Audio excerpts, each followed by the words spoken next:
The Jungle Book. By Rudyard Kipling. Mowgli's brothers. Now Ran the kite brings home the night. That Mang the bat sets free. The herds are shut in byre and hut. For loosed till dawn are we. This is the hour of pride and power. Talon and tush and claw. Oh, hear the call, good hunting all. That keep the jungle law. Night Song in the Jungle. It was 7 o'clock of a very warm evening in the Sianee Hills when Father Wolf woke up from his day's rest, scratched himself, yawned, and spread out his paws one after the other to get rid of the sleepy feeling in their tips. Mother Wolf lay with her big gray nose dropped across her 4 tumbling, squealing cubs, and the moon shone into the mouth of the cave where they all lived. "Ogre," said Father Wolf. "It is time to hunt again." He was going to spring downhill when a little shadow with a bushy tail crossed the threshold and whined, "Good luck go with you, O chief of the wolves.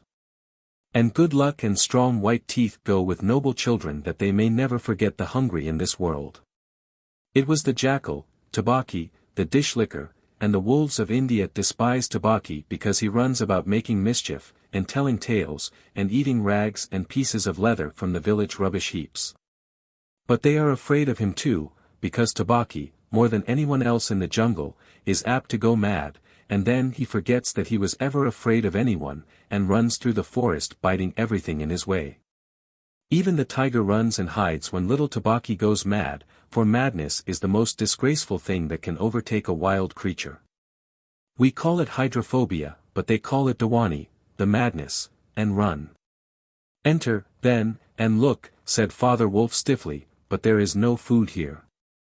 "For a wolf, no," said Tabaki, "but for so mean a person as myself a dry bone is a good feast. Who are we, the Bandar-log, the jackal people, to pick and choose?" He scuttled to the back of the cave, where he found the bone of a buck with some meat on it, and sat cracking the end merrily. "All thanks for this good meal," he said, licking his lips. "How beautiful are the noble children! How large are their eyes! And so young too! Indeed, indeed, I might have remembered that the children of kings are men from the beginning." Now, Tabaki knew as well as anyone else that there is nothing so unlucky as to compliment children to their faces. It pleased him to see Mother and Father Wolf look uncomfortable. Tabaki sat still, rejoicing in the mischief that he had made, and then he said spitefully, "Shere Khan, the big one, has shifted his hunting grounds. He will hunt among these hills for the next moon, so he has told me." Shere Khan was the tiger who lived near the Waingunga River, 20 miles away. "He has no right." Father Wolf began angrily, "By the law of the jungle he has no right to change his quarters without due warning. He will frighten every head of game within 10 miles, and I have to kill for 2, these days." "His mother did not call him Lungri, the lame one, for nothing," said Mother Wolf quietly. "He has been lame in 1 foot from his birth. That is why he has only killed cattle. Now the villagers of the Waingunga are angry with him, and he has come here to make our villagers angry. They will scour the jungle for him when he is far away, and we and our children must run when the grass is set alight. Indeed, we are very grateful to Shere Khan." "Shall I tell him of your gratitude?" said Tabaki. "Out," snapped Father Wolf. "Out and hunt with thy master. Thou hast done harm enough for one night." "I go," said Tabaki quietly. "Ye can hear Shere Khan below in the thickets." I might have saved myself the message. Father Wolf listened, and below in the valley that ran down to a little river he heard the dry, angry, snarly, sing-song whine of a tiger who has caught nothing and does not care if all the jungle knows it. "The fool," said Father Wolf. "To begin a night's work with that noise. Does he think that our buck are like his fat Waingunga bullocks? HSH. It is neither bullock nor buck he hunts tonight," said Mother Wolf. "It is man." The whine had changed to a sort of humming purr that seemed to come from every quarter of the compass. It was the noise that bewilders woodcutters and gypsies sleeping in the open, and makes them run sometimes into the very mouth of the tiger. Man, said Father Wolf, showing all his white teeth. Faw. Are there not enough beetles and frogs in the tanks that he must eat man, and on our ground too? The law of the jungle, which never orders anything without a reason, forbids every beast to eat man except when he is killing to show his children how to kill, and then he must hunt outside the hunting grounds of his pack or tribe. The real reason for this is that man-killing means, sooner or later, the arrival of white men on elephants, with guns, and hundreds of brown men with gongs and rockets and torches. Then everybody in the jungle suffers. The reason the beasts give among themselves is that man is the weakest and most defenseless of all living things, and it is unsportsmanlike to touch him. They say too, and it is true, that man-eaters become mangy, and lose their teeth. The purr grew louder, and ended in the full-throated air of the tiger's charge. Then there was a howl, an untigerish howl, from Shere Khan. He has missed, said Mother Wolf. What is it? Father Wolf ran out a few paces and heard Shere Khan muttering and mumbling savagely as he tumbled about in the scrub. The fool has had no more sense than to jump at a woodcutter's campfire, and has burned his feet, said Father Wolf with a grunt. Tabaki is with him. Something is coming uphill, said Mother Wolf, twitching one ear. Get ready. The bushes rustled a little in the thicket, and Father Wolf dropped with his haunches under him, ready for his leap. Then, if you had been watching, you would have seen the most wonderful thing in the world. The wolf checked in mid-spring. He made his bound before he saw what it was he was jumping at, and then he tried to stop himself. The result was that he shot up straight into the air for 4 or 5 feet, landing almost where he left ground. Man, he snapped. A man's cub. Look. Directly in front of him, holding on by a low branch, stood a naked brown baby who could just walk, as soft and as dimpled a little atom as ever came to a wolf's cave at night. He looked up into Father Wolf's face, and laughed. Is that a man's cub? Said Mother Wolf. I have never seen one. Bring it here.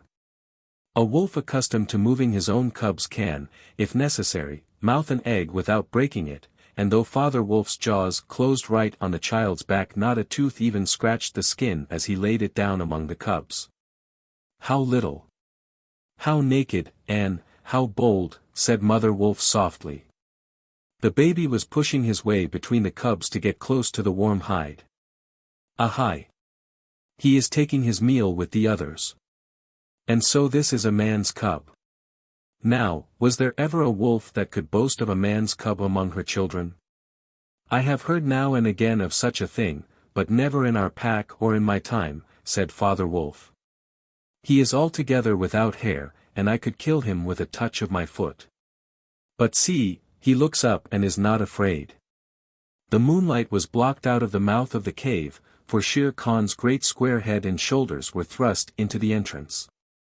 Tabaki, behind him, was squeaking, my lord, it went in here. Shere Khan does us great honor, said Father Wolf, but his eyes were very angry. What does Shere Khan need? My quarry. A man's cub went this way, said Shere Khan. Its parents have run off. Give it to me. Shere Khan had jumped at a woodcutter's campfire, as Father Wolf had said, and was furious from the pain of his burned feet. But Father Wolf knew that the mouth of the cave was too narrow for a tiger to come in by.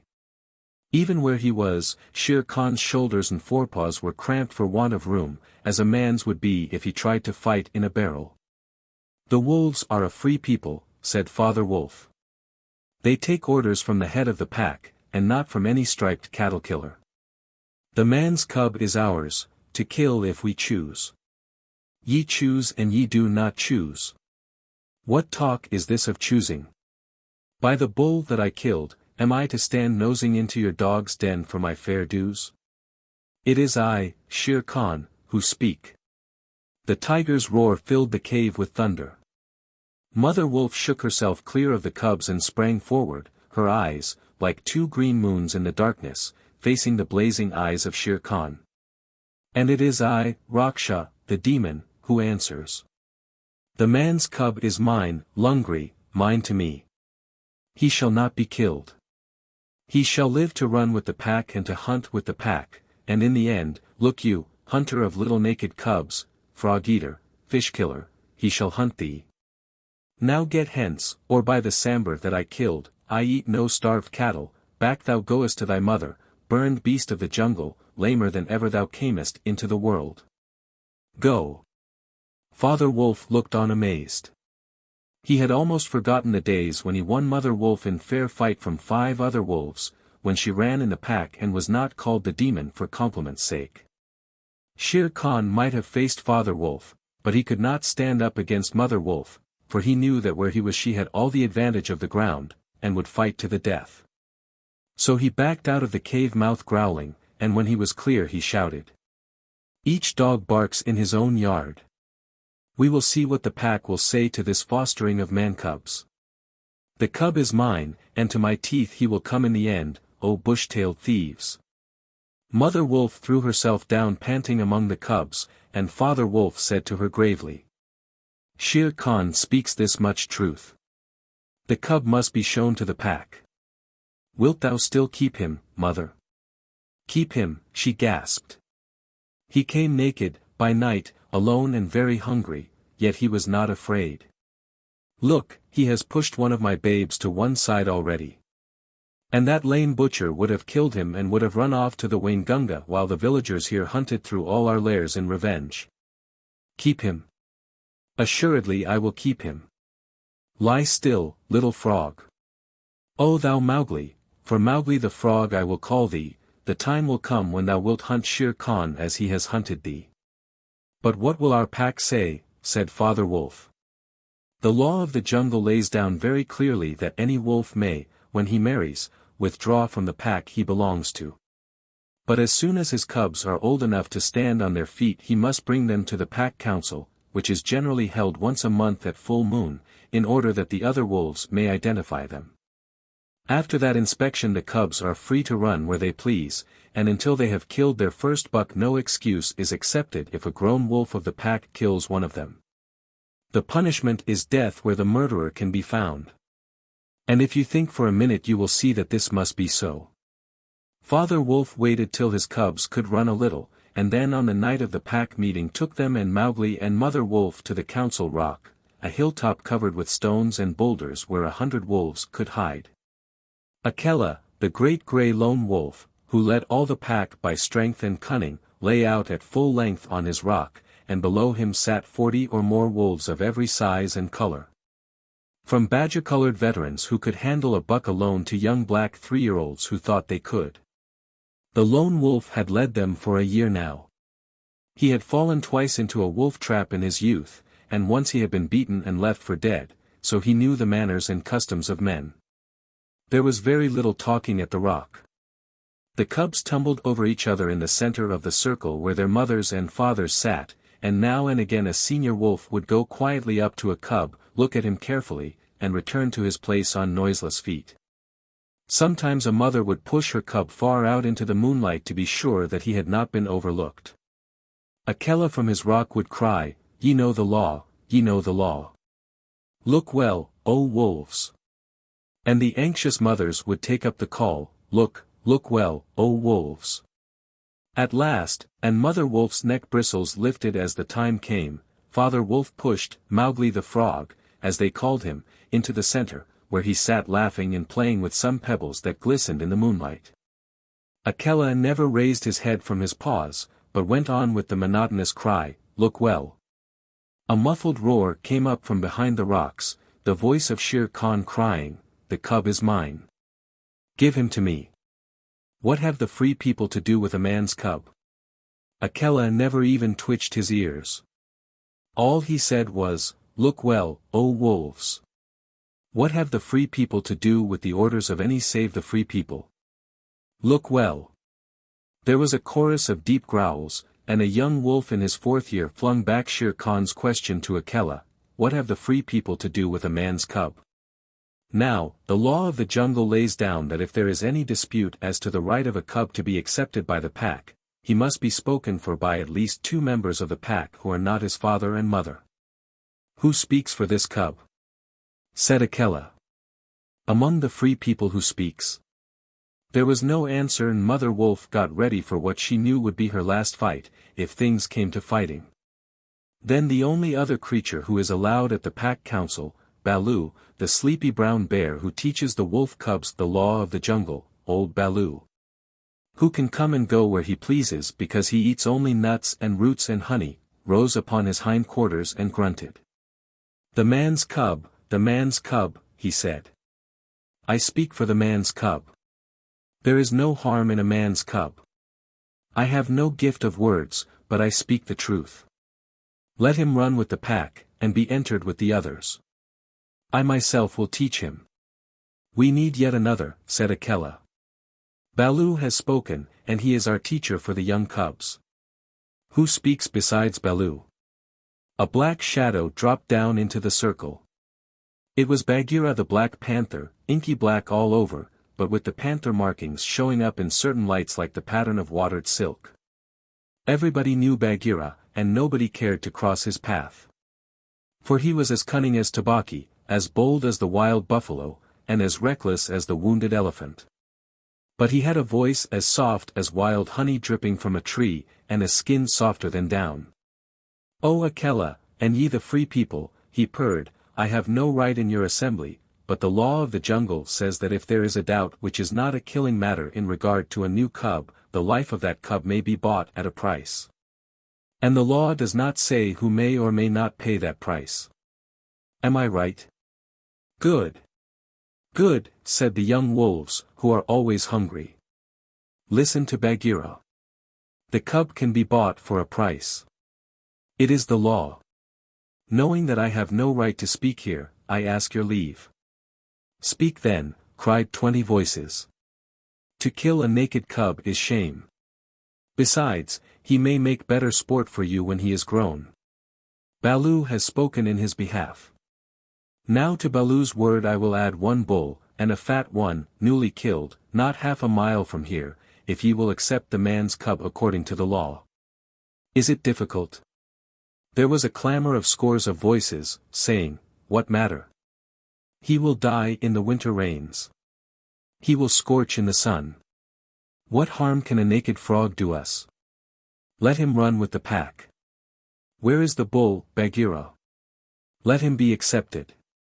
And then came Akela's deep bay, crying, Look well, O wolves. Mowgli was still deeply interested in the pebbles, and he did not notice when the wolves came and looked at him one by one. At last they all went down the hill for the dead bull, and only Akela, Bagheera, Baloo, and Mowgli's own wolves were left. Shere Khan roared still in the night, for he was very angry that Mowgli had not been handed over to him. I roar well, said Bagheera, under his whiskers, for the time will come when this naked thing will make thee roar to another tune, or I know nothing of man. It was well done, said Akela. Men and their cubs are very wise. He may be a help in time. Truly, a help in time of need, for none can hope to lead the pack forever, said Bagheera. Akela said nothing.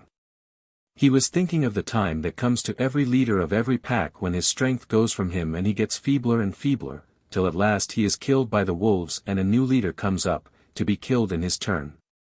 Take him away, he said to Father Wolf, and train him as befits one of the free people. And that is how Mowgli was entered into the Seeonee wolf pack for the price of a bull and on Baloo's good word. Now you must be content to skip 10 or 11 whole years, and only guess at all the wonderful life that Mowgli led among the wolves, because if it were written out it would fill ever so many books. He grew up with the cubs, though they, of course, were grown wolves almost before he was a child. And Father Wolf taught him his business, and the meaning of things in the jungle, till every rustle in the grass, every breath of the warm night air, every note of the owls above his head, every scratch of a bat's claws as it roosted for a while in a tree, and every splash of every little fish jumping in a pool meant just as much to him as the work of his office means to a businessman. When he was not learning he sat out in the sun and slept, and ate and went to sleep again. When he felt dirty or hot he swam in the forest pools. And when he wanted honey, Baloo told him that honey and nuts were just as pleasant to eat as raw meat, he climbed up for it, and that Bagheera showed him how to do. Bagheera would lie out on a branch and call, "Come along, little brother," and at first Mowgli would cling like the sloth, but afterward he would fling himself through the branches almost as boldly as the grey ape. He took his place at the council rock, too, when the pack met, and there he discovered that if he stared hard at any wolf, the wolf would be forced to drop his eyes, and so he used to stare for fun. At other times he would pick the long thorns out of the pads of his friends, for wolves suffer terribly from thorns and burrs in their coats. He would go down the hillside into the cultivated lands by night, and look very curiously at the villagers in their huts. But he had a mistrust of men because Bagheera showed him a square box with a drop gate so cunningly hidden in the jungle that he nearly walked into it, and told him that it was a trap. He loved better than anything else to go with Bagheera into the dark warm heart of the forest, to sleep all through the drowsy day, and at night see how Bagheera did his killing. Bagheera killed right and left as he felt hungry, and so did Mowgli, with one exception. As soon as he was old enough to understand things, Bagheera told him that he must never touch cattle because he had been bought into the pack at the price of a bull's life. "All the jungle is thine," said Bagheera, "and thou canst kill everything that thou art strong enough to kill, but for the sake of the bull that bought thee thou must never kill or eat any cattle young or old. That is the law of the jungle." Mowgli obeyed faithfully. And he grew and grew strong as a boy must grow who does not know that he is learning any lessons, and who has nothing in the world to think of except things to eat. Mother Wolf told him once or twice that Shere Khan was not a creature to be trusted, and that some day he must kill Shere Khan. But though a young wolf would have remembered that advice every hour, Mowgli forgot it because he was only a boy, though he would have called himself a wolf if he had been able to speak in any human tongue. Shere Khan was always crossing his path in the jungle, for as Akela grew older and feebler the lame tiger had come to be great friends with the younger wolves of the pack, who followed him for scraps. A thing Akela would never have allowed if he had dared to push his authority to the proper bounds. Then Shere Khan would flatter them and wonder that such fine young hunters were content to be led by a dying wolf and a man's cub. "They tell me," Shere Khan would say, "that at council ye dare not look him between the eyes." And the young wolves would growl and bristle. Bagheera, who had eyes and ears everywhere, knew something of this, and once or twice he told Mowgli in so many words that Shere Khan would kill him some day.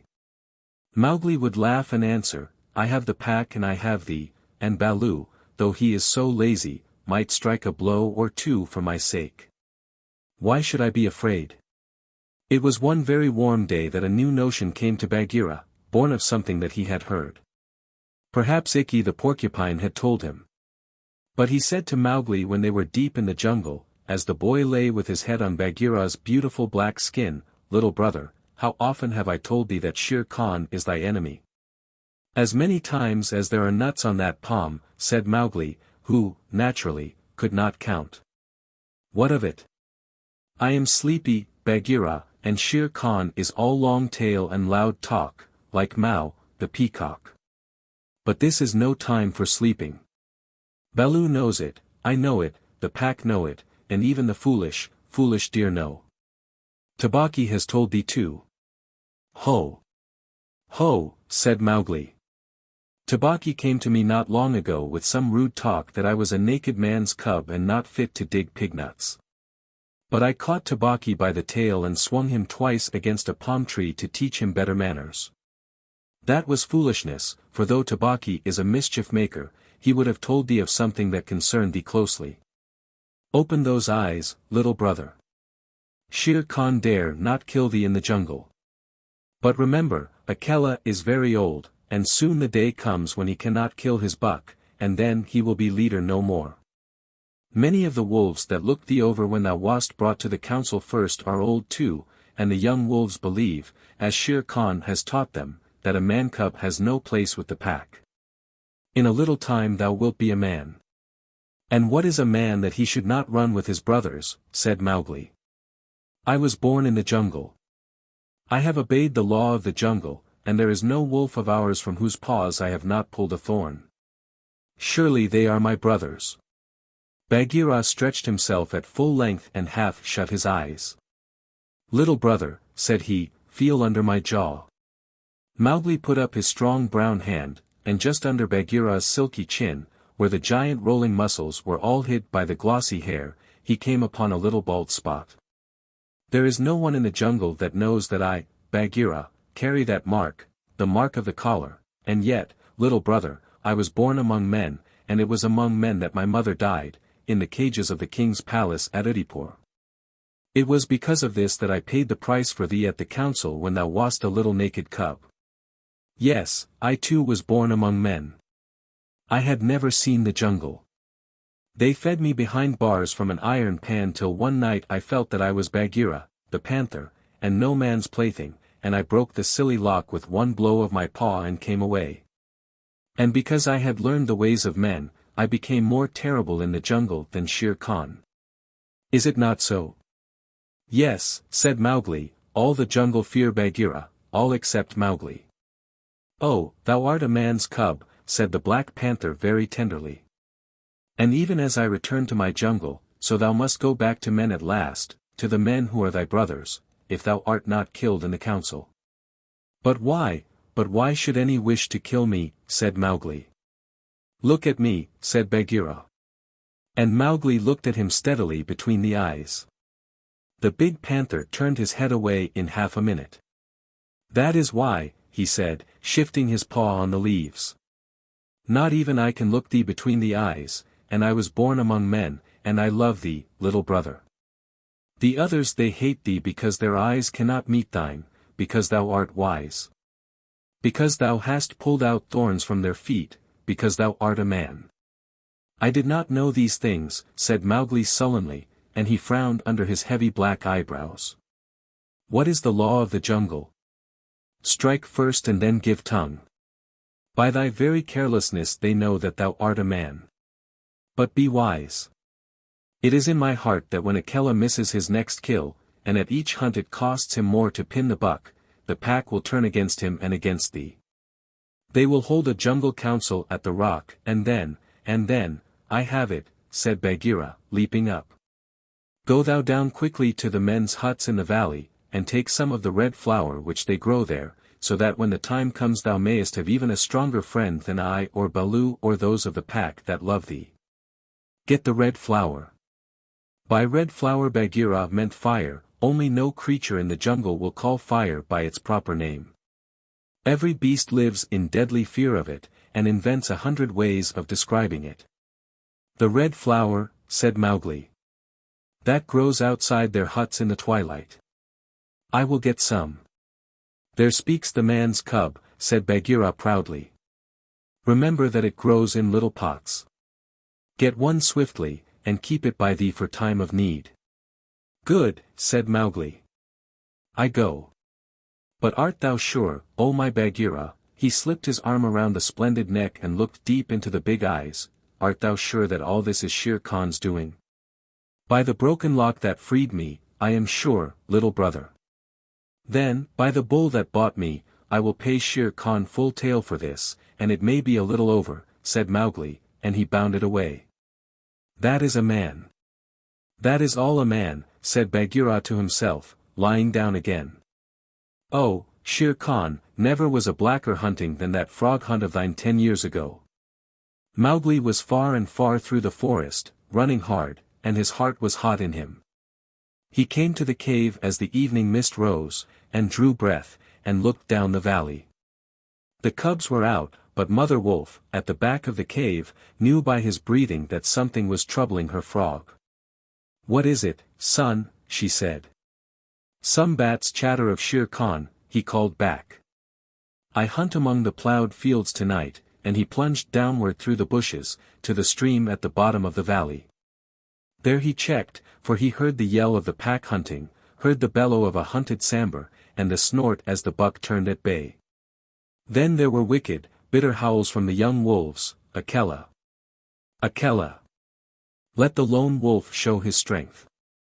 Room for the leader of the pack. Spring, Akela. The lone wolf must have sprung and missed his hold, for Mowgli heard the snap of his teeth and then a yelp as the sambar knocked him over with his forefoot. He did not wait for anything more, but dashed on, and the yells grew fainter behind him as he ran into the croplands where the villagers lived. Bagheera spoke truth, he panted, as he nestled down in some cattle fodder by the window of a hut. Tomorrow is one day both for Akela and for me. Then he pressed his face close to the window and watched the fire on the hearth. He saw the husbandman's wife get up and feed it in the night with black lumps. And when the morning came and the mists were all white and cold, he saw the man's child pick up a wicker pot plastered inside with earth, fill it with lumps of red-hot charcoal, put it under his blanket, and go out to tend the cows in the byre. "Is that all?" said Mowgli. "If a cub can do it, there is nothing to fear."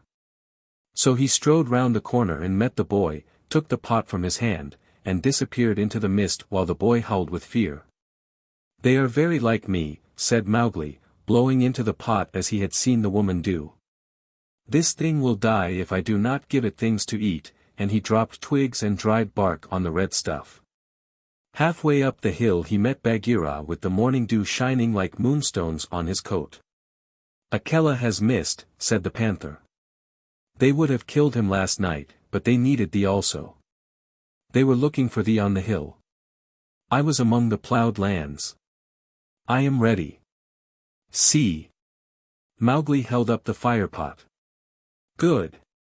Now, I have seen men thrust a dry branch into that stuff, and presently the red flower blossomed at the end of it. Art thou not afraid?" "No. Why should I fear? I remember now, if it is not a dream, how, before I was a wolf, I lay beside the red flower, and it was warm and pleasant." All that day Mowgli sat in the cave tending his fire pot and dipping dry branches into it to see how they looked. He found a branch that satisfied him, and in the evening when Tabaqui came to the cave and told him rudely enough that he was wanted at the council rock, he laughed till Tabaqui ran away. Then Mowgli went to the council, still laughing. Akela the lone wolf lay by the side of his rock as a sign that the leadership of the pack was open, and Shere Khan with his following of scrap-fed wolves walked to and fro openly being flattered. Bagheera lay close to Mowgli, and the fire pot was between Mowgli's knees. When they were all gathered together, Shere Khan began to speak, a thing he would never have dared to do when Akela was in his prime. "He has no right," whispered Bagheera. "Say so. He is a dog's son. He will be frightened." Mowgli sprang to his feet. "Free people," he cried, "does Shere Khan lead the pack? What has a tiger to do with our leadership?" Seeing that the leadership is yet open, and being asked to speak, Shere Khan began. "By whom?" said Mowgli. "Are we all jackals, to fawn on this cattle butcher? The leadership of the pack is with the pack alone." There were yells of, "Silence, thou man's cub! Let him speak. He has kept our law," and at last the seniors of the pack thundered, "Let the dead wolf speak." When a leader of the pack has missed his kill, he is called the dead wolf as long as he lives, which is not long. Akela raised his old head wearily. "Free people, and ye too, jackals of Shere Khan, for 12 seasons I have led ye to and from the kill, and in all that time not one has been trapped remained. Now I have missed my kill. Ye know how that plot was made. Ye know how ye brought me up to an untried buck to make my weakness known. It was cleverly done.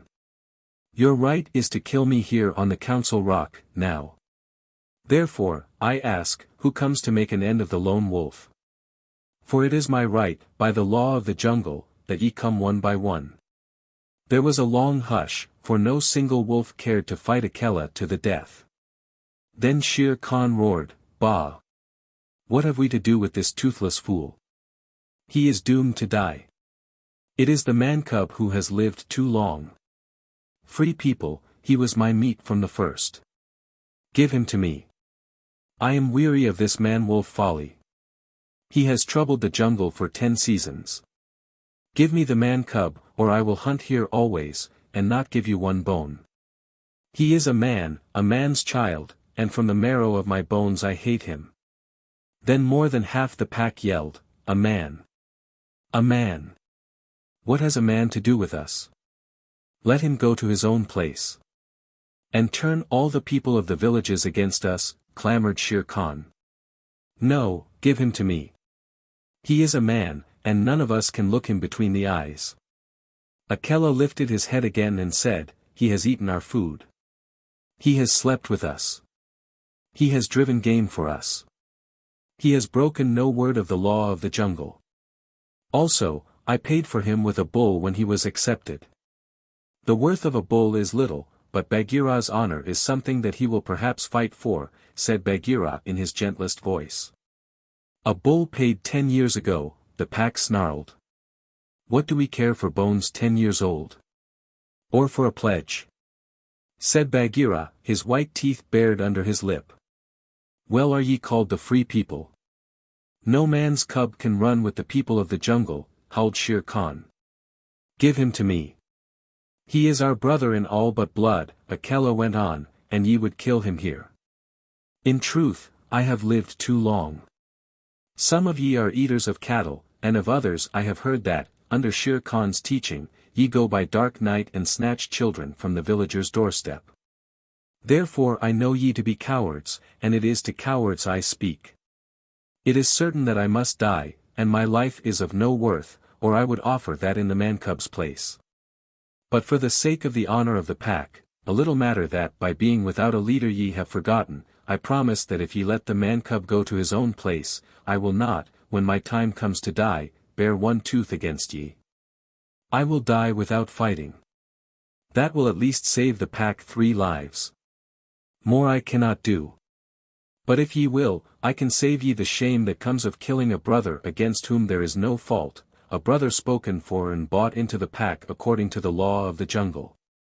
He is a man, a man, a man, snarled the pack. And most of the wolves began to gather round Shere Khan, whose tail was beginning to switch. Now the business is in thy hands, said Bagheera to Mowgli. We can do no more except fight. Mowgli stood upright, the fire pot in his hands.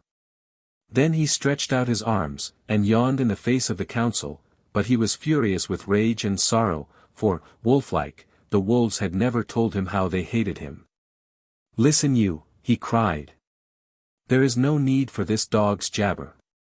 Ye have told me so often tonight that I am a man, and indeed I would have been a wolf with you to my life's end, that I feel your words are true. So I do not call ye my brothers any more, but dogs, as a man should. What ye will do, and what ye will not do, is not yours to say. That matter is with me, and that we may see the matter more plainly, I, the man, have brought here a little of the red flower which ye, dogs, fear. He flung the fire pot on the ground, and some of the red coals lit a tuft of dried moss that flared up, as all the council drew back in terror before the leaping flames. Mowgli thrust his dead branch into the fire till the twigs lit and crackled, and whirled it above his head among the cowering wolves. Thou art the master, said Bagheera in an undertone. Save Akela from the death. He was ever thy friend. Akela, the grim old wolf who had never asked for mercy in his life, gave one piteous look at Mowgli as the boy stood all naked, his long black hair tossing over his shoulders in the light of the blazing branch that made the shadows jump and quiver. Good, said Mowgli, staring round slowly. I see that ye are dogs. I go from you to my own people, if they be my own people. The jungle is shut to me, and I must forget your talk and your companionship. But I will be more merciful than ye are. Because I was all but your brother in blood, I promise that when I am a man among men I will not betray ye to men as ye have betrayed me. He kicked the fire with his foot, and the sparks flew up. There shall be no war between any of us in the pack. But here is a debt to pay before I go. He strode forward to where Shere Khan sat blinking stupidly at the flames, and caught him by the tuft on his chin. Bagheera followed in case of accidents. Up, dog! Mowgli cried. Up, when a man speaks, or I will set that coat ablaze. Shere Khan's ears lay flat back on his head, and he shut his eyes, for the blazing branch was very near. This cattle killer said he would kill me in the council because he had not killed me when I was a cub. Thus and thus, then, do we beat dogs when we are men. Stir a whisker, Lungri, and I ram the red flower down thy gullet. He beat Shere Khan over the head with the branch, and the tiger whimpered and whined in an agony of fear. Pa! Singed jungle cat, go now. But remember, when next I come to the council rock, as a man should come, it will be with Shere Khan's hide on my head. For the rest, Akela goes free to live as he pleases. Ye will not kill him, because that is not my will. Nor do I think that ye will sit here any longer, lolling out your tongues as though ye were somebodies, instead of dogs whom I drive out, thus. Go. The fire was burning furiously at the end of the branch, and Mowgli struck right and left round the circle, and the wolves ran howling with the sparks burning their fur. At last there were only Akela, Bagheera, and perhaps 10 wolves that had taken Mowgli's part. Then something began to hurt Mowgli inside him, as he had never been hurt in his life before, and he caught his breath and sobbed, and the tears ran down his face. What is it? What is it? He said. I do not wish to leave the jungle, and I do not know what this is. Am I dying, Bagheera? No, little brother. That is only tears such as men use, said Bagheera. Now I know thou art a man, and a man's cub no longer. The jungle is shut indeed to thee henceforward. Let them fall, Mowgli. They are only tears. So Mowgli sat and cried as though his heart would break, and he had never cried in all his life before. Now, he said, I will go to men. But first I must say farewell to my mother. And he went to the cave where she lived with Father Wolf, and he cried on her coat, while the 4 cubs howled miserably. Ye will not forget me, said Mowgli. Never while we can follow a trail, said the cubs. Come to the foot of the hill when thou art a man, and we will talk to thee, and we will come into the croplands to play with thee by night. Come soon, said Father Wolf. Oh, wise little frog, come again soon, for we be old, thy mother and I. Come soon, said Mother Wolf, little naked son of mine. For, listen, child of man, I love thee more than ever I loved my cubs.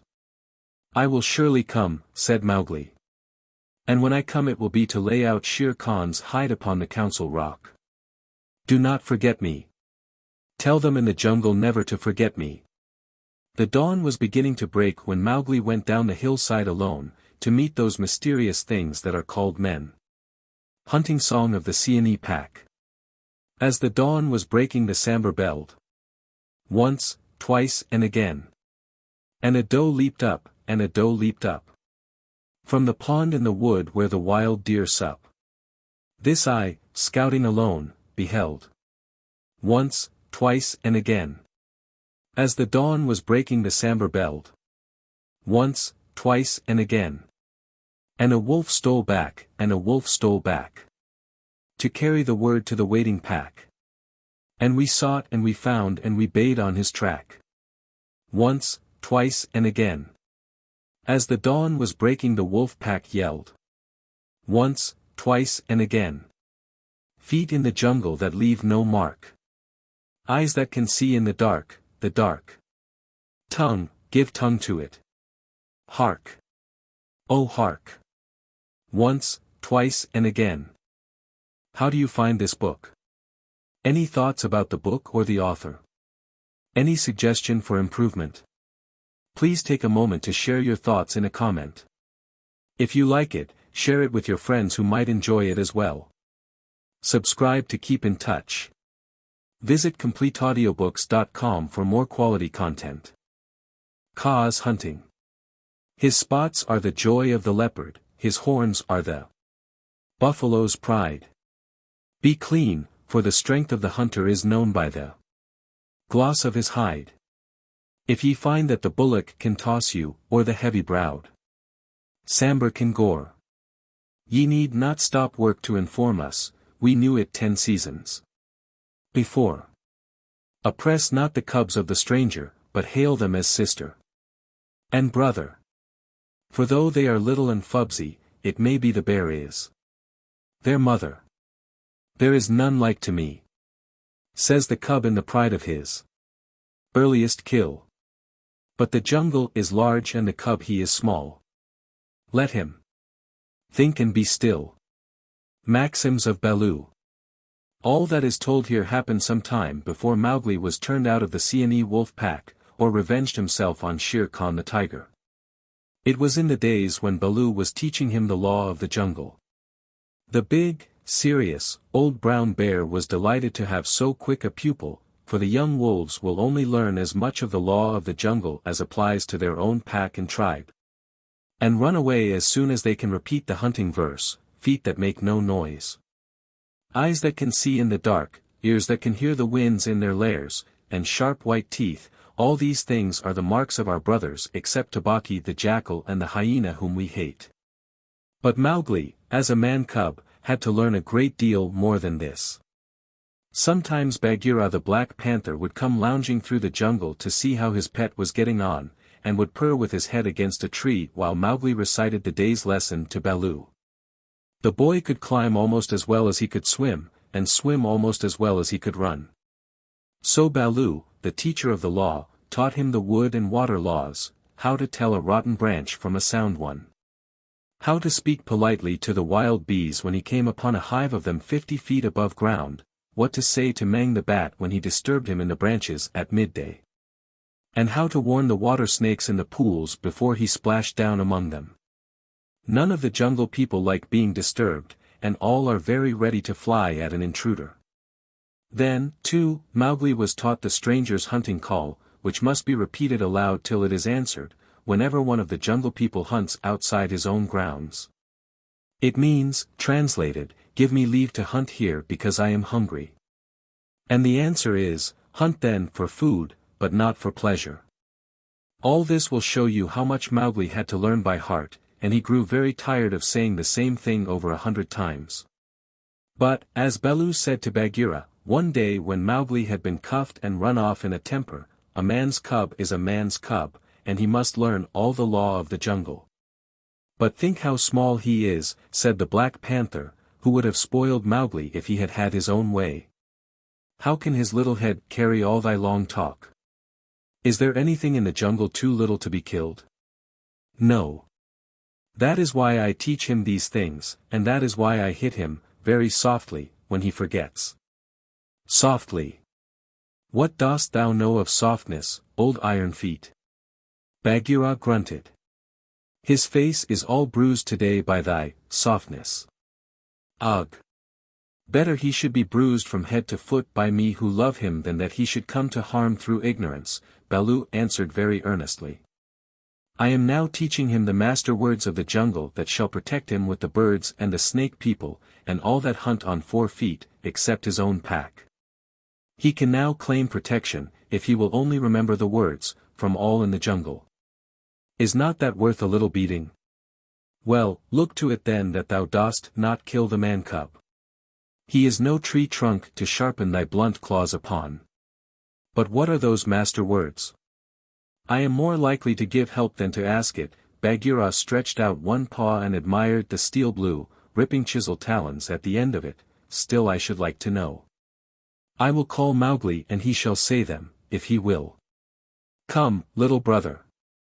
My head is ringing like a bee tree, said a sullen little voice over their heads, and Mowgli slid down a tree trunk very angry and indignant, adding as he reached the ground, I come for Bagheera and not for thee, fat old Baloo. That is all one to me, said Baloo, though he was hurt and grieved. Tell Bagheera, then, the master words of the jungle that I have taught thee this day. Master words for which people, said Mowgli, delighted to show off. The jungle has many tongues. I know them all. A little thou knowest, but not much. See, O Bagheera, they never thank their teacher. Not one small wolfling has ever come back to thank old Baloo for his teachings. Say the word for the hunting people, then, great scholar. We be of one blood, ye and I, said Mowgli, giving the words the bare accent which all the hunting people use. Good. Now for the birds. Mowgli repeated, with the kite's whistle at the end of the sentence. Now for the snake people, said Bagheera. The answer was a perfectly indescribable hiss, and Mowgli kicked up his feet behind, clapped his hands together to applaud himself, and jumped on to Bagheera's back, where he sat sideways, drumming with his heels on the glossy skin and making the worst faces he could think of at Baloo. There, there. That was worth a little bruise, said the brown bear tenderly. Some day thou wilt remember me. Then he turned aside to tell Bagheera how he had begged the master words from Hathi the wild elephant, who knows all about these things, and how Hathi had taken Mowgli down to a pool to get the snake word from a water snake, because Baloo could not pronounce it, and how Mowgli was now reasonably safe against all accidents in the jungle, because neither snake, bird, nor beast would hurt him. No one then is to be feared, Baloo wound up, patting his big furry stomach with pride. Except his own tribe, said Bagheera, under his breath, and then aloud to Mowgli, have a care for my ribs, little brother. What is all this dancing up and down? Mowgli had been trying to make himself heard by pulling at Bagheera's shoulder fur and kicking hard. When the two listened to him he was shouting at the top of his voice, and so I shall have a tribe of my own, and lead them through the branches all day long. What is this new folly, little dreamer of dreams, said Bagheera. Yes, and throw branches and dirt at old Baloo, Mowgli went on. They have promised me this. Ah! Hoof! Baloo's big paw scooped Mowgli off Bagheera's back, and as the boy lay between the big forepaws he could see the bear was angry. Mowgli, said Baloo, thou hast been talking with the Bandar-log, the monkey people. Mowgli looked at Bagheera to see if the panther was angry too, and Bagheera's eyes were as hard as jade stones. Thou hast been with the monkey people, the grey apes, the people without a law, the eaters of everything. That is great shame. When Baloo hurt my head, said Mowgli, he was still on his back, I went away, and the grey apes came down from the trees and had pity on me. No one else cared. He snuffled a little. The pity of the monkey people. Baloo snorted. The stillness of the mountain stream. The cool of the summer sun. And then, man-cub. And then, they gave me nuts and pleasant things to eat, and they carried me in their arms up to the top of the trees and said I was their blood brother except that I had no tail, and should be their leader some day. They have no leader, said Bagheera. They lie. They have always lied. They were very kind and bade me come again. Why have I never been taken among the monkey people? They stand on their feet as I do. They do not hit me with their hard paws. They play all day. Let me get up.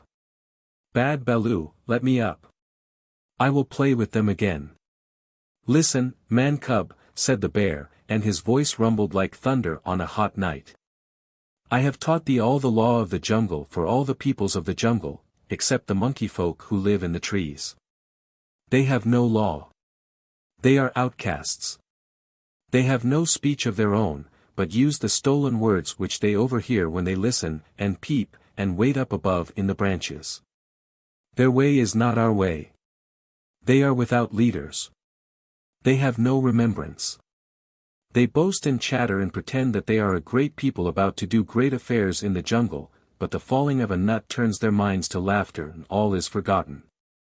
We of the jungle have no dealings with them. We do not drink where the monkeys drink, we do not go where the monkeys go, we do not hunt where they hunt, we do not die where they die. Hast thou ever heard me speak of the Bandar-log till today? No, said Mowgli in a whisper, for the forest was very still now Baloo had finished. The jungle people put them out of their mouths and out of their minds. They are very many, evil, dirty, shameless, and they desire, if they have any fixed desire, to be noticed by the jungle people. But we do not notice them even when they throw nuts and filth on our heads. He had hardly spoken when a shower of nuts and twigs spattered down through the branches, and they could hear coughings and howlings and angry jumpings high up in the air among the thin branches. The monkey people are forbidden, said Baloo, forbidden to the jungle people. Remember. Forbidden, said Bagheera, but I still think Baloo should have warned thee against them. I. How was I to guess he would play with such dirt? The monkey people. Faugh. A fresh shower came down on their heads and the two trotted away, taking Mowgli with them. What Baloo had said about the monkeys was perfectly true. They belonged to the treetops, and as beasts very seldom look up, there was no occasion for the monkeys and the jungle people to cross each other's path. But whenever they found a sick wolf, or a wounded tiger, or bear, the monkeys would torment him, and would throw sticks and nuts at any beast for fun and in the hope of being noticed. Then they would howl and shriek senseless songs, and invite the jungle people to climb up their trees and fight them, or would start furious battles over nothing among themselves, and leave the dead monkeys where the jungle people could see them. They were always just going to have a leader, and laws and customs of their own, but they never did, because their memories would not hold over from day to day, and so they compromised things by making up a saying. What the Bandar-log think now the jungle will think later, and that comforted them a great deal.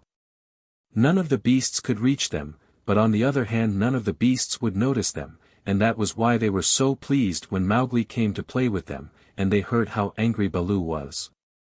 They never meant to do any more, the Bandar-log never mean anything at all.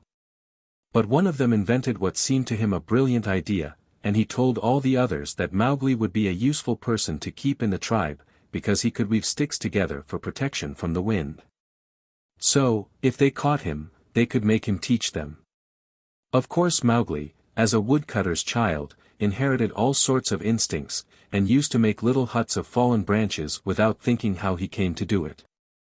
The monkey people, watching in the trees, considered his play most wonderful. This time, they said, they were really going to have a leader and become the wisest people in the jungle, so wise that everyone else would notice and envy them. Therefore they followed Baloo and Bagheera and Mowgli through the jungle very quietly till it was time for the midday nap, and Mowgli, who was very much ashamed of himself, slept between the panther and the bear, resolving to have no more to do with the monkey people. The next thing he remembered was feeling hands on his legs and arms, hard, strong, little hands, and then a swash of branches in his face. And then he was staring down through the swaying boughs as Baloo woke the jungle with his deep cries and Bagheera bounded up the trunk with every tooth bared. The Bandar-log howled with triumph and scuffled away to the upper branches where Bagheera dared not follow, shouting, "He has noticed us. Bagheera has noticed us. All the jungle people admire us for our skill and our cunning." Then they began their flight, and the flight of the monkey people through treeland is one of the things nobody can describe. They have their regular roads and crossroads, up hills and down hills, all laid out from 50 to 70 or 100 feet above ground, and by these they can travel even at night if necessary. Two of the strongest monkeys caught Mowgli under the arms and swung off with him through the treetops, 20 feet at a bound. Had they been alone they could have gone twice as fast, but the boy's weight held them back. Sick and giddy as Mowgli was he could not help enjoying the wild rush, though the glimpses of earth far down below frightened him. And the terrible check and jerk at the end of the swing over nothing but empty air brought his heart between his teeth. His escort would rush him up a tree till he felt the thinnest topmost branches crackle and bend under them, and then with a cough and a whoop would fling themselves into the air outward and downward, and bring up, hanging by their hands or their feet to the lower limbs of the next tree. Sometimes he could see for miles and miles across the still green jungle, as a man on the top of a mast can see for miles across the sea, and then the branches and leaves would lash him across the face. And he and his two guards would be almost down to earth again. So, bounding and crashing and whooping and yelling, the whole tribe of Bandar-log swept along the tree roads with Mowgli their prisoner. For a time he was afraid of being dropped. Then he grew angry but knew better than to struggle, and then he began to think. The first thing was to send back word to Baloo and Bagheera, for, at the pace the monkeys were going, he knew his friends would be left far behind. It was useless to look down, for he could only see the top sides of the branches, so he stared upward and saw, far away in the blue, ran the kite balancing and wheeling as he kept watch over the jungle waiting for things to die. Ran saw that the monkeys were carrying something, and dropped a few hundred yards to find out whether their load was good to eat. He whistled with surprise when he saw Mowgli being dragged up to a treetop and heard him give the kite call for, we be of one blood, thou and I. The waves of the branches closed over the boy, but Ran balanced away to the next tree in time to see the little brown face come up again. Mark my trail. Mowgli shouted. Tell Baloo of the Seeonee pack and Bagheera of the Council Rock. In whose name, brother? Ran had never seen Mowgli before, though of course he had heard of him. Mowgli, the frog. Man-cub they call me. Mark my trail. The last words were shrieked as he was being swung through the air, but Ran nodded and rose up till he looked no bigger than a speck of dust, and there he hung. Watching with his telescope eyes the swaying of the treetops as Mowgli's escort whirled along. They never go far, he said with a chuckle. They never do what they set out to do. Always pecking at new things are the Bandar-log. This time, if I have any eyesight, they have pecked down trouble for themselves, for Baloo is no fledgling and Bagheera can, as I know, kill more than goats. So he rocked on his wings, his feet gathered up under him, and waited. Meantime, Baloo and Bagheera were furious with rage and grief. Bagheera climbed as he had never climbed before, but the thin branches broke beneath his weight, and he slipped down, his claws full of bark. Why didst thou not warn the man-cub? He roared to poor Baloo, who had set off at a clumsy trot in the hope of overtaking the monkeys. What was the use of half-slaying him with blows if thou didst not warn him? Haste! Oh haste! We may catch them yet. Baloo panted. At that speed? It would not tire a wounded cow. Teacher of the law, cub-beater, a mile of that rolling to and fro would burst thee open. Sit still and think. Make a plan. This is no time for chasing. They may drop him if we follow too close. Arola. Who? They may have dropped him already, being tired of carrying him. Who can trust the Bandar-log? Put dead bats on my head. Give me black bones to eat. Roll me into the hives of the wild bees that I may be stung to death, and bury me with the hyena, for I am most miserable of bears. Aralala. Wahua. O Mowgli, Mowgli. Why did I not warn thee against the monkey folk instead of breaking thy head? Now perhaps I may have knocked the day's lesson out of his mind, and he will be alone in the jungle without the master words. Baloo clasped his paws over his ears and rolled to and fro moaning. At least he gave me all the words correctly a little time ago, said Bagheera impatiently. Baloo, thou hast neither memory nor respect. What would the jungle think if I, the Black Panther, curled myself up like Ikki the porcupine, and howled? What do I care what the jungle thinks? He may be dead by now. Unless and until they drop him from the branches in sport, or kill him out of idleness, I have no fear for the man-cub. He is wise and well taught, and above all he has the eyes that make the jungle people afraid. But, and it is a great evil, he is in the power of the Bandar-log, and they, because they live in trees, have no fear of any of our people. Bagheera licked one forepaw thoughtfully. Fool that I am. Oh, fat, brown, root-digging fool that I am, said Baloo, uncoiling himself with a jerk. It is true what Hathi the wild elephant says, to each his own fear. And they, the Bandar-log, fear Kaa the rock snake. He can climb as well as they can. He steals the young monkeys in the night. The whisper of his name makes their wicked tails cold. Let us go to Kaa. What will he do for us? He is not of our tribe, being footless, and with most evil eyes, said Bagheera. He is very old and very cunning. Above all, he is always hungry, said Baloo hopefully. Promise him many goats. He sleeps for a full month after he has once eaten.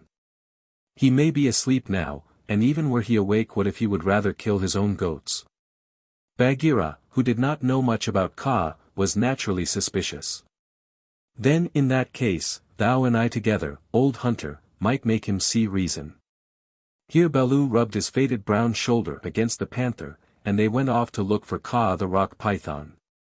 They found him stretched out on a warm ledge in the afternoon sun, admiring his beautiful new coat, for he had been in retirement for the last 10 days changing his skin.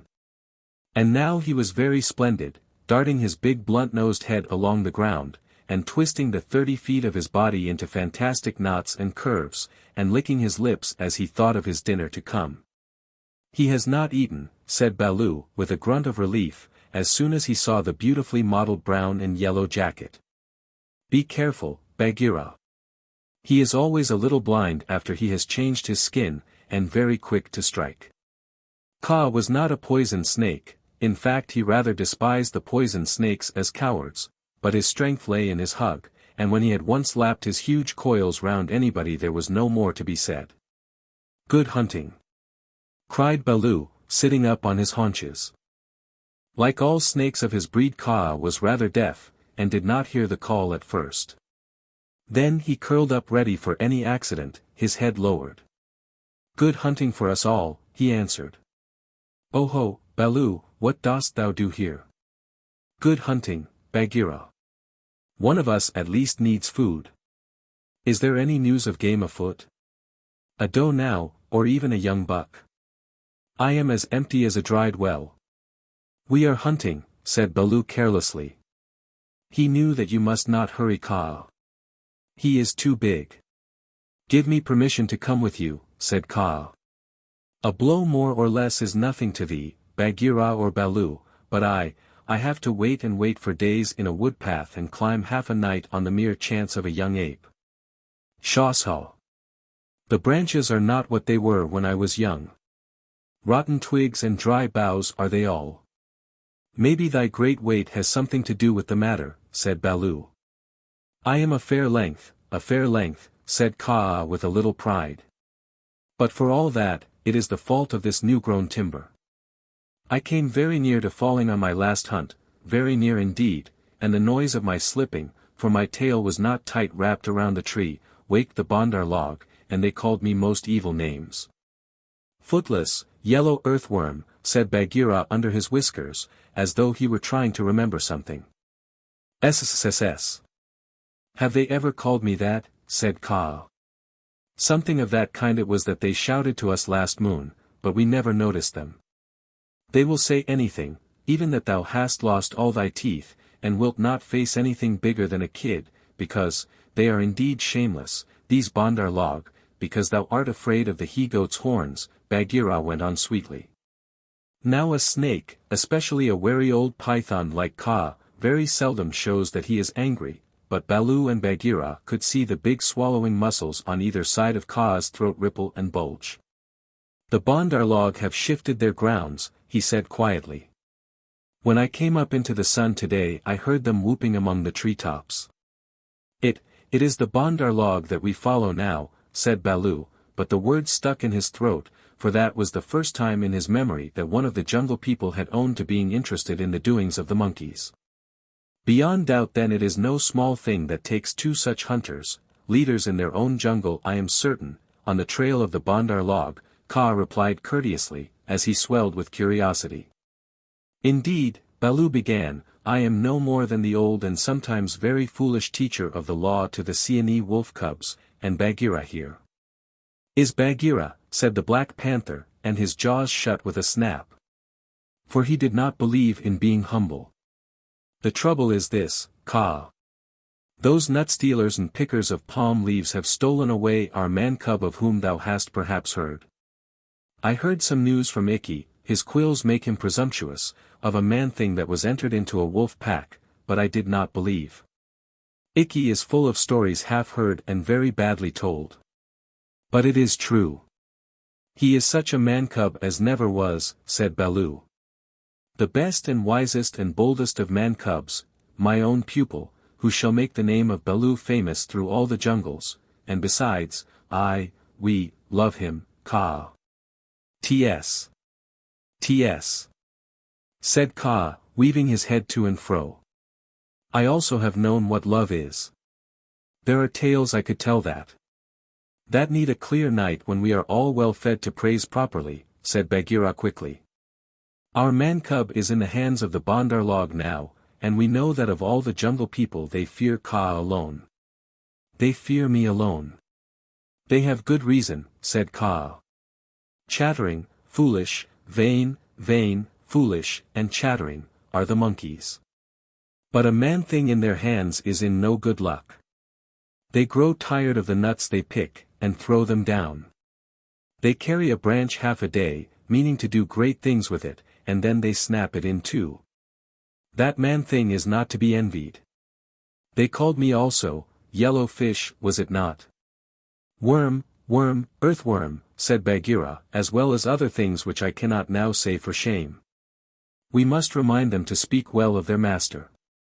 AASSP. We must help their wandering memories. Now, whither went they with the cub? The jungle alone knows. Toward the sunset, I believe, said Baloo. We had thought that thou wouldst know, Kaa. How? I take them when they come in my way, but I do not hunt the Bandar-log, or frogs, or green scum on a water-hole, for that matter. Up, up. Up, up. Hello. Illo. Illo, look up, Baloo of the Seeonee wolf pack. Baloo looked up to see where the voice came from, and there was Ran the kite, sweeping down with the sun shining on the upturned flanges of his wings. It was near Ran's bedtime, but he had ranged all over the jungle looking for the bear and had missed him in the thick foliage. What is it? Said Baloo. I have seen Mowgli among the Bandar-log. He bade me tell you. I watched. The Bandar-log have taken him beyond the river to the monkey city, to the cold lairs. They may stay there for a night, or 10 nights, or an hour. I have told the bats to watch through the dark time. That is my message. Good hunting, all you below. Full gorge and a deep sleep to you, Ran, cried Bagheera. I will remember thee in my next kill, and put aside the head for thee alone, O best of kites. It is nothing. It is nothing. The boy held the master word. I could have done no less, and Ran circled up again to his roost. He has not forgotten to use his tongue, said Baloo with a chuckle of pride. To think of one so young remembering the master word for the birds too while he was being pulled across trees. It was most firmly driven into him, said Bagheera. But I am proud of him, and now we must go to the cold lairs. They all knew where that place was, but few of the jungle people ever went there, because what they called the cold lairs was an old deserted city, lost and buried in the jungle, and beasts seldom use a place that men have once used. The wild boar will, but the hunting tribes do not.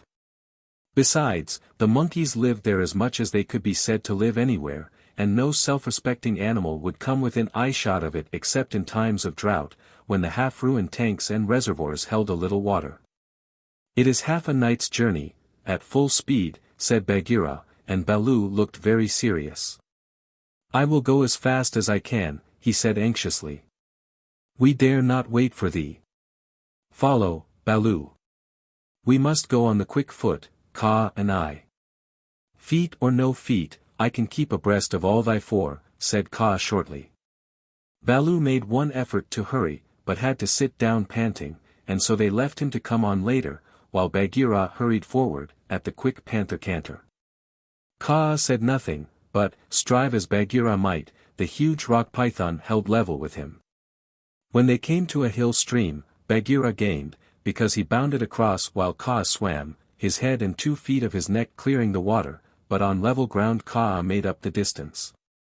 By the broken lock that freed me, said Bagheera, when twilight had fallen, thou art no slow goer.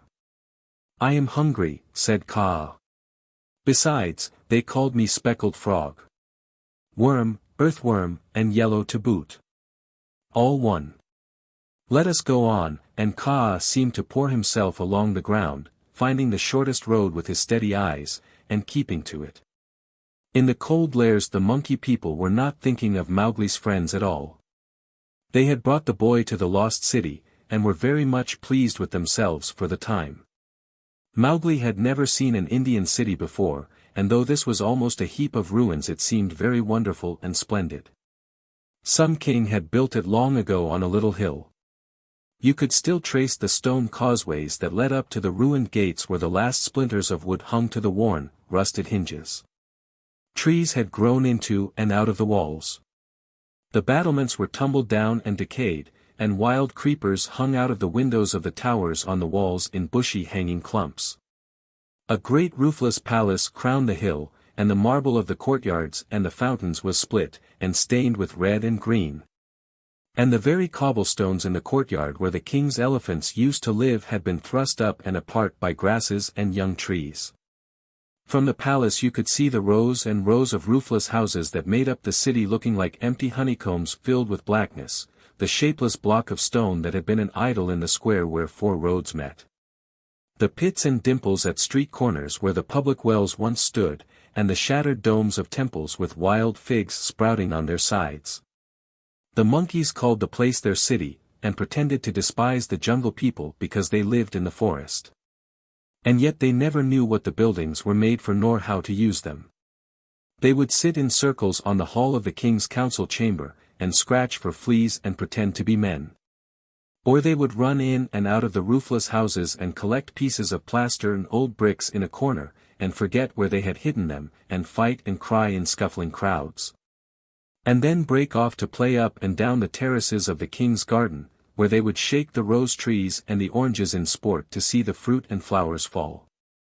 They explored all the passages and dark tunnels in the palace and the hundreds of little dark rooms, but they never remembered what they had seen and what they had not.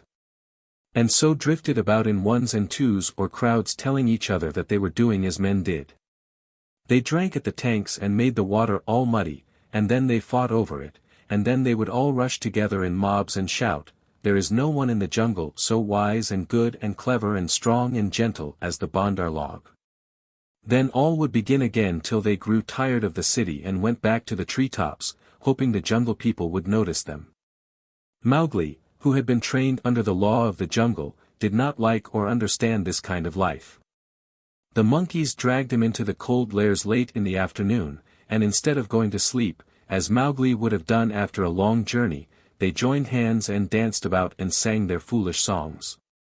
One of the monkeys made a speech and told his companions that Mowgli's capture marked a new thing in the history of the Bandar-log, for Mowgli was going to show them how to weave sticks and canes together as a protection against rain and cold. Mowgli picked up some creepers and began to work them in and out, and the monkeys tried to imitate, but in a very few minutes they lost interest and began to pull their friends' tails or jump up and down on all fours, coughing. "I wish to eat," said Mowgli. "I am a stranger in this part of the jungle. Bring me food, or give me leave to hunt here." 20 or 30 monkeys bounded away to bring him nuts and wild pawpaws. But they fell to fighting on the road, and it was too much trouble to go back with what was left of the fruit. Mowgli was sore and angry as well as hungry, and he roamed through the empty city giving the strangers' hunting call from time to time, but no one answered him, and Mowgli felt that he had reached a very bad place indeed. "All that Baloo has said about the Bandar-log is true," he thought to himself. "They have no law, no hunting call, and no leaders, nothing but foolish words and little picking thievish hands. So if I am starved or killed here, it will be all my own fault. But I must try to return to my own jungle. Baloo will surely beat me, but that is better than chasing silly rose leaves with the Bandar-log." No sooner had he walked to the city wall than the monkeys pulled him back, telling him that he did not know how happy he was, and pinching him to make him grateful. He set his teeth and said nothing, but went with the shouting monkeys to a terrace above the red sandstone reservoirs that were half full of rain water. There was a ruined summer house of white marble in the center of the terrace, built for queens dead 100 years ago. The domed roof had half fallen in and blocked up the underground passage from the palace by which the queens used to enter. But the walls were made of screens of marble tracery, beautiful milk-white fretwork, set with agates and cornelians and jasper and lapis lazuli, and as the moon came up behind the hill it shone through the open work, casting shadows on the ground like black velvet embroidery. Sore, sleepy, and hungry as he was, Mowgli could not help laughing when the Bandar-log began, 20 at a time, to tell him how great and wise and strong and gentle they were, and how foolish he was to wish to leave them. "We are great. We are free. We are wonderful. We are the most wonderful people in all the jungle. We all say so, and so it must be true, they shouted. Now as you are a new listener and can carry our words back to the jungle people so that they may notice us in future, we will tell you all about our most excellent selves. Mowgli made no objection, and the monkeys gathered by hundreds and hundreds on the terrace to listen to their own speakers singing the praises of the Bandar-log. And whenever a speaker stopped for want of breath they would all shout together, "This is true. We all say so." Mowgli nodded and blinked, and said, "Yes," when they asked him a question, and his head spun with the noise. Tabaki the jackal must have bitten all these people, he said to himself, and now they have madness. Certainly this is Dawani, the madness. Do they never go to sleep? Now there is a cloud coming to cover that moon. If it were only a big enough cloud I might try to run away in the darkness. But I am tired. That same cloud was being watched by two good friends in the ruined ditch below the city wall, for Bagheera and Kaa, knowing well how dangerous the monkey people were in large numbers, did not wish to run any risks. The monkeys never fight unless they are 100 to 1, and few in the jungle care for those odds. "I will go to the west wall," Kaa whispered, "and come down swiftly with the slope of the ground in my favor. They will not throw themselves upon my back in their hundreds, but—" "I know it," said Bagheera. "Would that Baloo were here, but we must do what we can. When that cloud covers the moon I shall go to the terrace. They hold some sort of council there over the boy." "Good hunting," said Kaa grimly, and glided away to the west wall. That happened to be the least ruined of any, and the big snake was delayed a while before he could find the way up the stones.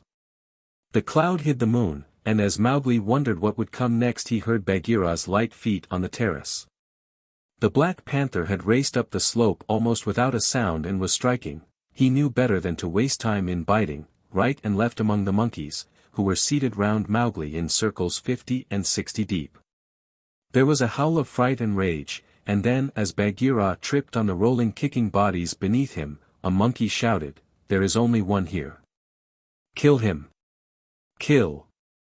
A scuffling mass of monkeys, biting, scratching, tearing, and pulling, closed over Bagheera, while 5 or 6 laid hold of Mowgli, dragged him up the wall of the summer house and pushed him through the hole of the broken dome.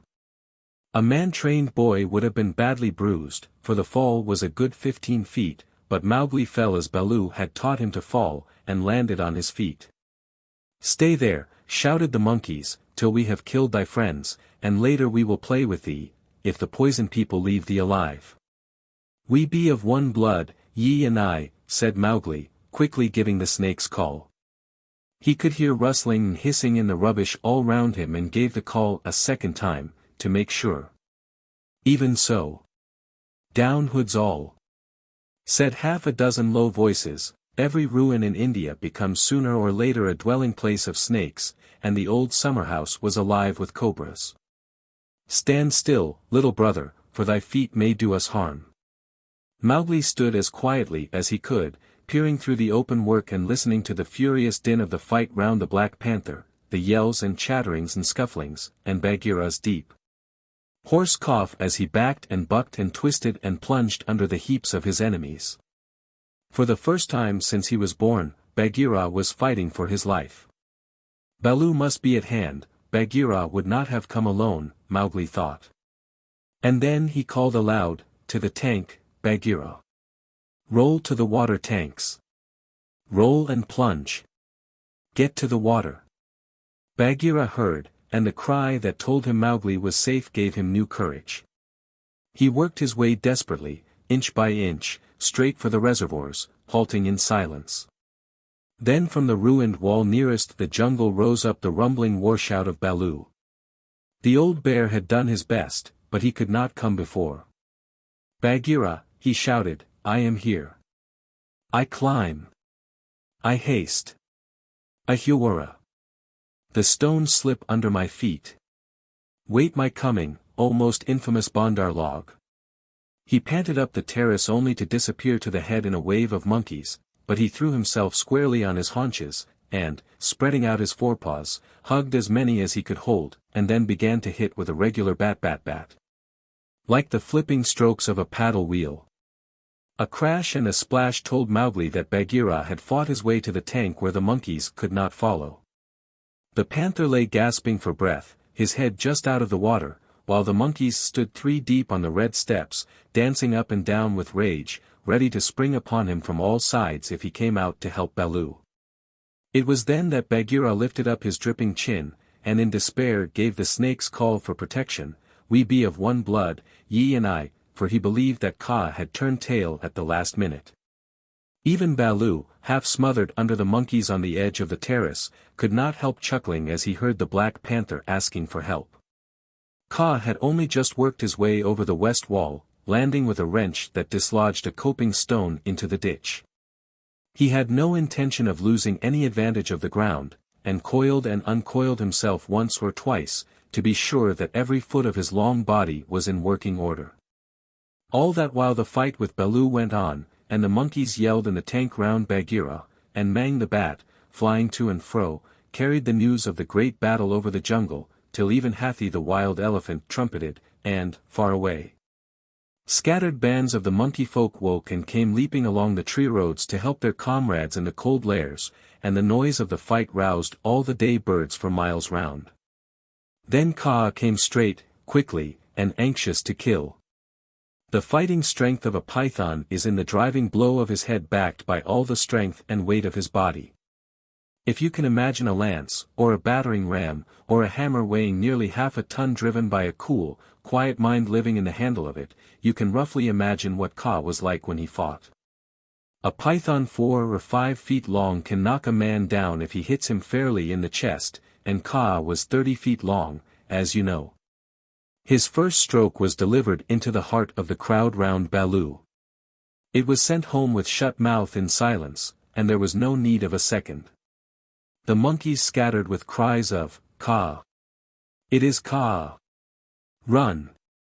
Run!" Generations of monkeys had been scared into good behavior by the stories their elders told them of Kaa, the night thief, who could slip along the branches as quietly as moss grows, and steal away the strongest monkey that ever lived. Of old Kaa, who could make himself look so like a dead branch or a rotten stump that the wisest were deceived, till the branch caught them. Kaa was everything that the monkeys feared in the jungle, for none of them knew the limits of his power, none of them could look him in the face, and none had ever come alive out of his hug. And so they ran, stammering with terror, to the walls and the roofs of the houses, and Baloo drew a deep breath of relief. His fur was much thicker than Bagheera's, but he had suffered sorely in the fight. Then Kaa opened his mouth for the first time and spoke one long hissing word, and the faraway monkeys, hurrying to the defense of the cold lairs, stayed where they were, cowering, till the loaded branches bent and crackled under them. The monkeys on the walls and the empty houses stopped their cries, and in the stillness that fell upon the city Mowgli heard Bagheera shaking his wet sides as he came up from the tank. Then the clamor broke out again. The monkeys leaped higher up the walls. They clung around the necks of the big stone idols and shrieked as they skipped along the battlements, while Mowgli, dancing in the summer house, put his eye to the screen work and hooted owl fashion between his front teeth, to show his derision and contempt. "Get the man-cub out of that trap, I can do no more," Bagheera gasped. "Let us take the man-cub and go. They may attack again. They will not move till I order them. Stay you so." Kaa hissed, and the city was silent once more. "I could not come before, brother, but I think I heard thee call." This was to Bagheera. I may have cried out in the battle," Bagheera answered. "Baloo, art thou hurt?" "I am not sure that they did not pull me into 100 little bowlings," said Baloo, gravely shaking one leg after the other. "Wow! I am sore. Kaa, we owe thee, I think, our lives, Bagheera and I." "No matter. Where is the manling?" "Here, in a trap." "I cannot climb out," cried Mowgli. The curve of the broken dome was above his head. "Take him away. He dances like Mao the peacock. He will crush our young," said the cobras inside. "Ha!" said Kaa with a chuckle, "he has friends everywhere, this manling. Stand back, manling. And hide you, O poison people. I break down the wall. Kaa looked carefully till he found a discolored crack in the marble tracery showing a weak spot, made 2 or 3 light taps with his head to get the distance, and then lifting up 6 feet of his body clear of the ground. Sent home half a dozen full-power smashing blows, nose first. The screenwork broke and fell away in a cloud of dust and rubbish, and Mowgli leaped through the opening and flung himself between Baloo and Bagheera, an arm around each big neck. "Art thou hurt?" said Baloo, hugging him softly. "I am sore, hungry, and not a little bruised. But, oh, they have handled ye grievously, my brothers. Ye bleed." "Others also," said Bagheera, licking his lips and looking at the monkey dead on the terrace and round the tank. It is nothing, if thou art safe, oh, my pride of all little frogs," whimpered Baloo. "Of that we shall judge later," said Bagheera, in a dry voice that Mowgli did not at all like. "But here is Kaa to whom we owe the battle and thou owest thy life. Thank him according to our customs, Mowgli." Mowgli turned and saw the great python's head swaying a foot above his own. "So this is the manling," said Kaa. "Very soft is his skin, and he is not unlike the Bandar-log. Have a care, manling, that I do not mistake thee for a monkey some twilight when I have newly changed my coat." "We be one blood, thou and I," Mowgli answered. "I take my life from thee tonight. My kill shall be thy kill if ever thou art hungry, O Kaa." "All thanks, little brother," said Kaa, though his eyes twinkled. "And what may so bold a hunter kill? I ask that I may follow when next he goes abroad. I kill nothing, I am too little, but I drive goats toward such as can use them. When thou art empty come to me and see if I speak the truth. I have some skill in these," he held out his hands, "and if ever thou art in a trap, I may pay the debt which I owe to thee, to Bagheera, and to Baloo, here. Good hunting to ye all, my masters." "Well said," growled Baloo, for Mowgli had returned thanks very prettily. The python dropped his head lightly for a minute on Mowgli's shoulder. "A brave heart and a courteous tongue," said he. "They shall carry thee far through the jungle, manling. But now go hence quickly with thy friends. Go and sleep, for the moon sets, and what follows it is not well that thou shouldst see." The moon was sinking behind the hills and the lines of trembling monkeys huddled together on the walls and battlements looked like ragged shaky fringes of things. Baloo went down to the tank for a drink and Bagheera began to put his fur in order, as Kaa glided out into the center of the terrace and brought his jaws together with a ringing snap that drew all the monkeys' eyes upon him. "The moon sets," he said. "Is there yet light enough to see?" From the walls came a moan like the wind in the treetops. "We see, O Kaa." "Good. Begins now the dance of the hunger of Kaa. Sit still and watch." He turned twice or thrice in a big circle, weaving his head from right to left. Then he began making loops and figures of 8 with his body, and soft, oozy triangles that melted into squares and 5-sided figures, and coiled mounds, never resting, never hurrying, and never stopping his low humming song.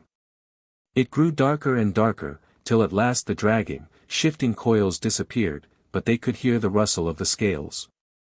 Baloo and Bagheera stood still as stone, growling in their throats, their neck hair bristling, and Mowgli watched and wondered. "Bandar-log," said the voice of Kaa at last, "can ye stir foot or hand without my order? Speak. Without thy order we cannot stir foot or hand, O Kaa." "Good. Come all one pace nearer to me." The lines of the monkeys swayed forward helplessly, and Baloo and Bagheera took one stiff step forward with them. "Nearer," hissed Kaa, and they all moved again. Mowgli laid his hands on Baloo and Bagheera to get them away, and the 2 great beasts started as though they had been waked from a dream. "Keep thy hand on my shoulder," Bagheera whispered. "Keep it there, or I must go back to Kaa." "Ah! It is only old Kaa making circles on the dust," said Mowgli. "Let us go." And the 3 slipped off through a gap in the walls to the jungle. "Hoof!" said Baloo, when he stood under the still trees again. Never more will I make an ally of Kaa, and he shook himself all over. He knows more than we, said Bagheera, trembling. In a little time, had I stayed, I should have walked down his throat. Many will walk by that road before the moon rises again, said Baloo. He will have good hunting, after his own fashion. But what was the meaning of it all? Said Mowgli, who did not know anything of a python's powers of fascination. I saw no more than a big snake making foolish circles till the dark came. And his nose was all sore. Ho! Ho! Mowgli, said Bagheera angrily, his nose was sore on thy account, as my ears and sides and paws, and Baloo's neck and shoulders are bitten on thy account. Neither Baloo nor Bagheera will be able to hunt with pleasure for many days. It is nothing, said Baloo, we have the man-cub again. True, but he has cost us heavily in time which might have been spent in good hunting, in wounds, in hair, I am half plucked along my back, and last of all, in honor.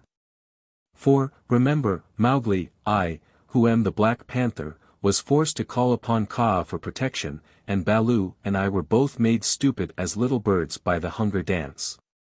All this, man-cub, came of thy playing with the Bandar-log. True, it is true, said Mowgli sorrowfully. I am an evil man-cub, and my stomach is sad in me. MF. What says the law of the jungle, Baloo? Baloo did not wish to bring Mowgli into any more trouble, but he could not tamper with the law, so he mumbled, sorrow never stays punishment. But remember, Bagheera, he is very little. I will remember. But he has done mischief, and blows must be dealt now. Mowgli, hast thou anything to say? Nothing. I did wrong. Baloo and thou are wounded. It is just. Bagheera gave him half a dozen love taps. From a panther's point of view, they would hardly have waked one of his own cubs, but for a 7-year-old boy they amounted to as severe a beating as you could wish to avoid. When it was all over, Mowgli sneezed, and picked himself up without a word. Now, said Bagheera, jump on my back, little brother, and we will go home. One of the beauties of jungle law is that punishment settles all scores. There is no nagging afterward. Mowgli laid his head down on Bagheera's back and slept so deeply that he never waked when he was put down in the home cave. Road Song of the Bandar-log. Here we go in a flung festoon. Halfway up to the jealous moon. Don't you envy our pranceful bands? Don't you wish you had extra hands? Wouldn't you like if your tails were, so curved in the shape of a cupid's bow? Now you're angry, but, never mind. Brother, thy tail hangs down behind. Here we sit in a branchy row. Thinking of beautiful things we know. Dreaming of deeds that we mean to do. All complete, in a minute or two. Something noble and wise and good. Done by merely wishing we could. We've forgotten, but, never mind. Brother, thy tail hangs down behind. All the talk we ever have heard. Uttered by bat or beast or bird. Hide or fin or scale or feather. Jabber it quickly and all together. Excellent. Wonderful. Once again. Now we are talking just like men. Let's pretend we are, never mind. Brother, thy tail hangs down behind. This is the way of the monkey kind. Then join our leaping lines that scumfish through the pines.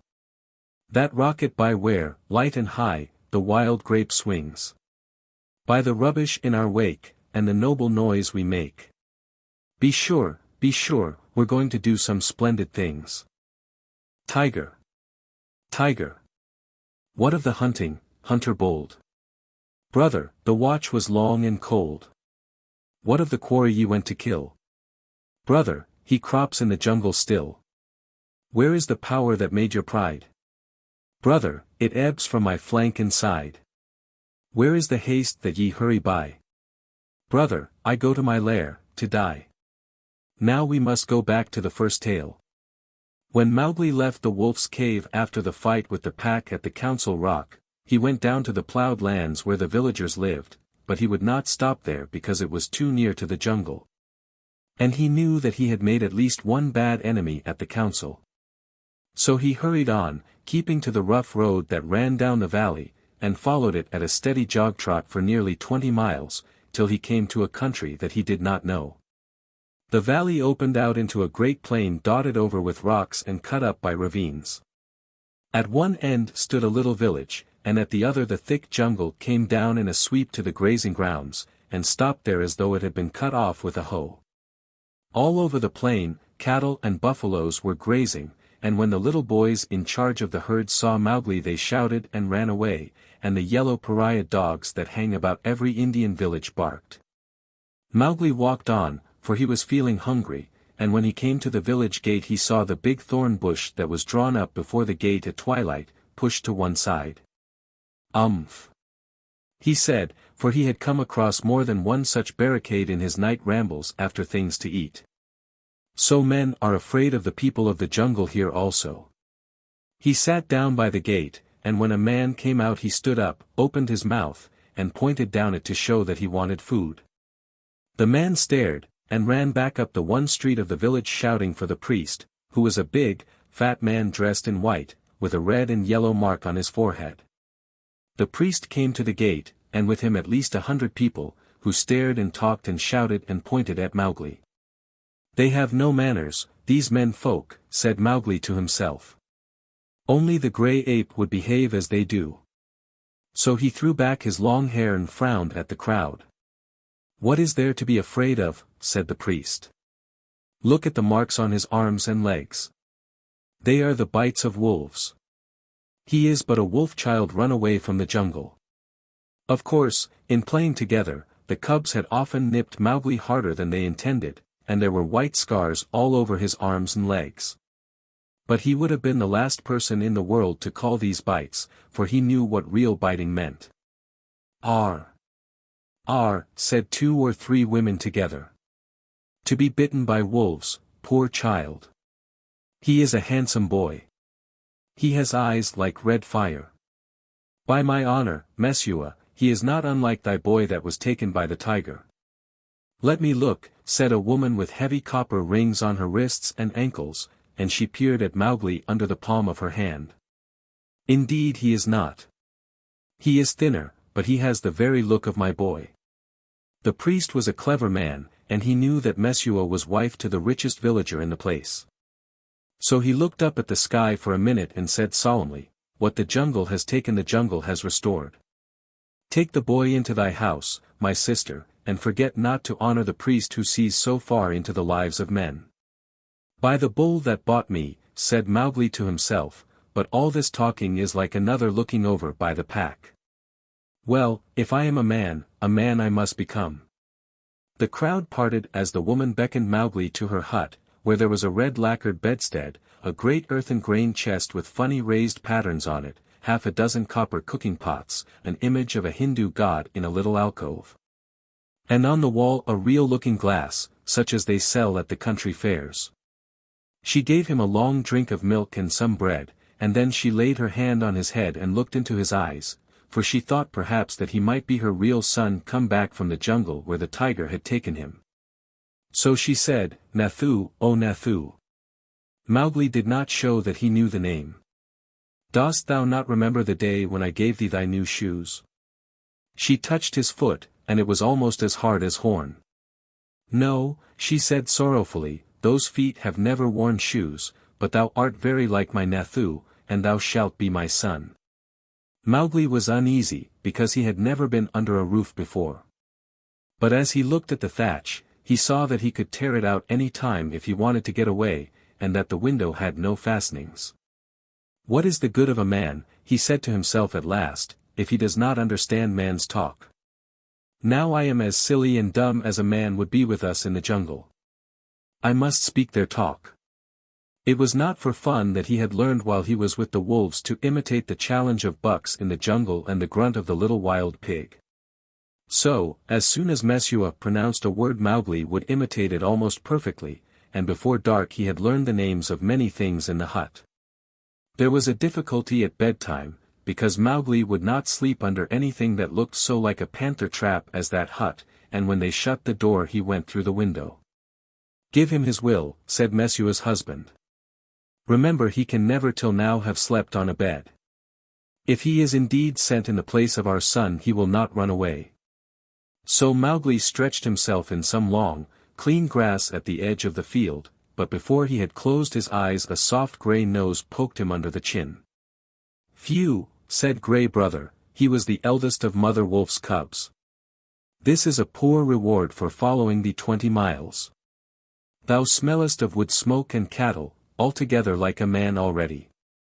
Wake, little brother, I bring news." "Are all well in the jungle?" said Mowgli, hugging him. "All except the wolves that were burned with the red flower. Now, listen. Shere Khan has gone away to hunt far off till his coat grows again, for he is badly singed. When he returns he swears that he will lay thy bones in the Waingunga. There are 2 words to that. I also have made a little promise. But news is always good. I am tired tonight, very tired with new things, Grey Brother, but bring me the news always. Thou wilt not forget that thou art a wolf." "Men will not make thee forget," said Grey Brother anxiously. "Never. I will always remember that I love thee and all in our cave. But also I will always remember that I have been cast out of the pack. And that thou mayest be cast out of another pack. Men are only men, little brother, and their talk is like the talk of frogs in a pond. When I come down here again, I will wait for thee in the bamboos at the edge of the grazing ground."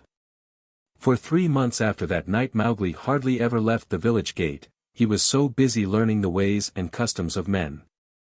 First he had to wear a cloth round him, which annoyed him horribly. And then he had to learn about money, which he did not in the least understand, and about ploughing, of which he did not see the use. Then the little children in the village made him very angry. Luckily, the law of the jungle had taught him to keep his temper, for in the jungle life and food depend on keeping your temper. But when they made fun of him because he would not play games or fly kites, or because he mispronounced some word, only the knowledge that it was unsportsmanlike to kill little naked cubs kept him from picking them up and breaking them in 2. He did not know his own strength in the least.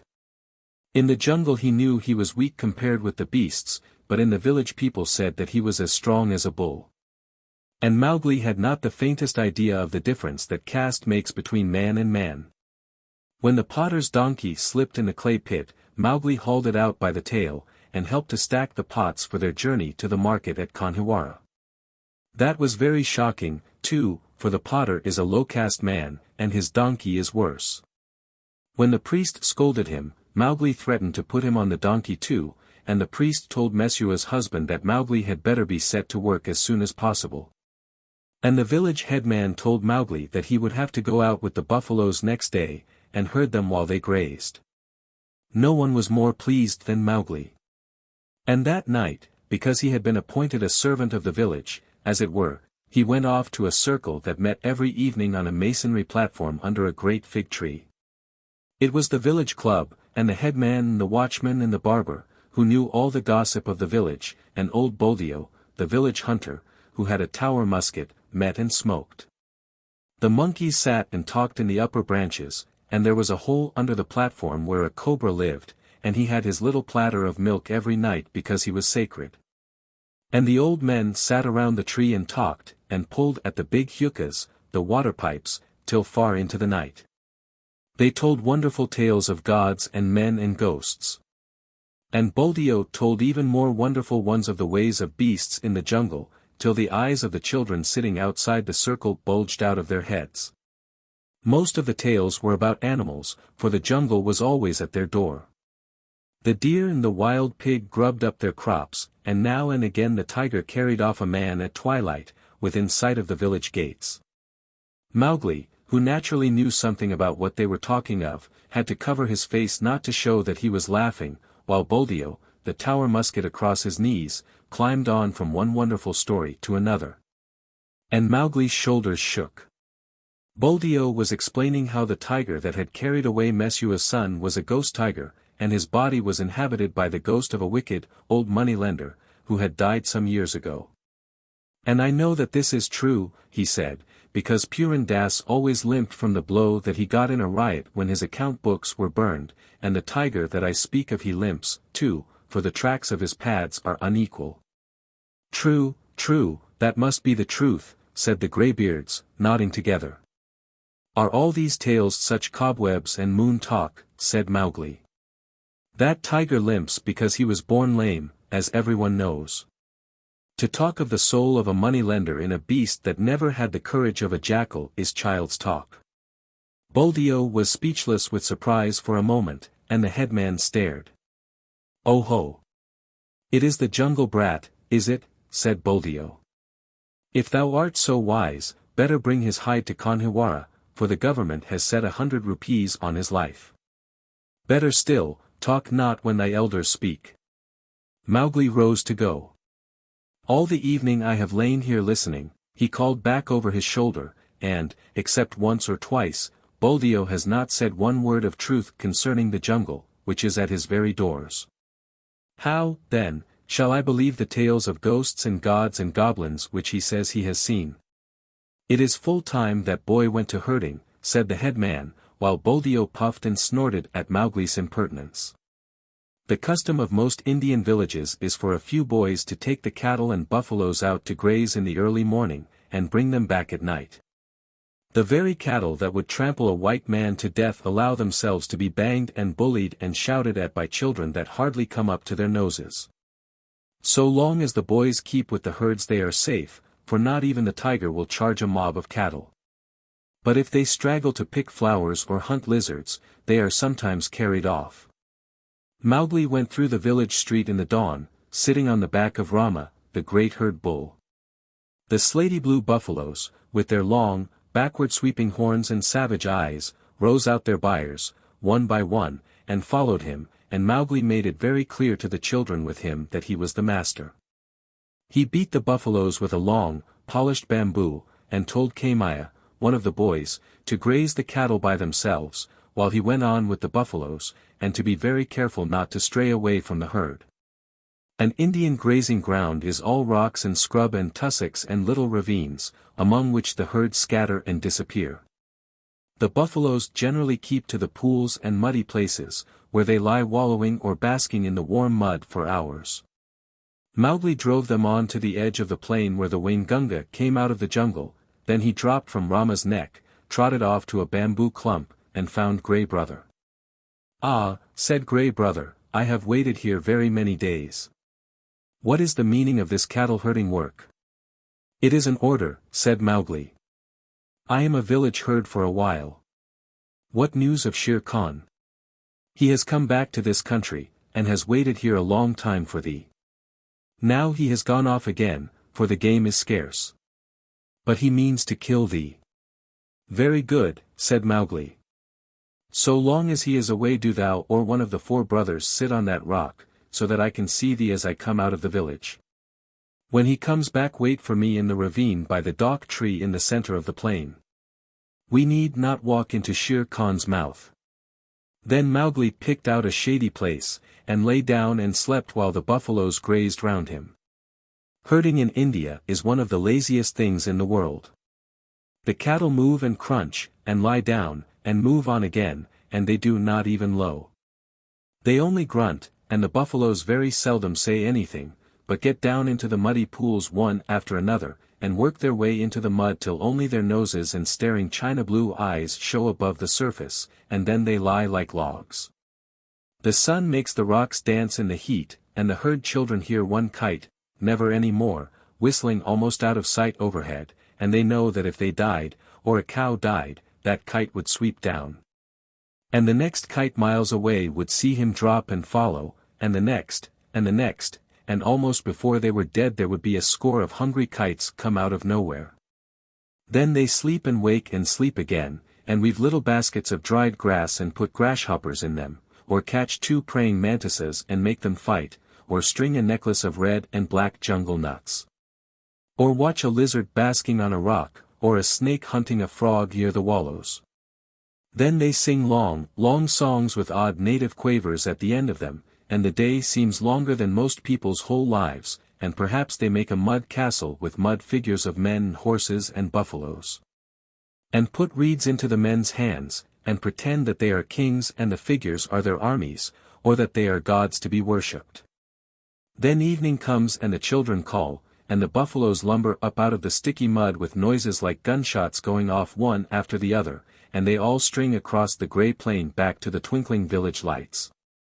Day after day Mowgli would lead the buffaloes out to their wallows, and day after day he would see Grey Brothers back a mile and a half away across the plain, so he knew that Shere Khan had not come back.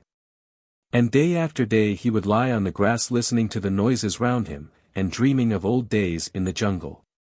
If Shere Khan had made a false step with his lame paw up in the jungles by the Waingunga, Mowgli would have heard him in those long, still mornings. At last a day came when he did not see Grey Brother at the signal place, and he laughed and headed the buffaloes for the ravine by the dhk tree, which was all covered with golden red flowers. There sat Grey Brother, every bristle on his back lifted. He has hidden for a month to throw thee off thy guard. He crossed the ranges last night with Tabaki, hot-foot on thy trail, said the wolf, panting. Mowgli frowned. I am not afraid of Shere Khan, but Tabaki is very cunning. Have no fear, said Grey Brother, licking his lips a little. I met Tabaki in the dawn. Now he is telling all his wisdom to the kites, but he told me everything before I broke his back. Shere Khan's plan is to wait for thee at the village gate this evening, for thee and for no one else. He is lying up now, in the big dry ravine of the Waingunga. Has he eaten today, or does he hunt empty, said Mowgli, for the answer meant life and death to him. He killed at dawn, a pig, and he has drunk too.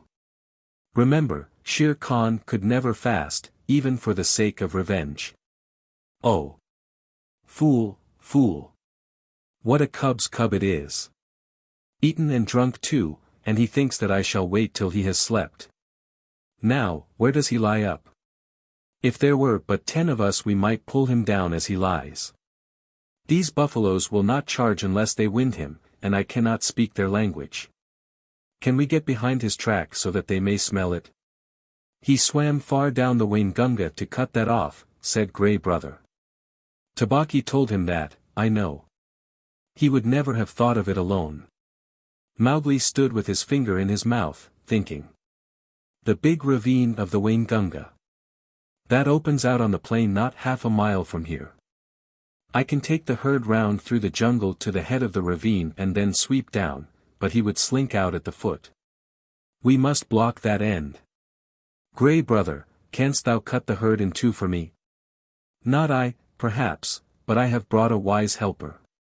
Grey Brother trotted off and dropped into a hole. Then there lifted up a huge grey head that Mowgli knew well, and the hot air was filled with the most desolate cry of all the jungle, the hunting howl of a wolf at midday. Akela! Akela, said Mowgli, clapping his hands. I might have known that thou wouldst not forget me. We have a big work in hand. Cut the herd in two, Akela. Keep the cows and calves together, and the bulls and the plough buffaloes by themselves. The two wolves ran, ladies' chain fashion, in and out of the herd, which snorted and threw up its head, and separated into two clumps. In one, the cow buffaloes stood with their calves in the center, and glared and pawed, ready, if a wolf would only stay still, to charge down and trample the life out of him. In the other, the bulls and the young bulls snorted and stamped, but though they looked more imposing they were much less dangerous, for they had no calves to protect. No 6 men could have divided the herd so neatly. What orders, panted Akela. They are trying to join again. Mowgli slipped on to Rama's back. Drive the bulls away to the left, Akela. Grey Brother, when we are gone, hold the cows together, and drive them into the foot of the ravine. How far? Said Grey Brother, panting and snapping. Till the sides are higher than Shere Khan can jump, shouted Mowgli. Keep them there till we come down. The bulls swept off as Akela bade, and Grey Brother stopped in front of the cows. They charged down on him, and he ran just before them to the foot of the ravine, as Akela drove the bulls far to the left. Well done. Another charge and they are fairly started. Careful, now, careful, Akela. A snap too much and the bulls will charge. Hujah. This is wilder work than driving blackbuck. Didst thou think these creatures could move so swiftly? Mowgli called. I have hunted these two in my time, gasped Akela in the dust. Shall I turn them into the jungle? I. Turn. Swiftly turn them. Rama is mad with rage. Oh, if I could only tell him what I need of him today. The bulls were turned, to the right this time, and crashed into the standing thicket. The other herd children, watching with the cattle half a mile away, hurried to the village as fast as their legs could carry them, crying that the buffaloes had gone mad and run away. But Mowgli's plan was simple enough. All he wanted to do was to make a big circle uphill and get at the head of the ravine, and then take the bulls down it and catch Shere Khan between the bulls and the cows. For he knew that after a meal and a full drink Shere Khan would not be in any condition to fight or to clamber up the sides of the ravine. He was soothing the buffaloes now by voice, and Akela had dropped far to the rear, only whimpering once or twice to hurry the rear guard. It was a long, long circle, for they did not wish to get too near the ravine and give Shere Khan warning. At last Mowgli rounded up the bewildered herd at the head of the ravine on a grassy patch that sloped steeply down to the ravine itself. From that height you could see across the tops of the trees down to the plain below. But what Mowgli looked at was the sides of the ravine, and he saw with a great deal of satisfaction that they ran nearly straight up and down, while the vines and creepers that hung over them would give no foothold to a tiger who wanted to get out. Let them breathe, Akela, he said, holding up his hand. They have not winded him yet. Let them breathe. I must tell Shere Khan who comes. We have him in the trap. He put his hands to his mouth and shouted down the ravine. It was almost like shouting down a tunnel, and the echoes jumped from rock to rock. After a long time there came back the drawling, sleepy snarl of a full-fed tiger just wakened. Who calls? Said Shere Khan, and a splendid peacock fluttered up out of the ravine screeching. I, Mowgli. Cattle thief, it is time to come to the council rock. Down, hurry them down, Akela. Down, Rama, down. The herd paused for an instant at the edge of the slope, but Akela gave tongue in the full hunting yell, and they pitched over one after the other, just as steamers shoot rapids, the sand and stones spurting up round them. Once started, there was no chance of stopping, and before they were fairly in the bed of the ravine Rama winded Shere Khan and bellowed. Ha! Ha! Said Mowgli, on his back. Now thou knowest. And the torrent of black horns, foaming muzzles, and staring eyes whirled down the ravine just as boulders go down in flood time, the weaker buffaloes being shouldered out to the sides of the ravine where they tore through the creepers. They knew what the business was before them, the terrible charge of the buffalo herd against which no tiger can hope to stand. Shere Khan heard the thunder of their hoofs, picked himself up, and lumbered down the ravine, looking from side to side for some way of escape, but the walls of the ravine were straight and he had to hold on, heavy with his dinner and his drink. Willing to do anything rather than fight. The herd splashed through the pool he had just left, bellowing till the narrow cut rang. Mowgli heard an answering bellow from the foot of the ravine, saw Shere Khan turn. The tiger knew if the worst came to the worst it was better to meet the bulls than the cows with their calves, and then Rama tripped, stumbled, and went on again over something soft, and, with the bulls at his heels, crashed full into the other herd, while the weaker buffaloes were lifted clean off their feet by the shock of the meeting. That charge carried both herds out into the plain, goring and stamping and snorting. Mowgli watched his time, and slipped off Rama's neck, laying about him right and left with his stick. Quick, Akela! Break them up! Scatter them, or they will be fighting one another. Drive them away, Akela! Hi, Rama! Hi, hi, hi! My children!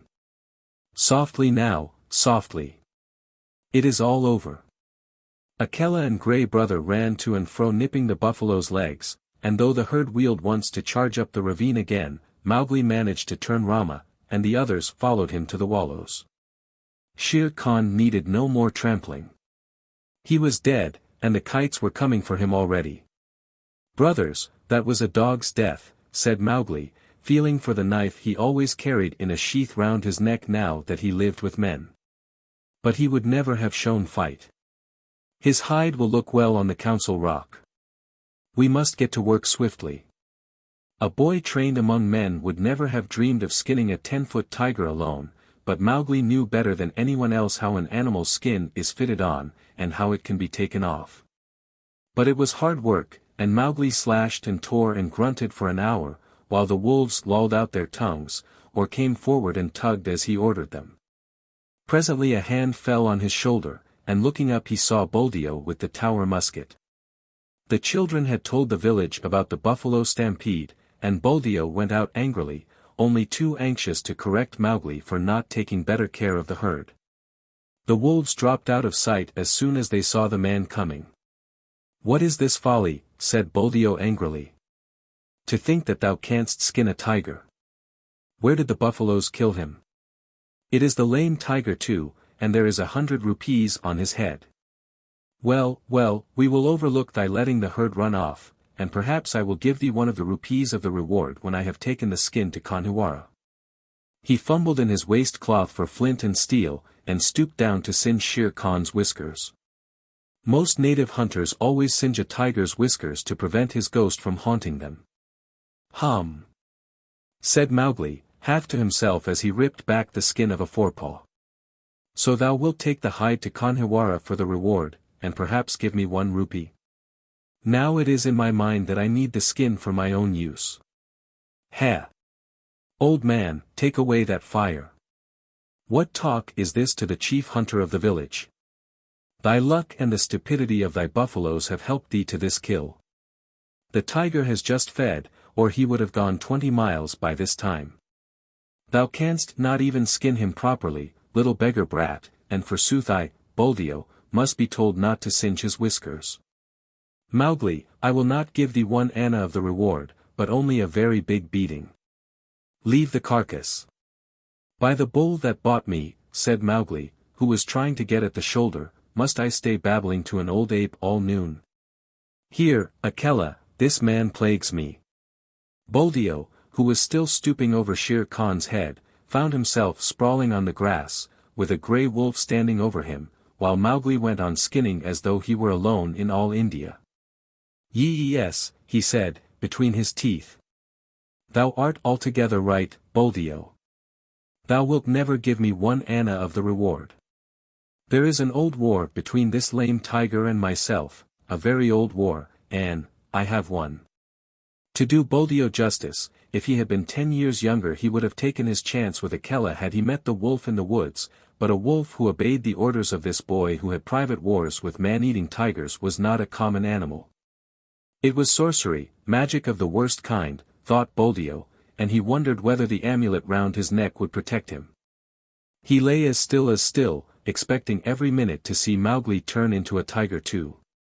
"Maharaj! Great King," he said at last in a husky whisper. "Yes," said Mowgli, without turning his head, chuckling a little. "I am an old man. I did not know that thou wast anything more than a herdsboy. May I rise up and go away, or will thy servant tear me to pieces? Go, and peace go with thee. Only, another time do not meddle with my game. Let him go, Akela." Buldeo hobbled away to the village as fast as he could, looking back over his shoulder in case Mowgli should change into something terrible. When he got to the village he told a tale of magic and enchantment and sorcery that made the priest look very grave. Mowgli went on with his work, but it was nearly twilight before he and the wolves had drawn the great gay skin clear of the body. "Now we must hide this and take the buffaloes home. Help me to herd them, Akela." The herd rounded up in the misty twilight, and when they got near the village Mowgli saw lights, and heard the conches and bells in the temple blowing and banging. Half the village seemed to be waiting for him by the gate. "That is because I have killed Shere Khan," he said to himself. But a shower of stones whistled about his ears, and the villagers shouted, sorcerer. Wolf's brat. Jungle demon. Go away. Get hence quickly or the priest will turn thee into a wolf again. Shoot, Buldeo, shoot. The old tower musket went off with a bang, and a young buffalo bellowed in pain. More sorcery, shouted the villagers. He can turn bullets. Buldeo, that was thy buffalo. Now what is this? Said Mowgli, bewildered, as the stones flew thicker. They are not unlike the pack, these brothers of thine, said Akela, sitting down composedly. It is in my head that, if bullets mean anything, they would cast thee out. Wolf. Wolf's cub. Go away, shouted the priest, waving a sprig of the sacred tulsi plant. Again. Last time it was because I was a man. This time it is because I am a wolf. Let us go, Akela. A woman, it was Mesua, ran across to the herd, and cried, Oh, my son, my son. They say thou art a sorcerer who can turn himself into a beast at will. I do not believe, but go away or they will kill thee. Buldeo says thou art a wizard, but I know thou hast avenged Nathu's death. Come back, Mesua, shouted the crowd. Come back, or we will stone thee. Mowgli laughed a little short ugly laugh, for a stone had hit him in the mouth. Run back, Mesua. This is one of the foolish tales they tell under the big tree at dusk. I have at least paid for thy son's life. Farewell. And run quickly, for I shall send the herd in more swiftly than their brickbats. I am no wizard, Mesua. Farewell. Now, once more, Akela, he cried. Bring the herd in. The buffaloes were anxious enough to get to the village. They hardly needed Akela's yell, but charged through the gate like a whirlwind, scattering the crowd right and left. Keep count, shouted Mowgli scornfully. It may be that I have stolen one of them. Keep count, for I will do your herding no more. Fare you well, children of men, and thank Mesua that I do not come in with my wolves and hunt you up and down your street. He turned on his heel and walked away with the lone wolf, and as he looked up at the stars he felt happy. No more sleeping in traps for me, Akela. Let us get Shere Khan's skin and go away. No, we will not hurt the village, for Mesua was kind to me. When the moon rose over the plain, making it look all milky, the horrified villagers saw Mowgli, with 2 wolves at his heels and a bundle on his head, trotting across at the steady wolf's trot that eats up the long miles like fire. Then they banged the temple bells and blew the conches louder than ever. And Mesua cried, and Buldeo embroidered the story of his adventures in the jungle, till he ended by saying that Akela stood up on his hind legs and talked like a man. The moon was just going down when Mowgli and the 2 wolves came to the hill of the Council Rock, and they stopped at Mother Wolf's cave. They have cast me out from the man pack, mother, shouted Mowgli, but I come with the hide of Shere Khan to keep my word. Mother Wolf walked stiffly from the cave with the cubs behind her, and her eyes glowed as she saw the skin. I told him on that day, when he crammed his head and shoulders into this cave, hunting for thy life, little frog, I told him that the hunter would be the hunted. It is well done. Little brother, it is well done, said a deep voice in the thicket. We were lonely in the jungle without thee, and Bagheera came running to Mowgli's bare feet. They clambered up the Council Rock together, and Mowgli spread the skin out on the flat stone where Akela used to sit, and pegged it down with 4 slivers of bamboo, and Akela lay down upon it, and called the old call to the council. Look, look well, O wolves, exactly as he had called when Mowgli was first brought there. Ever since Akela had been deposed, the pack had been without a leader, hunting and fighting at their own pleasure. But they answered the call from habit. And some of them were lame from the traps they had fallen into, and some limped from shot wounds, and some were mangy from eating bad food, and many were missing. But they came to the Council Rock, all that were left of them, and saw Shere Khan's striped hide on the rock, and the huge claws dangling at the end of the empty dangling feet. It was then that Mowgli made up a song that came up into his throat all by itself, and he shouted it aloud, leaping up and down on the rattling skin, and beating time with his heels till he had no more breath left. While Grey Brother and Akela howled between the verses. "Look well, O wolves! Have I kept my word?" said Mowgli. And the wolves bayed, yes, and one tattered wolf howled. "Lead us again, O Akela! Lead us again, O man-cub, for we be sick of this lawlessness, and we would be the free people once more." "Nay," purred Bagheera, "that may not be. When ye are full fed, the madness may come upon you again. Not for nothing are ye called the free people. Ye fought for freedom, and it is yours. Eat it, O wolves!" "Man-pack and wolf-pack have cast me out," said Mowgli. "Now I will hunt alone in the jungle." "And we will hunt with thee," said the 4 cubs. So Mowgli went away and hunted with the 4 cubs in the jungle from that day on. But he was not always alone, because, years afterward, he became a man and married. But that is a story for grown-ups.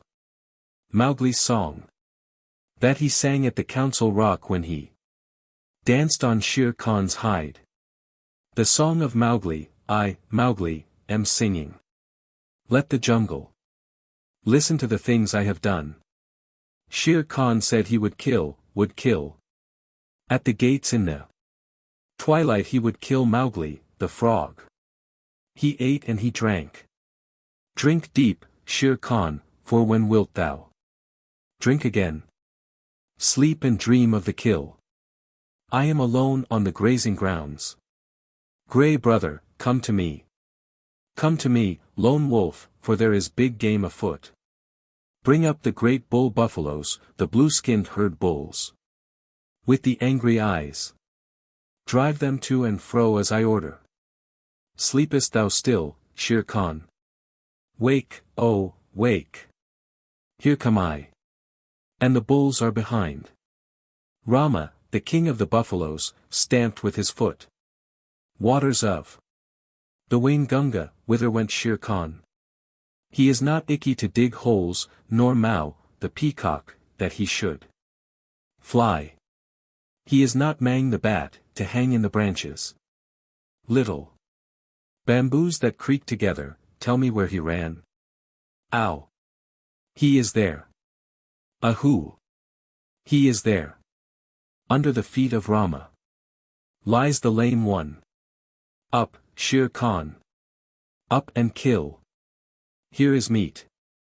Break the necks of the bulls. HSH. He is asleep. We will not wake him, for his strength is very great. The kites have come down to see it. The black ants have come up to know it. There is a great assembly in his honor. Alala. I have no cloth to wrap me. The kites will see that I am naked. I am ashamed to meet all these people. Lend me thy coat, Shere Khan. Lend me thy gay striped coat that I may go to the council rock. By the bull that bought me I made a promise, a little promise. Only thy coat is lacking before I keep my word. With the knife that men use, with the knife of the hunter, I will stoop down for my gift. Waters of the Waingunga, Shere Khan gives me his coat for the love that he bears me. Pull, Grey Brother. Pull, Akela. Heavy is the hide of Shere Khan. The man-pack are angry. They throw stones and talk child's talk. My mouth is bleeding. Let me run away. Through the hot night, run swiftly with me, my brothers. We will leave the lights of the village and go to the low moon. Waters of the Waingunga, the man-pack have cast me out. I did them no harm, but they were afraid of me. Why? Wolf-pack, ye have cast me out too. The jungle is shut to me and the village gates are shut. Why? As Mang flies between the beasts and birds, so fly I between the village and the jungle. Why? I dance on the hide of Shere Khan, but my heart is very heavy. My Mouth is cut and wounded with the stones from the village, but my heart is very light, because I have come back to the jungle. Why? These two things fight together in me as the snakes fight in the spring. The water comes out of my eyes, yet I laugh while it falls. Why? I am two Mowglis, but the hide of Shere Khan is under my feet. All the jungle knows that I have killed Shere Khan. Look, look. Well, oh wolves. Ahey. My heart is heavy with the things that I do not understand. The white seal. Oh. Hush thee, my baby, the night is behind us. And black are the waters that sparkled so green. The moon, o'er the combers, looks downward to find us. At rest in the hollows that rustle between. Where billow meets billow, then soft be thy pillow. Ah, weary wee flipperling, curl at thy ease. The storm shall not wake thee, nor shark overtake thee. Asleep in the arms of the slow-swinging seas. Seal Lullaby. All these things happened several years ago at a place called Novastoshnah, or Northeast Point, on the island of St. Paul, away and away in the Bering Sea. Limmershin, the winter wren, told me the tale when he was blown on to the rigging of a steamer going to Japan, and I took him down into my cabin and warmed and fed him for a couple of days till he was fit to fly back to St. Paul's again. Limmershin is a very quaint little bird, but he knows how to tell the truth. Nobody comes to Novastoshnah except on business, and the only people who have regular business there are the seals. They come in the summer months by hundreds and hundreds of thousands out of the cold grey sea. For Novastoshnah Beach has the finest accommodation for seals of any place in all the world. Sea Catch knew that, and every spring would swim from whatever place he happened to be in, would swim like a torpedo boat straight for Novastoshnah and spend a month fighting with his companions for a good place on the rocks. As close to the sea as possible. Sea Catch was 15 years old, a huge grey fur seal with almost a mane on his shoulders, and long, wicked dog teeth. When he heaved himself up on his front flippers he stood more than 4 feet clear of the ground, and his weight, if anyone had been bold enough to weigh him, was nearly 700 pounds. He was scarred all over with the marks of savage fights, but he was always ready for just one fight more. He would put his head on one side, as though he were afraid to look his enemy in the face. Then he would shoot it out like lightning, and when the big teeth were firmly fixed on the other seal's neck, the other seal might get away if he could, but Sea Catch would not help him. Yet Sea Catch never chased a beaten seal, for that was against the rules of the beach. He only wanted room by the sea for his nursery. But as there were 40 or 50,000 other seals hunting for the same thing each spring, the whistling, bellowing, roaring, and blowing on the beach was something frightful. From a little hill called Hutchinson's Hill, you could look over 3.5 miles of ground covered with fighting seals, and the surf was dotted all over with the heads of seals hurrying to land and begin their share of the fighting. They fought in the breakers, they fought in the sand, and they fought on the smooth-worn basalt rocks of the nurseries, for they were just as stupid and unaccommodating as men. Their wives never came to the island until late in May or early in June, for they did not care to be torn to pieces. And the young 2-, 3-, and 4-year-old seals who had not begun housekeeping went inland about half a mile through the ranks of the fighters and played about on the sand dunes in droves and legions. And rubbed off every single green thing that grew. They were called the Holluschickie, the bachelors, and there were perhaps 200,000 or 300,000 of them at Novastoshnah alone. Sea Catch had just finished his 45th fight one spring when Matka, his soft, sleek, gentle-eyed wife, came up out of the sea, and he caught her by the scruff of the neck and dumped her down on his reservation, saying gruffly, late as usual. "Where have you been?" It was not the fashion for Sea Catch to eat anything during the 4 months he stayed on the beaches, and so his temper was generally bad. Matka knew better than to answer back. She looked round and cooed, "How thoughtful of you. You've taken the old place again." "I should think I had," said Sea Catch. "Look at me." He was scratched and bleeding in 20 places. One eye was almost out, and his sides were torn to ribbons. "Oh, you men, you men," Matka said, fanning herself with her hind flipper. "Why can't you be sensible and settle your places quietly? You look as though you had been fighting with the killer whale." "I haven't been doing anything but fight since the middle of May. The beach is disgracefully crowded this season. I've met at least 100 seals from Lukannon Beach, house hunting. Why can't people stay where they belong? I've often thought we should be much happier if we hauled out at Otter Island instead of this crowded place," said Matka. "Bah! Only the Holluschickie go to Otter Island. If we went there they would say we were afraid.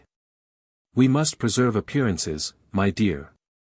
Sea Catch sunk his head proudly between his fat shoulders and pretended to go to sleep for a few minutes, but all the time he was keeping a sharp lookout for a fight. Now that all the seals and their wives were on the land, you could hear their clamor miles out to sea above the loudest gales. At the lowest counting there were over 1 million seals on the beach, old seals, mother seals, tiny babies, and Holluschickie, fighting, scuffling, bleeding, crawling, and playing together, going down to the sea and coming up from it in gangs and regiments, lying over every foot of ground as far as the eye could reach, and skirmishing about in brigades through the fog. It is nearly always foggy at Novastoshnah, except when the sun comes out and makes everything look all pearly and rainbow-colored for a little while. Kotick, Matka's baby, was born in the middle of that confusion, and he was all head and shoulders, with pale, watery blue eyes, as tiny seals must be, but there was something about his coat that made his mother look at him very closely. "Sea Catch," she said, "at last, our baby's going to be white." "Empty clamshells and dry seaweed," snorted Sea Catch. "There never has been such a thing in the world as a white seal." "I can't help that," said Matka, "there's going to be now." And she sang the low, crooning seal song that all the mother seals sing to their babies. "You mustn't swim till you're 6 weeks old, or your head will be sunk by your heels. And summer gales and killer whales are bad for baby seals. Are bad for baby seals, dear rat. As bad can be. But splash and grow strong. And you can't be wrong. Child of the open sea." Of course the little fellow did not understand the words at first. He paddled and scrambled about by his mother's side, and learned to scuffle out of the way when his father was fighting with another seal, and the two rolled and roared up and down the slippery rocks. Matka used to go to sea to get things to eat, and the baby was fed only once in 2 days, but then he ate all he could and throve upon it. The first thing he did was to crawl inland, and there he met tens of thousands of babies of his own age, and they played together like puppies, went to sleep on the clean sand, and played again. The old people in the nurseries took no notice of them, and the Holluschickie kept to their own grounds, and the babies had a beautiful playtime. When Matka came back from her deep-sea fishing she would go straight to their playground and call as a sheep calls for a lamb, and wait until she heard Kotick bleat.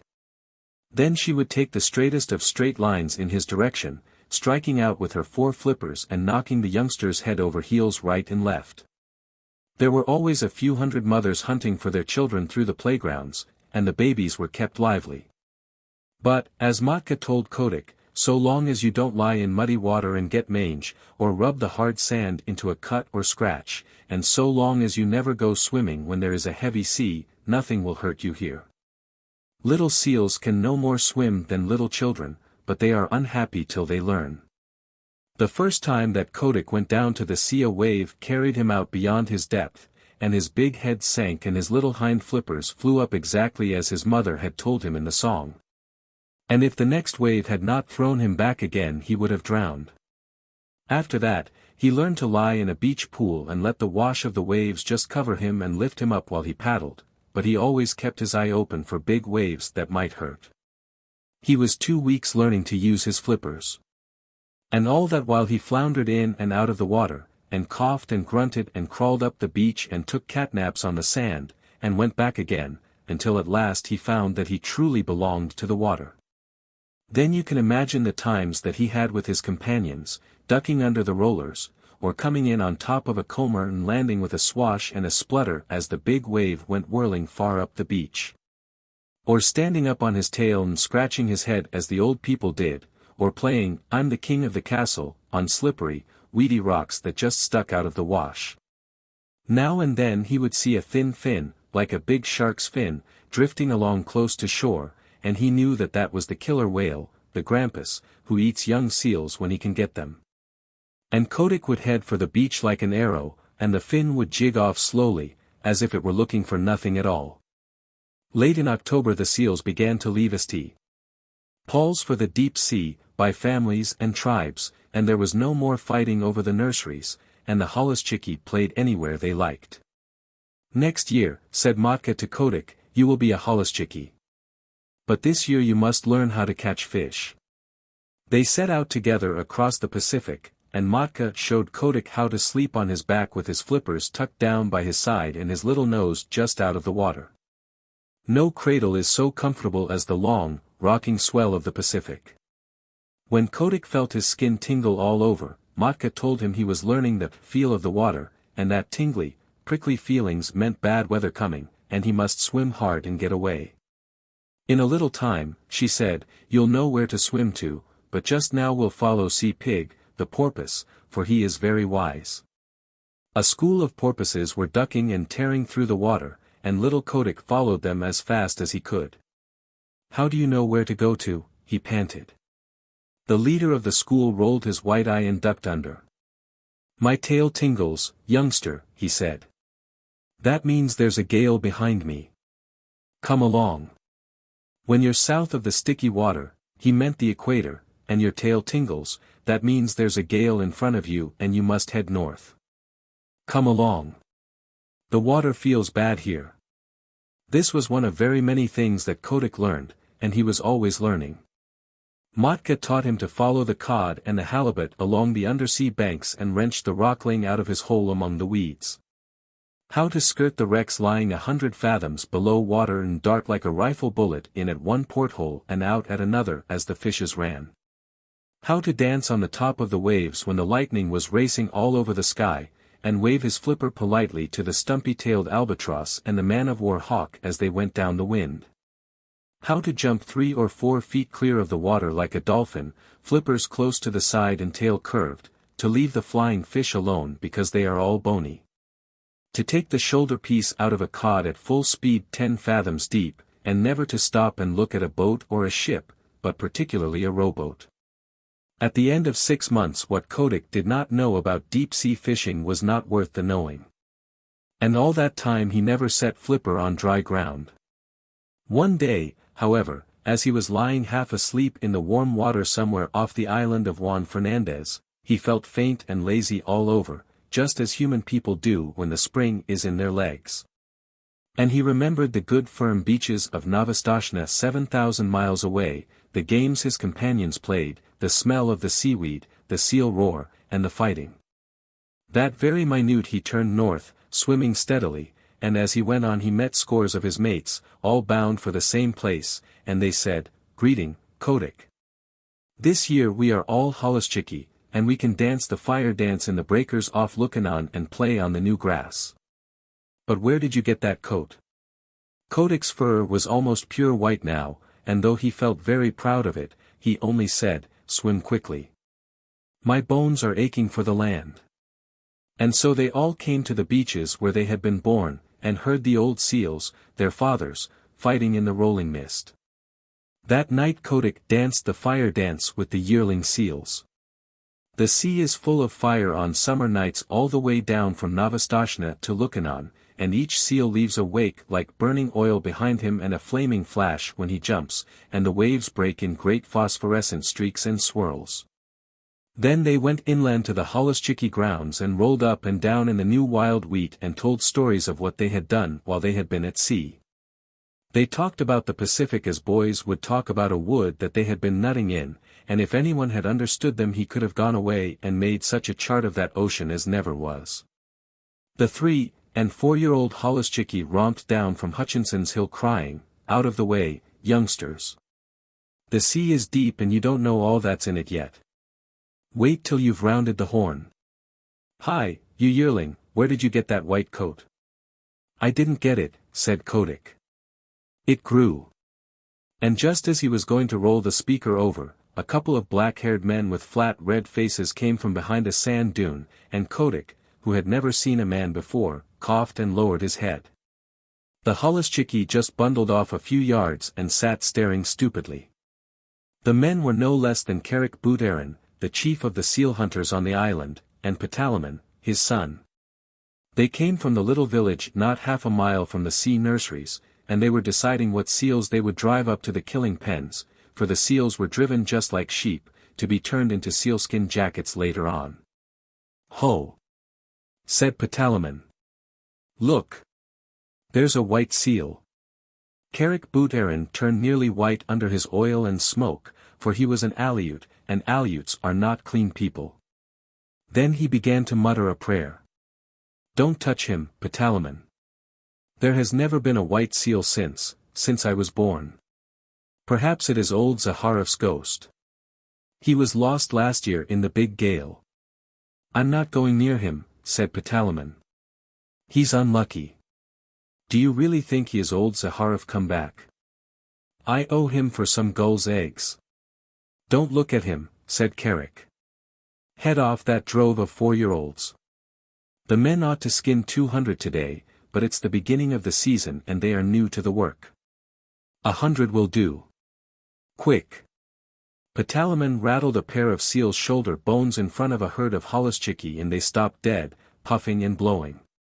Then he stepped near and the seals began to move, and Kerick headed them inland, and they never tried to get back to their companions. Hundreds and hundreds of thousands of seals watched them being driven, but they went on playing just the same. Kotick was the only one who asked questions, and none of his companions could tell him anything, except that the men always drove seals in that way for 6 weeks or 2 months of every year. "I am going to follow," he said, and his eyes nearly popped out of his head as he shuffled along in the wake of the herd.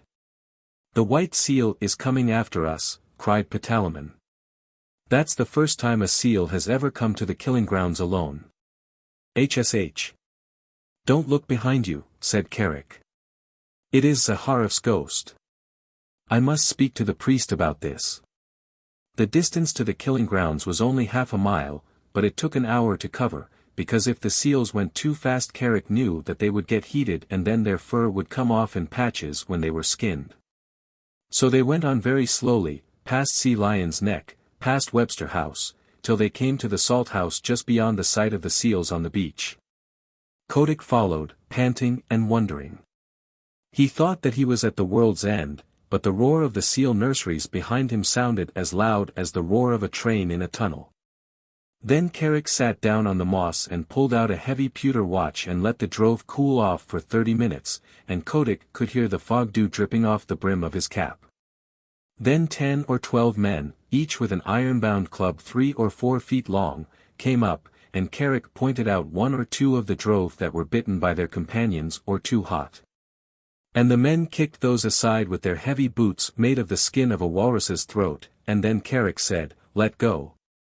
And then the men clubbed the seals on the head as fast as they could. 10 minutes later little Kotick did not recognize his friends any more, for their skins were ripped off from the nose to the hind flippers, whipped off and thrown down on the ground in a pile. That was enough for Kotick. He turned and galloped. A seal can gallop very swiftly for a short time, back to the sea, his little new mustache bristling with horror.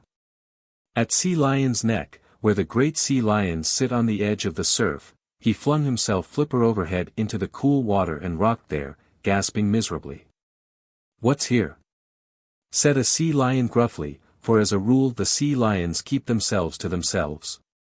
"Scutchney. Oaken Scutchney."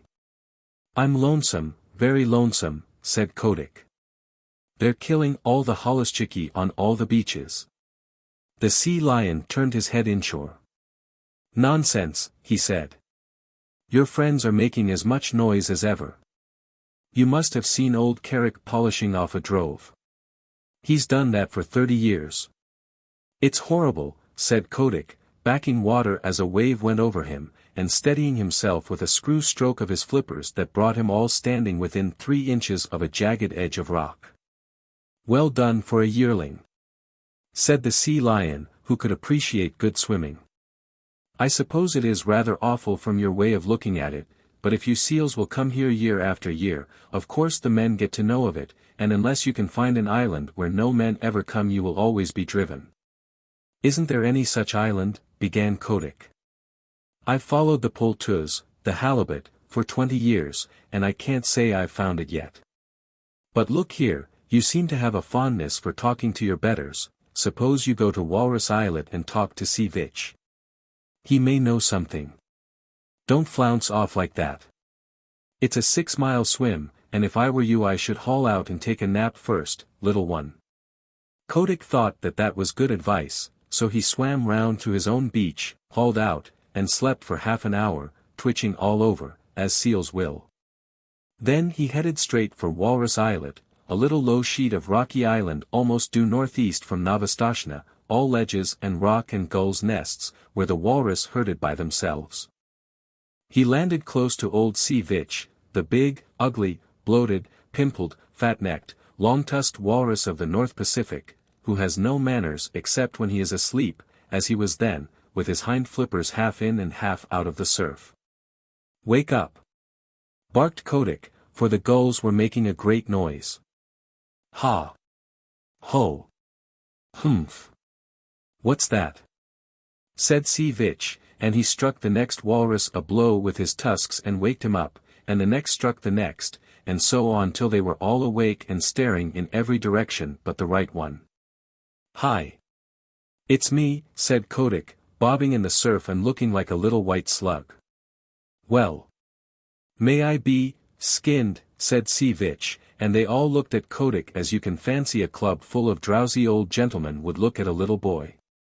Kotick did not care to hear any more about skinning just then, he had seen enough of it. So he called out, "Isn't there any place for seals to go where men don't ever come?" "Go and find out," said Sea Vitch, shutting his eyes. "Run away. We're busy here." Kotick made his dolphin jump in the air and shouted as loud as he could, "Clam-eater! Clam-eater!" He knew that Sea Vitch never caught a fish in his life but always rooted for clams and seaweed. Though he pretended to be a very terrible person. Naturally the chickies and the govaruskis and the apatkas, the burgomaster gulls and the kittiwakes and the puffins, who are always looking for a chance to be rude, took up the cry. And, so Limmershin told me, for nearly 5 minutes you could not have heard a gun fired on Walrus Islet. All the population was yelling and screaming, "Clam-eater! Stareek, old man," while Sea Vitch rolled from side to side grunting and coughing. "Now will you tell?" said Kotick, all out of breath. "Go and ask Sea Cow," said Sea Vitch. "If he is living still, he'll be able to tell you." "How shall I know Sea Cow when I meet him?" said Kotick, sheering off. "He's the only thing in the sea uglier than Sea Vitch," screamed a burgomaster gull, wheeling under Sea Vitch's nose. "Uglier, and with worse manners. Stareek." Kotick swam back to Novastoshnah, leaving the gulls to scream. There he found that no one sympathized with him in his little attempt to discover a quiet place for the seals. They told him that men had always driven the holluschickie, it was part of the day's work, and that if he did not like to see ugly things he should not have gone to the killing grounds. But none of the other seals had seen the killing, and that made the difference between him and his friends. Besides, Kotick was a white seal. "What you must do," said old Sea Catch, after he had heard his son's adventures, "is to grow up and be a big seal like your father, and have a nursery on the beach, and then they will leave you alone. In another 5 years you ought to be able to fight for yourself." Even gentle Matka, his mother, said, "You will never be able to stop the killing. Go and play in the sea, Kotick." And Kotick went off and danced the fire dance with a very heavy little heart. That autumn he left the beach as soon as he could, and set off alone because of a notion in his bullet head. He was going to find Sea Cow, if there was such a person in the sea, and he was going to find a quiet island with good firm beaches for seals to live on, where men could not get at them. So he explored and explored by himself from the North to the South Pacific, swimming as much as 300 miles in a day and a night. He met with more adventures than can be told, and narrowly escaped being caught by the basking shark, and the spotted shark, and the hammerhead, and he met all the untrustworthy ruffians that loaf up and down the seas, and the heavy polite fish. And the scarlet-spotted scallops that are moored in one place for hundreds of years, and grow very proud of it. But he never met sea cow, and he never found an island that he could fancy. If the beach was good and hard, with a slope behind it for seals to play on, there was always the smoke of a whaler on the horizon, boiling down blubber, and Kotick knew what that meant. Or else he could see that seals had once visited the island and been killed off, and Kotick knew that where men had come once they would come again. He picked up with an old stumpy-tailed albatross, who told him that Kerguelen Island was the very place for peace and quiet. And when Kotick went down there he was all but smashed to pieces against some wicked black cliffs in a heavy sleet storm with lightning and thunder. Yet as he pulled out against the gale he could see that even there had once been a seal nursery. And it was so in all the other islands that he visited. Limmershin gave a long list of them, for he said that Kotick spent 5 seasons exploring, with a 4 months' rest each year at Novastoshnah, when the Holluschickie used to make fun of him and his imaginary islands. He went to the Galapagos, a horrid dry place on the equator, where he was nearly baked to death. He went to the Georgia Islands, the Orkneys, Emerald Island, Little Nightingale Island, Gough's Island, Bouvet's Island, the Crossets, and even to a little speck of an island south of the Cape of Good Hope. But everywhere the people of the sea told him the same things. Seals had come to those islands once upon a time, but men had killed them all off. Even when he swam thousands of miles out of the Pacific and got to a place called Cape Corrientes, that was when he was coming back from Gough's Island, he found a few hundred mangy seals on a rock and they told him that men came there too. That nearly broke his heart, and he headed round the Horn back to his own beaches. And on his way north he hauled out on an island full of green trees, where he found an old seal who was dying, and Kotick caught fish for him and told him all his sorrows. Now, said Kotick, I am going back to Novastoshnah, and if I am driven to the killing pens with the Holluschickie I shall not care. The old seal said, try once more. I am the last of the lost rookery of Massafura, and in the days when men killed us by the 100,000 there was a story on the beaches that some day a white seal would come out of the north and lead the seal people to a quiet place. I am old, and I shall never live to see that day, but others will. Try once more. And Kotick curled up his mustache, it was a beauty, and said, I am the only white seal that has ever been born on the beaches, and I am the only seal, black or white, who ever thought of looking for new islands. This cheered him immensely.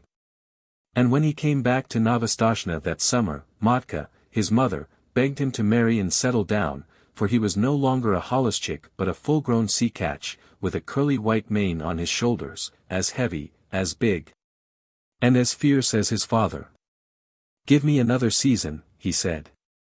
Remember, mother, it is always the 7th wave that goes farthest up the beach. Curiously enough, there was another seal who thought that she would put off marrying till the next year, and Kotick danced the fire dance with her all down Lukannon beach the night before he set off on his last exploration. This time he went westward, because he had fallen on the trail of a great shoal of halibut, and he needed at least 100 pounds of fish a day to keep him in good condition. He chased them till he was tired, and then he curled himself up and went to sleep on the hollows of the ground swell that sets into Copper Island. He knew the coast perfectly well, so about midnight, when he felt himself gently bumped on a weed bed, he said, tide's running strong tonight, and turning over under water opened his eyes slowly and stretched. Then he jumped like a cat, for he saw huge things nosing about in the shoal water and browsing on the heavy fringes of the weeds. By the great combers of Magellan, he said, beneath his mustache. Who in the deep sea are these people? They were like no walrus, sea lion, seal, bear, whale, shark, fish, squid, or scallop that Kotick had ever seen before. They were between 20 and 30 feet long, and they had no hind flippers, but a shovel-like tail that looked as if it had been whittled out of wet leather. Their heads were the most foolish-looking things you ever saw, and they balanced on the ends of their tails in deep water when they weren't grazing, bowing solemnly to each other and waving their front flippers as a fat man waves his arm. Ahem! Said Kotick. Good sport, gentlemen. The big things answered by bowing and waving their flippers like the frog footmen. When they began feeding again, Kotick saw that their upper lip was split into two pieces that they could twitch apart about a foot and bring together again with a whole bushel of seaweed between the splits. They tucked the stuff into their mouths and chumped solemnly. Messy style of feeding, that, said Kotick. They bowed again, and Kotick began to lose his temper. Very good, he said.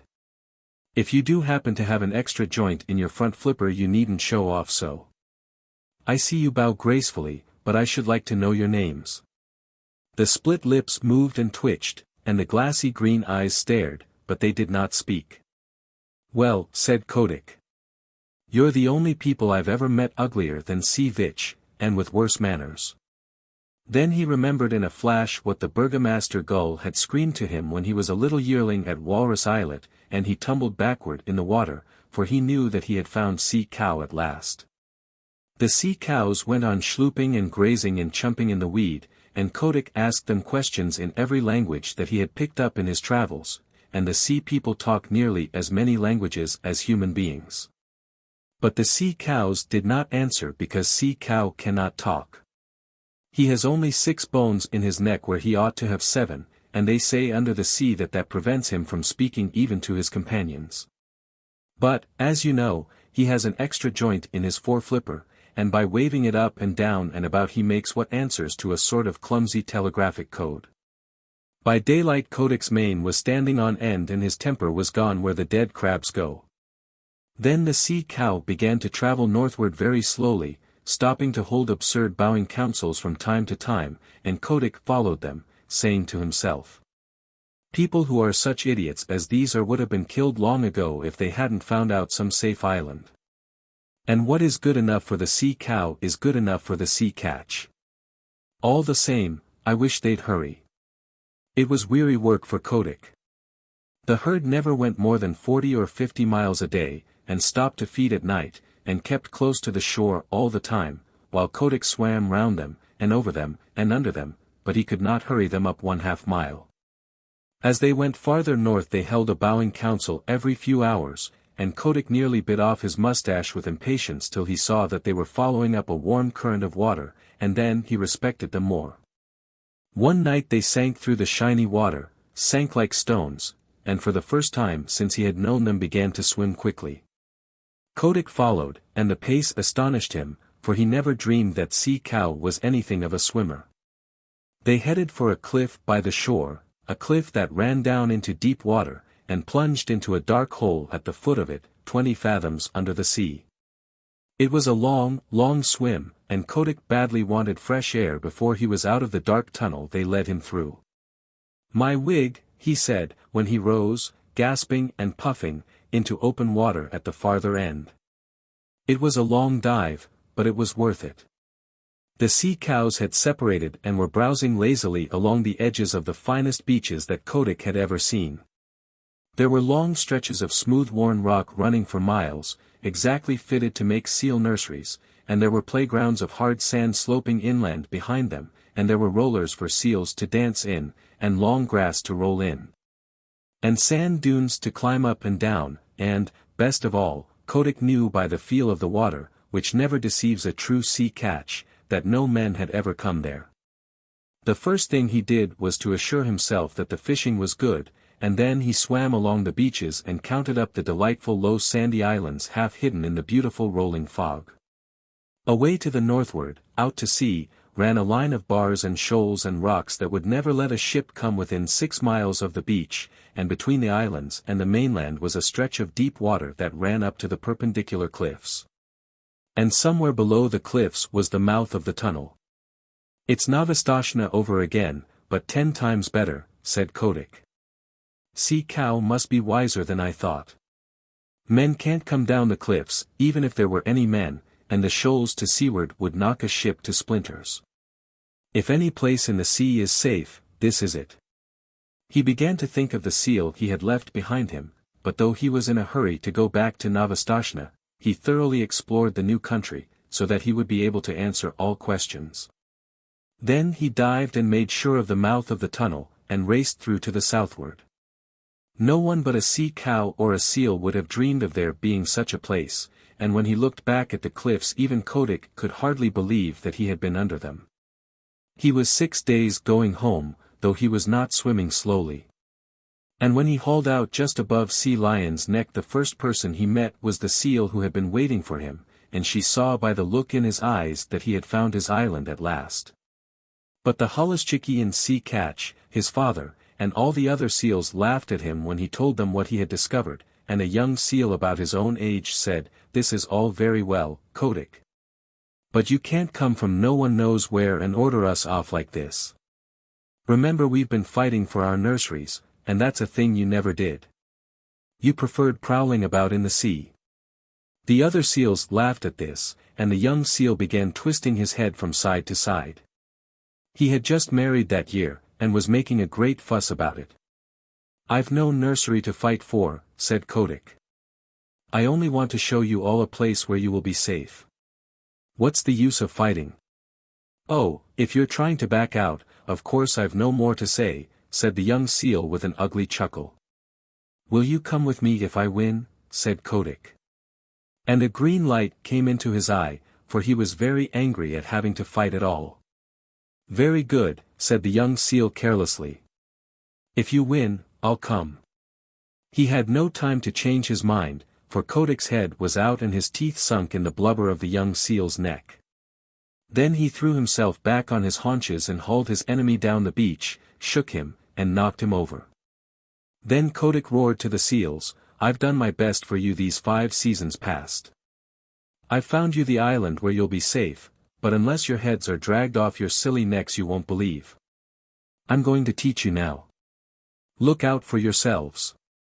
Limmershin told me that never in his life, and Limmershin sees 10,000 big seals fighting every year, never in all his little life did he see anything like Kotick's charge into the nurseries.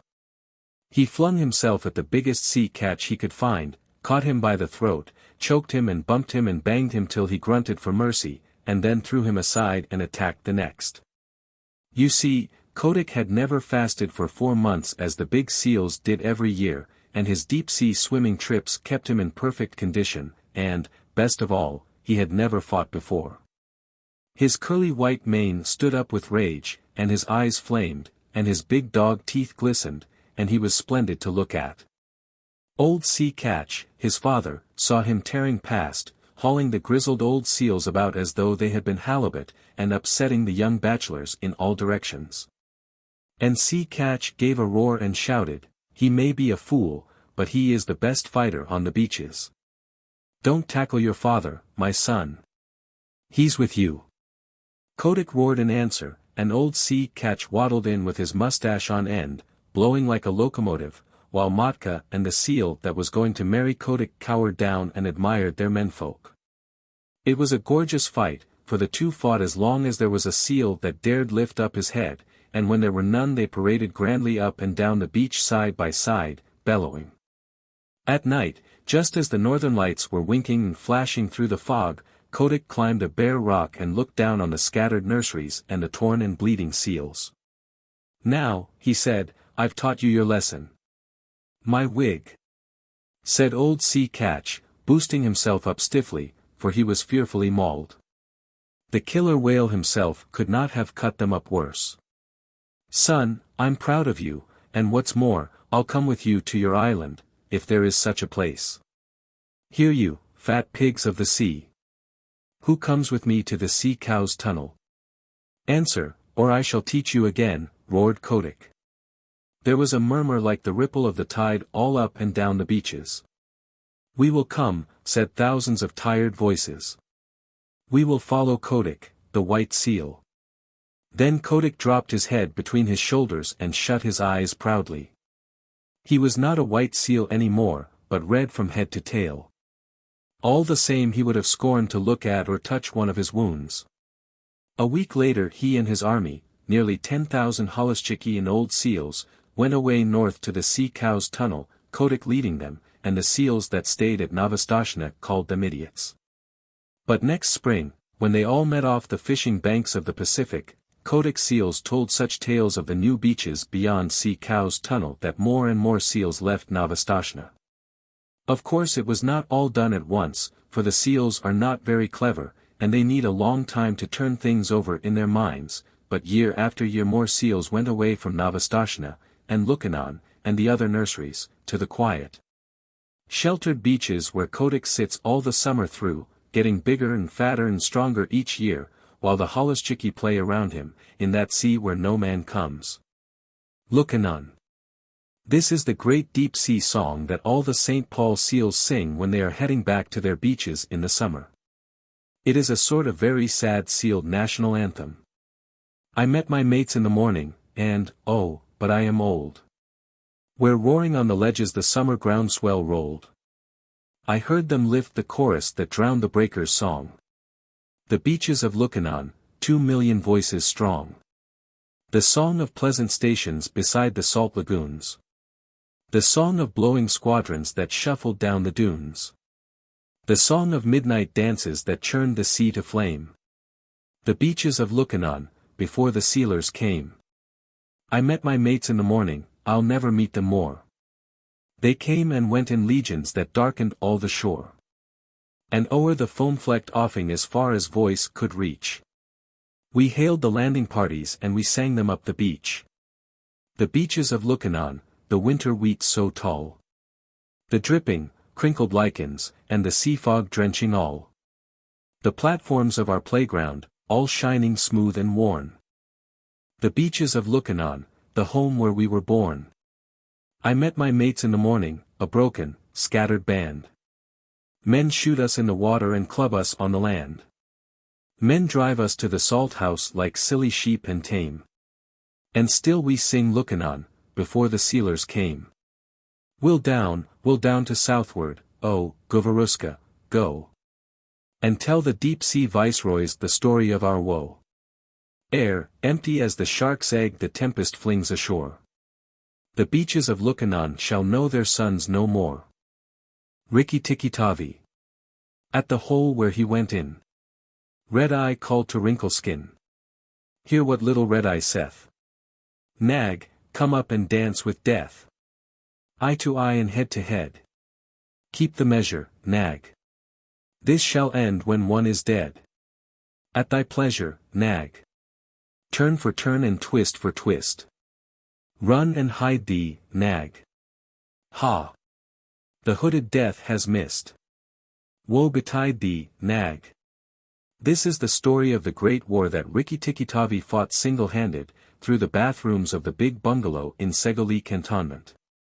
Darzee, the tailor bird, helped him, and Chuchundra, the muskrat, who never comes out into the middle of the floor, but always creeps round by the wall, gave him advice, but Rikki-Tikki did the real fighting. He was a mongoose, rather like a little cat in his fur and his tail, but quite like a weasel in his head and his habits. His eyes and the end of his restless nose were pink. He could scratch himself anywhere he pleased with any leg, front or back, that he chose to use. He could fluff up his tail till it looked like a bottle brush, and his war cry as he scuttled through the long grass was, Rik-Tik-Tikki-Tikki-Tchk. One day, a high summer flood washed him out of the burrow where he lived with his father and mother, and carried him, kicking and clucking, down a roadside ditch. He found a little wisp of grass floating there, and clung to it till he lost his senses. When he revived, he was lying in the hot sun on the middle of a garden path, very draggled indeed, and a small boy was saying, "Here's a dead mongoose. Let's have a funeral." "No," said his mother, "let's take him in and dry him. Perhaps he isn't really dead." They took him into the house, and a big man picked him up between his finger and thumb and said he was not dead but half choked. So they wrapped him in cotton wool, and warmed him over a little fire, and he opened his eyes and sneezed.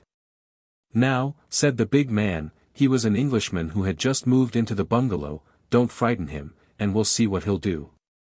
It is the hardest thing in the world to frighten a mongoose, because he is eaten up from nose to tail with curiosity.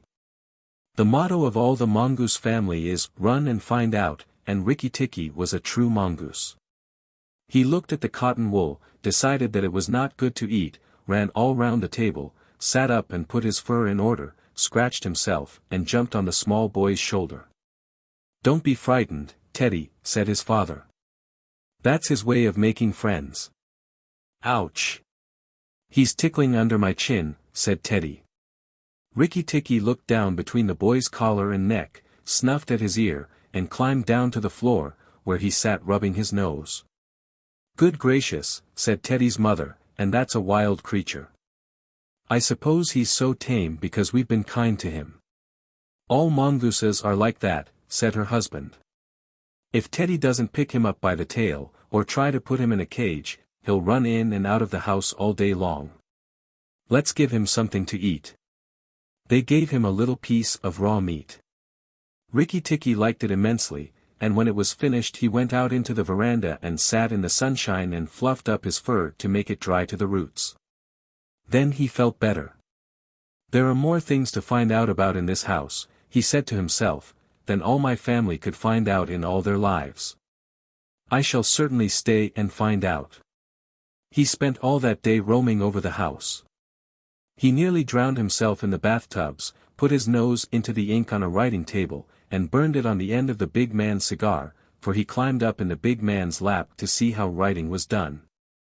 At nightfall he ran into Teddy's nursery to watch how kerosene lamps were lighted, and when Teddy went to bed Rikki-Tikki climbed up too. But he was a restless companion, because he had to get up and attend to every noise all through the night, and find out what made it. Teddy's mother and father came in, the last thing, to look at their boy, and Rikki-Tikki was awake on the pillow. I don't like that, said Teddy's mother. He may bite the child. He'll do no such thing, said the father. Teddy's safer with that little beast than if he had a bloodhound to watch him. If a snake came into the nursery now. But Teddy's mother wouldn't think of anything so awful. Early in the morning Rikki-Tikki came to early breakfast in the veranda riding on Teddy's shoulder, and they gave him banana and some boiled egg. He sat on all their laps one after the other, because every well-brought-up mongoose always hopes to be a house mongoose someday and have rooms to run about in. And Rikki-Tikki's mother, she used to live in the general's house at Segoli, had carefully told Rikki what to do if ever he came across white men. Then Rikki-Tikki went out into the garden to see what was to be seen. It was a large garden, only half cultivated, with bushes, as big as summer houses, of Marshall Neil roses, lime and orange trees, clumps of bamboos, and thickets of high grass. Rikki-Tikki licked his lips. This is a splendid hunting ground, he said, and his tail grew bottle-brushy at the thought of it, and he scuttled up and down the garden, snuffing here and there till he heard very sorrowful voices in a thorn bush. It was Darzee, the tailor bird, and his wife. They had made a beautiful nest by pulling two big leaves together and stitching them up the edges with fibers, and had filled the hollow with cotton and downy fluff. The nest swayed to and fro, as they sat on the rim and cried. "What is the matter?" asked Rikki-Tikki. "We are very miserable," said Darzee. "One of our babies fell out of the nest yesterday and Nag ate him." "Hum," said Rikki-Tikki, "that is very sad, but I am a stranger here." "Who is Nag?" Darzee and his wife only cowered down in the nest without answering, for from the thick grass at the foot of the bush there came a low hiss, a horrid cold sound that made Rikki-Tikki jump back 2 clear feet. Then inch by inch out of the grass rose up the head and spread hood of Nag, the big black cobra, and he was 5 feet long from tongue to tail. When he had lifted 1/3 of himself clear of the ground, he stayed balancing to and fro exactly as a dandelion tuft balances in the wind, and he looked at Rikki-Tikki with the wicked snake's eyes that never changed their expression. Whatever the snake may be thinking of. "Who is Nag?" said he. "I am Nag. The great god Brahm put his mark upon all our people, when the first cobra spread his hood to keep the sun off Brahm as he slept. Look, and be afraid." He spread out his hood more than ever, and Rikki-Tikki saw the spectacle mark on the back of it that looks exactly like the eye part of a hook and eye fastening. He was afraid for the minute, but it is impossible for a mongoose to stay frightened for any length of time, and though Rikki-Tikki had never met a live cobra before, his mother had fed him on dead ones. And he knew that all a grown mongoose's business in life was to fight and eat snakes. Nag knew that too and, at the bottom of his cold heart, he was afraid. Well, said Rikki-Tikki, and his tail began to fluff up again, marks or no marks, do you think it is right for you to eat fledglings out of a nest? Nag was thinking to himself, and watching the least little movement in the grass behind Rikki-Tikki. He knew that mongooses in the garden meant death sooner or later for him and his family, but he wanted to get Rikki-Tikki off his guard. So he dropped his head a little, and put it on one side. Let us talk, he said. You eat eggs. Why should not I eat birds? Behind you. Look behind you, sang Darzee. Rikki-Tikki knew better than to waste time in staring. He jumped up in the air as high as he could go, and just under him whizzed by the head of Nagena, Nag's wicked wife. She had crept up behind him as he was talking, to make an end of him. He heard her savage hiss as the stroke missed. He came down almost across her back, and if he had been an old mongoose he would have known that then was the time to break her back with one bite, but he was afraid of the terrible lashing return stroke of the cobra. He bit, indeed, but did not bite long enough, and he jumped clear of the whisking tail, leaving Nagena torn and angry. Wicked, wicked Darzee, said Nag, lashing up as high as he could reach toward the nest in the thorn bush. But Darzee had built it out of reach of snakes, and it only swayed to and fro. Rikki-Tikki felt his eyes growing red and hot. When a mongoose's eyes grow red, he is angry, and he sat back on his tail and hind legs like a little kangaroo, and looked all round him, and chattered with rage. But Nag and Nagena had disappeared into the grass. When a snake misses its stroke, it never says anything or gives any sign of what it means to do next. Rikki-Tikki did not care to follow them, for he did not feel sure that he could manage two snakes at once. So he trotted off to the gravel path near the house, and sat down to think. It was a serious matter for him. If you read the old books of natural history, you will find they say that when the mongoose fights the snake and happens to get bitten, he runs off and eats some herb that cures him. That is not true. The victory is only a matter of quickness of eye and quickness of foot. Snakes blow against mongooses jump, and as no eye can follow the motion of a snake's head when it strikes, this makes things much more wonderful than any magic herb. Rikki-Tikki knew he was a young mongoose, and it made him all the more pleased to think that he had managed to escape a blow from behind. It gave him confidence in himself, and when Teddy came running down the path, Rikki-Tikki was ready to be petted. But just as Teddy was stooping, something wriggled a little in the dust and a tiny voice said, "Be careful. I am Death." It was Kerite, the dusty brown snakeling that lies for choice on the dusty earth, and his bite is as dangerous as the cobra's. But he is so small that nobody thinks of him, and so he does the more harm to people. Rikki-Tikki's eyes grew red again, and he danced up to Kerite with the peculiar rocking, swaying motion that he had inherited from his family. It looks very funny, but it is so perfectly balanced a gait that you can fly off from it at any angle you please, and in dealing with snakes this is an advantage. If Rikki-Tikki had only known, he was doing a much more dangerous thing than fighting Nag, for Kerite is so small, and can turn so quickly, that unless Rikki bit him close to the back of the head, he would get the return stroke in his eye or his lip. But Rikki did not know. His eyes were all red, and he rocked back and forth, looking for a good place to hold. Kerite struck out.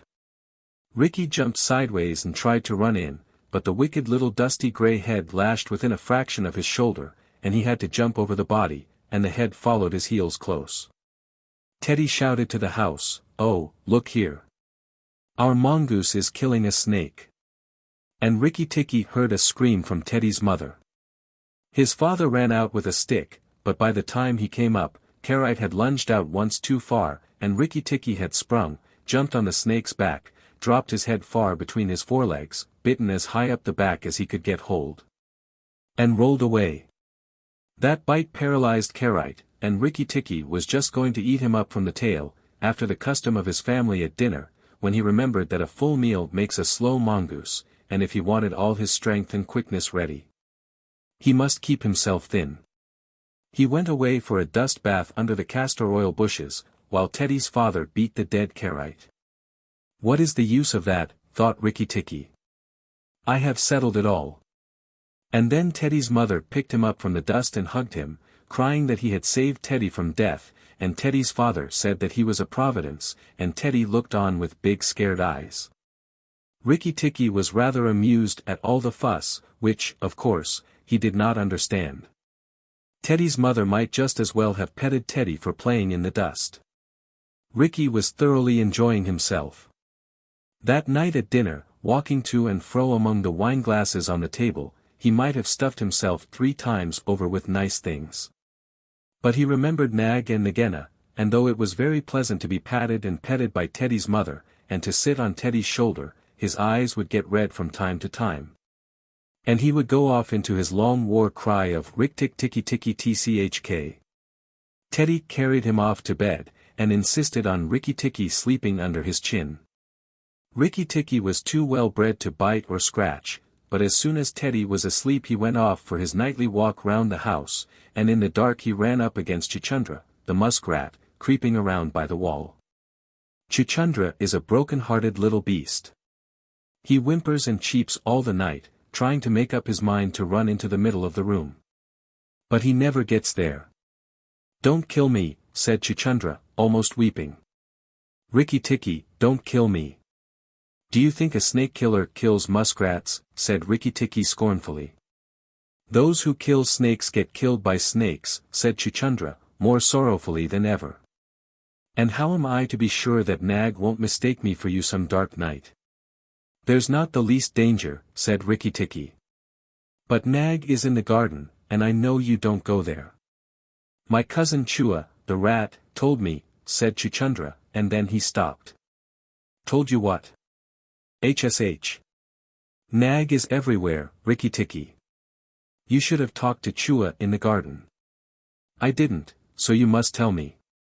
"Quick, Chuchundra, or I'll bite you."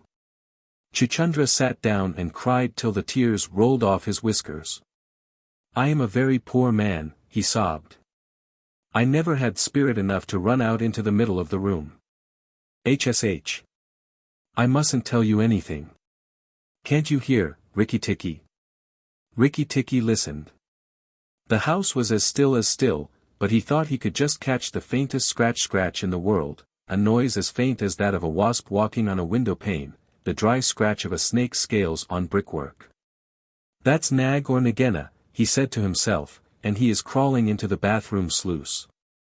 "You're right, Chuchundra, I should have talked to Chua." He stole off to Teddy's bathroom, but there was nothing there, and then to Teddy's mother's bathroom. At the bottom of the smooth plaster wall there was a brick pulled out to make a sluice for the bath water, and as Rikki-Tikki stole in by the masonry curb where the bath is put, he heard Nag and Nagena whispering together outside in the moonlight. "When the house is emptied of people," said Nagena to her husband, "he will have to go away, and then the garden will be our own again. Go in quietly, and remember that the big man who killed Karite is the first one to bite. Then come out and tell me, and we will hunt for Rikki-Tikki together." "But are you sure that there is anything to be gained by killing the people?" said Nag. "Everything. When there were no people in the bungalow, did we have any mongoose in the garden? So long as the bungalow is empty, we are king and queen of the garden. And remember that as soon as our eggs in the melon bed hatch, as they may tomorrow, our children will need room and quiet." "I had not thought of that," said Nag. "I will go, but there is no need that we should hunt for Rikki-Tikki afterward. I will kill the big man and his wife, and the child if I can, and come away quietly. Then the bungalow will be empty, and Rikki-Tikki will go." Rikki-Tikki tingled all over with rage and hatred at this, and then Nag's head came through the sluice, and his 5 feet of cold body followed it. Angry as he was, Rikki-Tikki was very frightened as he saw the size of the big cobra. Nag coiled himself up, raised his head, and looked into the bathroom in the dark, and Rikki could see his eyes glitter. "Now, if I kill him here, Nagena will know, and if I fight him on the open floor, the odds are in his favor. What am I to do?" said Rikki-Tikki-Tavi. Nag waved to and fro, and then Rikki-Tikki heard him drinking from the biggest water jar that was used to fill the bath. "That is good," said the snake. Now, when Karite was killed, the big man had a stick.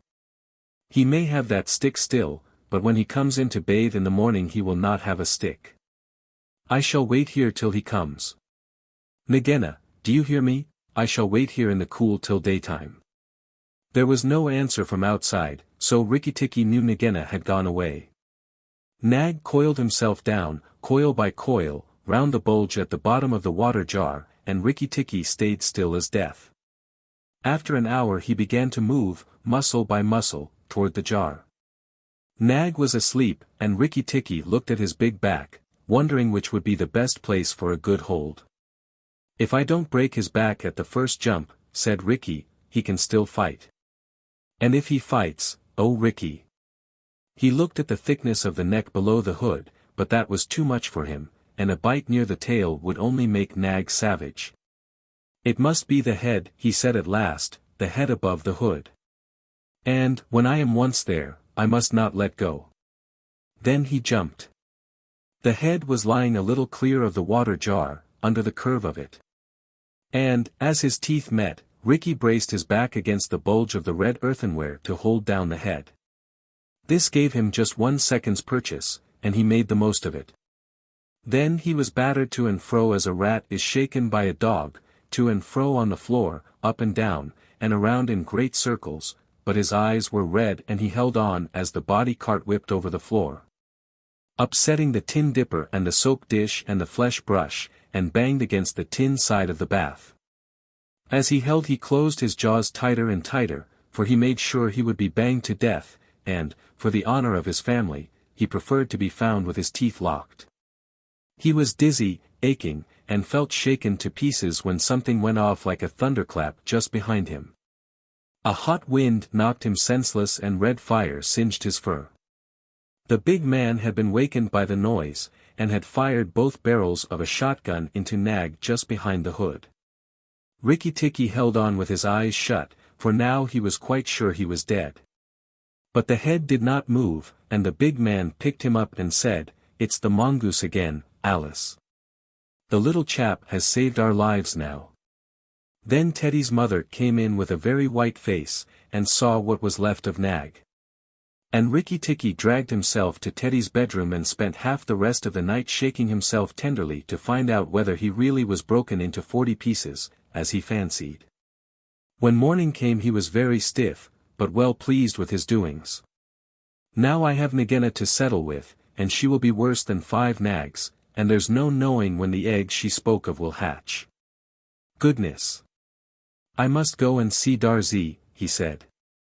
Without waiting for breakfast, Rikki-Tikki ran to the thorn bush where Darzee was singing a song of triumph at the top of his voice. The news of Nag's death was all over the garden, for the sweeper had thrown the body on the rubbish heap. "Oh, you stupid tuft of feathers," said Rikki-Tikki angrily. "Is this the time to sing?" "Nag is dead, is dead, is dead," sang Darzee. The valiant Rikki-Tikki caught him by the head and held fast. The big man brought the bang stick, and Nag fell in 2 pieces. "He will never eat my babies again." "All that's true enough. But where's Nagena?" said Rikki-Tikki, looking carefully round him. Nagena came to the bathroom sluice and called for Nag. Darzee went on, and Nag came out on the end of a stick. The sweeper picked him up on the end of a stick and threw him upon the rubbish heap. "Let us sing about the great, the red-eyed Rikki-Tikki." And Darzee filled his throat and sang. "If I could get up to your nest, I'd roll your babies out," said Rikki-Tikki. "You don't know when to do the right thing at the right time. You're safe enough in your nest there, but it's war for me down here. Stop singing a minute, Darzee." "For the great, the beautiful Rikki-Tikki's sake I will stop," said Darzee. "What is it, O killer of the terrible Nag? Where is Nagena, for the 3rd time?" "On the rubbish heap by the stables, mourning for Nag. Great is Rikki-Tikki with the white teeth. Bother my white teeth. Have you ever heard where she keeps her eggs?" "In the melon bed, on the end nearest the wall, where the sun strikes nearly all day. She hid them there weeks ago. And you never thought it worth while to tell me?" "The end nearest the wall," you said. "Rikki-Tikki, you are not going to eat her eggs?" Not eat exactly, no. Darzee, if you have a grain of sense you will fly off to the stables and pretend that your wing is broken, and let Nagena chase you away to this bush. I must get to the melon bed, and if I went there now she'd see me. Darzee was a feather-brained little fellow who could never hold more than one idea at a time in his head. And just because he knew that Nagena's children were born in eggs like his own, he didn't think at first that it was fair to kill them. But his wife was a sensible bird, and she knew that cobra's eggs meant young cobras later on. So she flew off from the nest, and left Darzee to keep the babies warm, and continue his song about the death of Nag. Darzee was very like a man in some ways. She fluttered in front of Nagena by the rubbish heap and cried out, "Oh, my wing is broken. The boy in the house threw a stone at me and broke it." Then she fluttered more desperately than ever. Nagena lifted up her head and hissed, "You warned Rikki-Tikki when I would have killed him. Indeed and truly, you've chosen a bad place to be lame in." And she moved toward Darzee's wife, slipping along over the dust.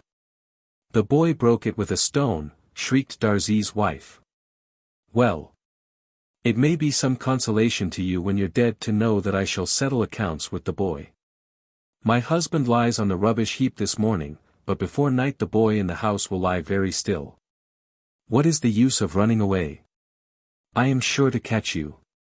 Little fool, look at me."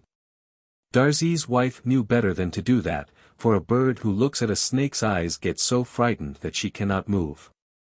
Darzee's wife fluttered on, piping sorrowfully, and never leaving the ground, and Nagena quickened her pace.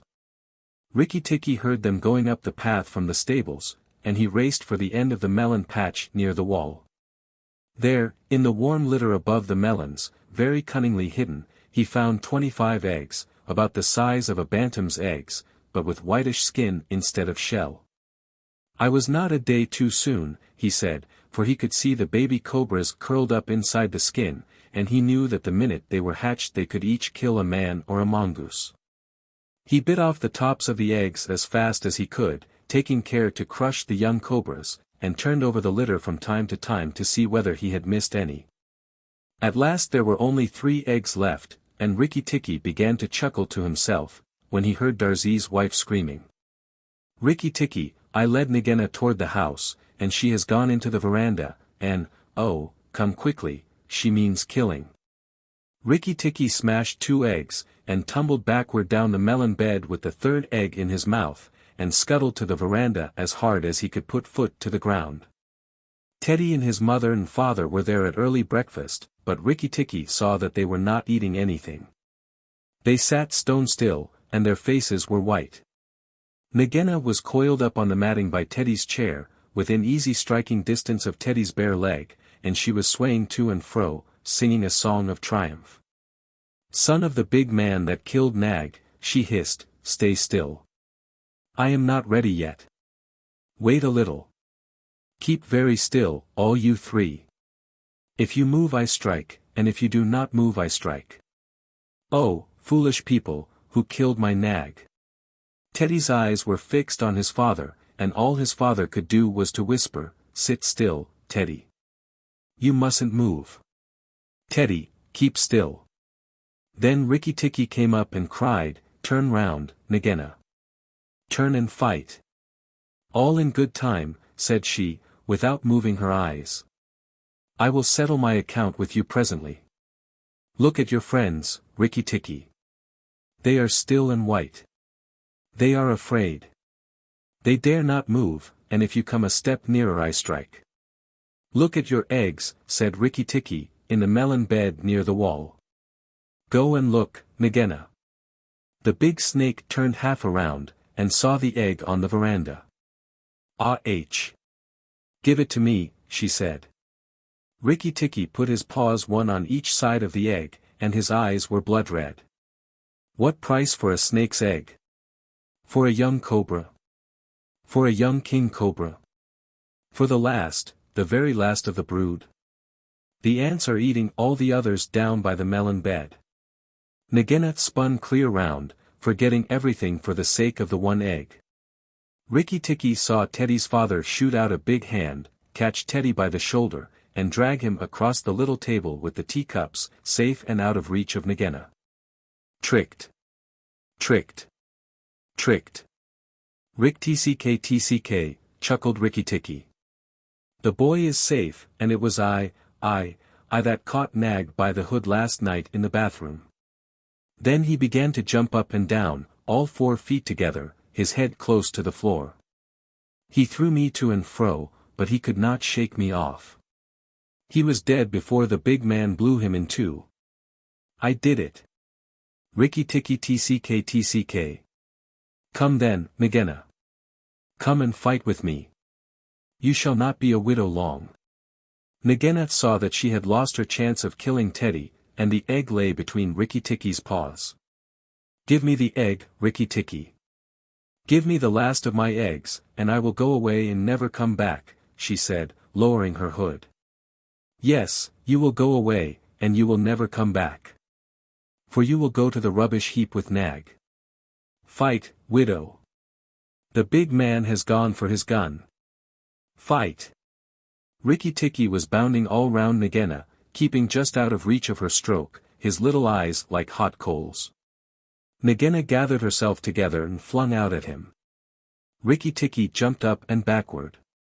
Again and again and again she struck, and each time her head came with a whack on the matting of the veranda and she gathered herself together like a watch spring.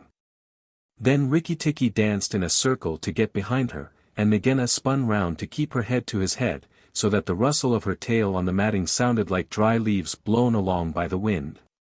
He had forgotten the egg.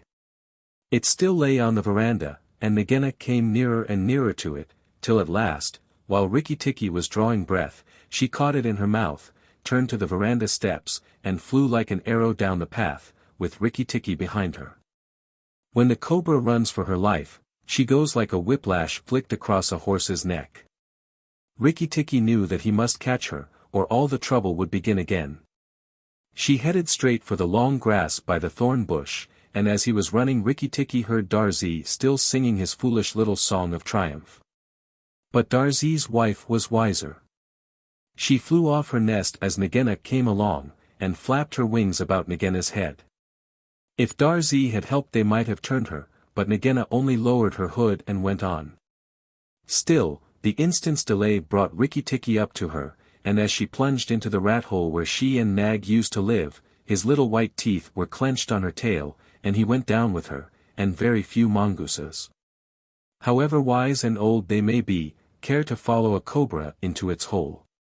It was dark in the hole, and Rikki-Tikki never knew when it might open out and give Nagena room to turn and strike at him.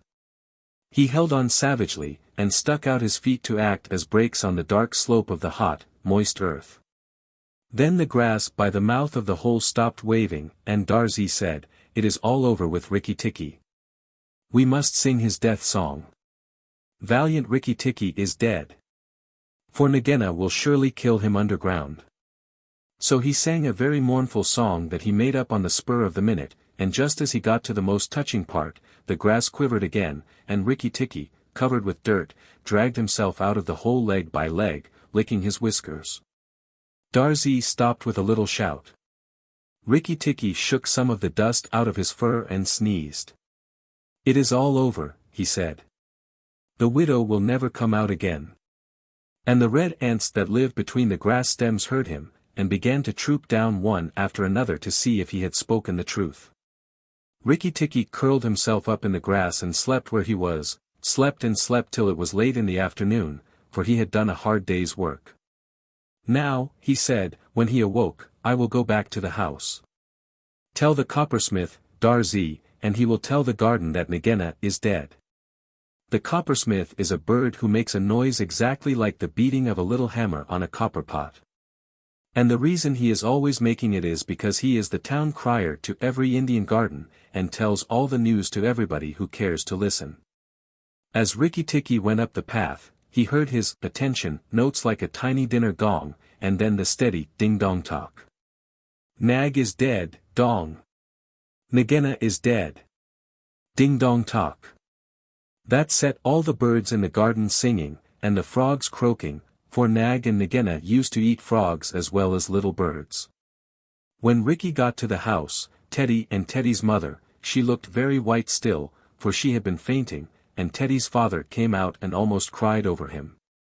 And that night he ate all that was given him till he could eat no more, and went to bed on Teddy's shoulder, where Teddy's mother saw him when she came to look late at night.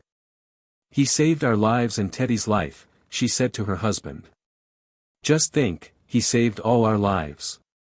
Rikki-Tikki woke up with a jump, for the mongooses are light sleepers. "Oh, it's you," said he. "What are you bothering for? All the cobras are dead. And if they weren't, I'm here." Rikki-Tikki had a right to be proud of himself. But he did not grow too proud, and he kept that garden as a mongoose should keep it, with tooth and jump and spring and bite, till never a cobra dared show its head inside the walls. Darzee's chant. Sung in honor of Rikki-Tikki-Tavi. Singer and tailor am I. Doubled the joys that I know. Proud of my lilt to the sky. Proud of the house that I sew. Over and under. So weave I my music, so weave I the house that I sew. Sing to your fledglings again. Mother, oh lift up your head. Evil that plagued us is slain. Death in the garden lies dead. Terror that hid in the roses is impotent, flung on the dunghill. And dead. Who has delivered us, who? Tell me his nest and his name. Rikki, the valiant, the true. Tikki, with eyeballs of flame. Rikki-Tikki-Tikki, the ivory-fanged, the hunter with eyeballs of flame. Give him the thanks of the birds. Bowing with tail feathers spread. Praise him with nightingale words. Nay, I will praise him instead. Here. I will sing you the praise of the bottle-tailed Rikki, with eyeballs of red. Here Rikki-Tikki interrupted, and the rest of the song is lost. Toomai of the Elephants. I will remember what I was, I am sick of rope and chain.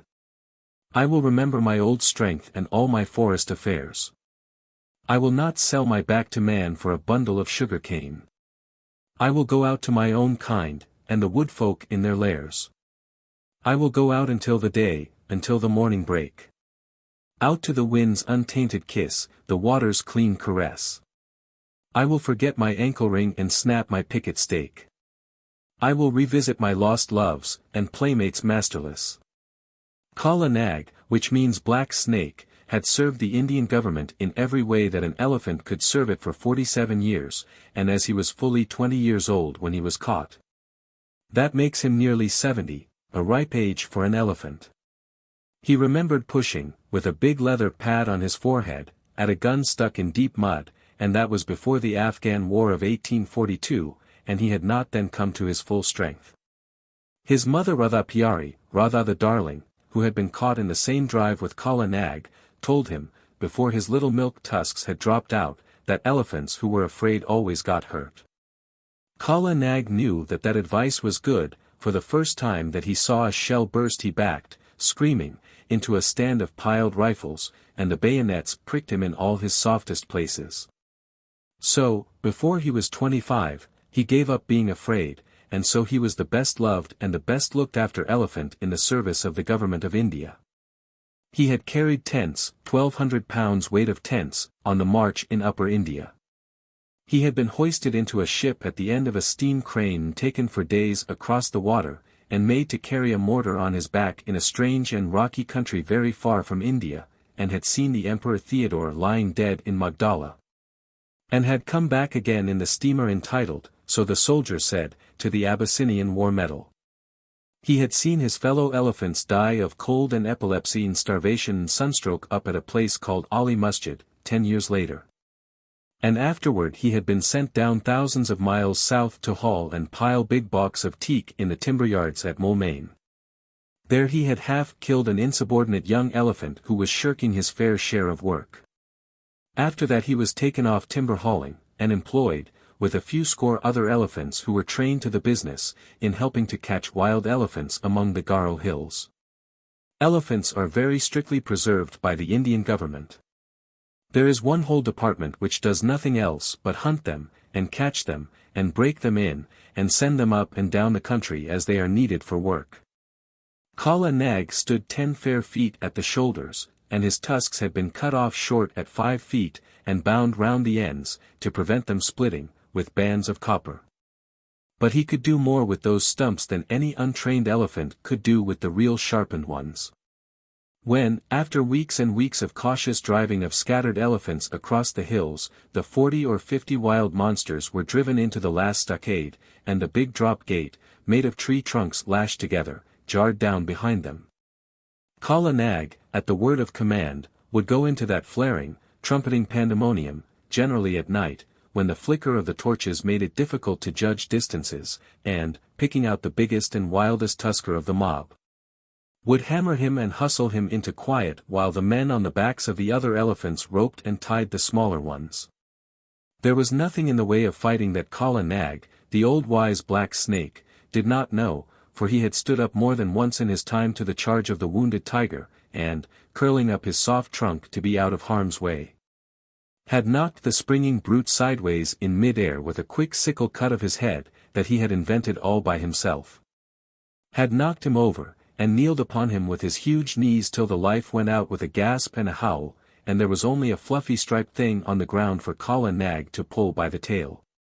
Yes, said Big Toomai, his driver, the son of Black Toomai who had taken him to Abyssinia, and grandson of Toomai of the Elephants who had seen him caught, there is nothing that the black snake fears except me.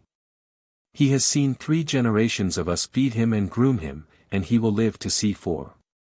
He is afraid of me also, said little Toomai, standing up to his full height of 4 feet, with only one rag upon him. He was 10 years old, the eldest son of Big Toomai, and, according to custom, he would take his father's place on Kala Nag's neck when he grew up, and would handle the heavy iron ankus, the elephant goad, that had been worn smooth by his father, and his grandfather, and his great-grandfather. He knew what he was talking of. For he had been born under Kala Nag's shadow, had played with the end of his trunk before he could walk, had taken him down to water as soon as he could walk. And Kala Nag would no more have dreamed of disobeying his shrill little orders than he would have dreamed of killing him on that day when Big Toomai carried the little brown baby under Kala Nag's tusks, and told him to salute his master that was to be. Yes, said little Toomai, he is afraid of me, and he took long strides up to Kala Nag, called him a fat old pig, and made him lift up his feet one after the other. Wah! Said little Toomai, thou art a big elephant, and he wagged his fluffy head, quoting his father. The government may pay for elephants, but they belong to us mahouts. When thou art old, Kala Nag, there will come some rich Raja, and he will buy thee from the government, on account of thy size and thy manners, and then thou wilt have nothing to do but to carry gold earrings in thy ears, and a gold howdah on thy back, and a red cloth covered with gold on thy sides, and walk at the head of the processions of the king. Then I shall sit on thy neck, O Kala Nag, with a silver ankus, and men will run before us with golden sticks, crying, room for the king's elephant. That will be good, Kala Nag, but not so good as this hunting in the jungles. Said Big Toomai. Thou art a boy, and as wild as a buffalo calf.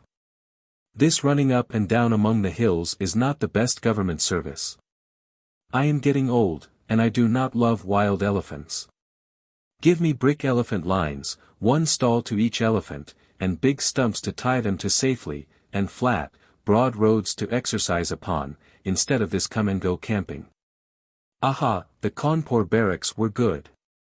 There was a bazaar close by, and only 3 hours' work a day. Little Toomai remembered the Cawnpore elephant lines and said nothing. He very much preferred the camp life, and hated those broad, flat roads, with the daily grubbing for grass in the forage reserve, and the long hours when there was nothing to do except to watch Kala Nag fidgeting in his pickets. What little Toomai liked was to scramble up bridle paths that only an elephant could take, the dip into the valley below, the glimpses of the wild elephants browsing miles away, the rush of the frightened pig and peacock under Kala Nag's feet. The blinding warm rains, when all the hills and valleys smoked, the beautiful misty mornings when nobody knew where they would camp that night. The steady, cautious drive of the wild elephants, and the mad rush and blaze and hullabaloo of the last night's drive, when the elephants poured into the stockade like boulders in a landslide, found that they could not get out, and flung themselves at the heavy posts only to be driven back by yells and flaring torches and volleys of blank cartridge. Even a little boy could be of use there, and Toomai was as useful as 3 boys. He would get his torch and wave it, and yell with the best. But the really good time came when the driving out began, and the Keda, that is, the stockade, looked like a picture of the end of the world, and men had to make signs to one another, because they could not hear themselves speak. Then little Toomai would climb up to the top of one of the quivering stockade posts, his sun-bleached brown hair flying loose all over his shoulders, and he looking like a goblin in the torchlight. And as soon as there was a lull you could hear his high-pitched yells of encouragement to Kala Nag, above the trumpeting and crashing, and snapping of ropes, and groans of the tethered elephants. Mail, Kala Nag. Go on, black snake. Dant do. Give him the tusk. Samalo. Careful. Mar. Hit him. Mind the post. R. Hi. Yai. Kia. He would shout, and the big fight between Kala Nag and the wild elephant would sway to and fro across the Keda, and the old elephant catchers would wipe the sweat out of their eyes, and find time to nod to little Toomai wriggling with joy on the top of the posts. He did more than wriggle. One night he slid down from the post and slipped in between the elephants and threw up the loose end of a rope, which had dropped. To a driver who was trying to get a purchase on the leg of a kicking young calf, calves always give more trouble than full-grown animals. Kala Nag saw him, caught him in his trunk, and handed him up to Big Toomai, who slapped him then and there, and put him back on the post. Next morning he gave him a scolding and said, "Are not good brick elephant lines and a little tent carrying enough, that thou must needs go elephant catching on thy own account, little worthless?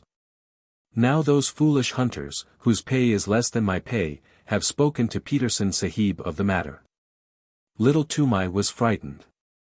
He did not know much of white men, but Peterson Sahib was the greatest white man in the world to him. He was the head of all the Keda operations, the man who caught all the elephants for the government of India, and who knew more about the ways of elephants than any living man. What will happen?" said little Toomai. "Happen. The worst that can happen. Peterson Sahib is a madman. Else why should he go hunting these wild devils? He may even require thee to be an elephant catcher, to sleep anywhere in these fever-filled jungles, and at last to be trampled to death in the Keda. It is well that this nonsense ends safely. Next week the catching is over, and we of the plains are sent back to our stations. Then we will march on smooth roads, and forget all this hunting. But, son, I am angry that thou shouldst meddle in the business that belongs to these dirty Assamese jungle folk. Kala Nag will obey none but me, so I must go with him into the Keda, but he is only a fighting elephant, and he does not help to rope them.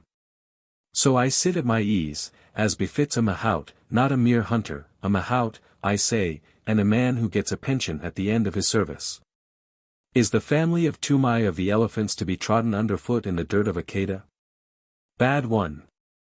Wicked one. Worthless son. Go and wash Kala Nag and attend to his ears, and see that there are no thorns in his feet. Or else Peterson Sahib will surely catch thee and make thee a wild hunter, a follower of elephant's foot tracks, a jungle bear. Bah! Shame!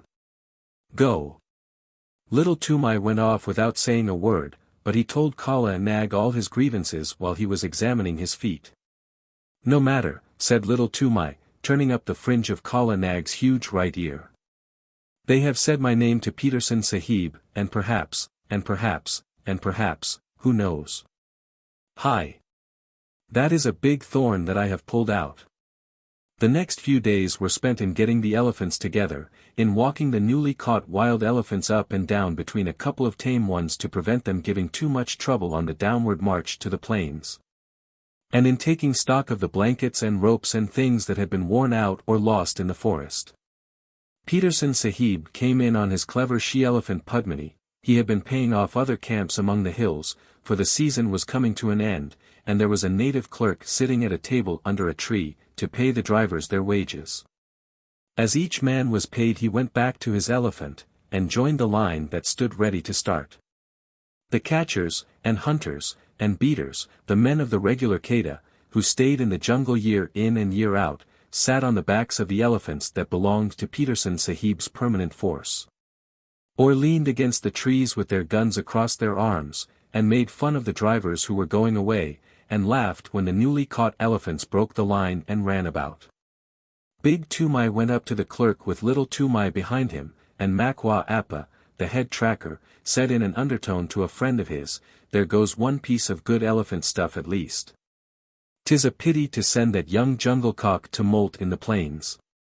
Now Peterson Sahib had ears all over him, as a man must have who listens to the most silent of all living things, the wild elephant.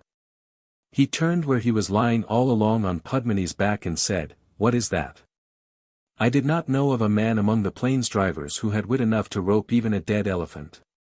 This is not a man, but a boy. He went into the Queda at the last drive, and threw Barmau there the rope, when we were trying to get that young calf with the blotch on his shoulder away from his mother. Makwa Appa pointed at Little Toomai, and Peterson Sahib looked, and Little Toomai bowed to the earth. He throw a rope. He is smaller than a picket pin. Little one, what is thy name? Said Peterson Sahib. Little Toomai was too frightened to speak, but Kala Nag was behind him, and Toomai made a sign with his hand, and the elephant caught him up in his trunk and held him level with Padmini's forehead, in front of the great Peterson Sahib.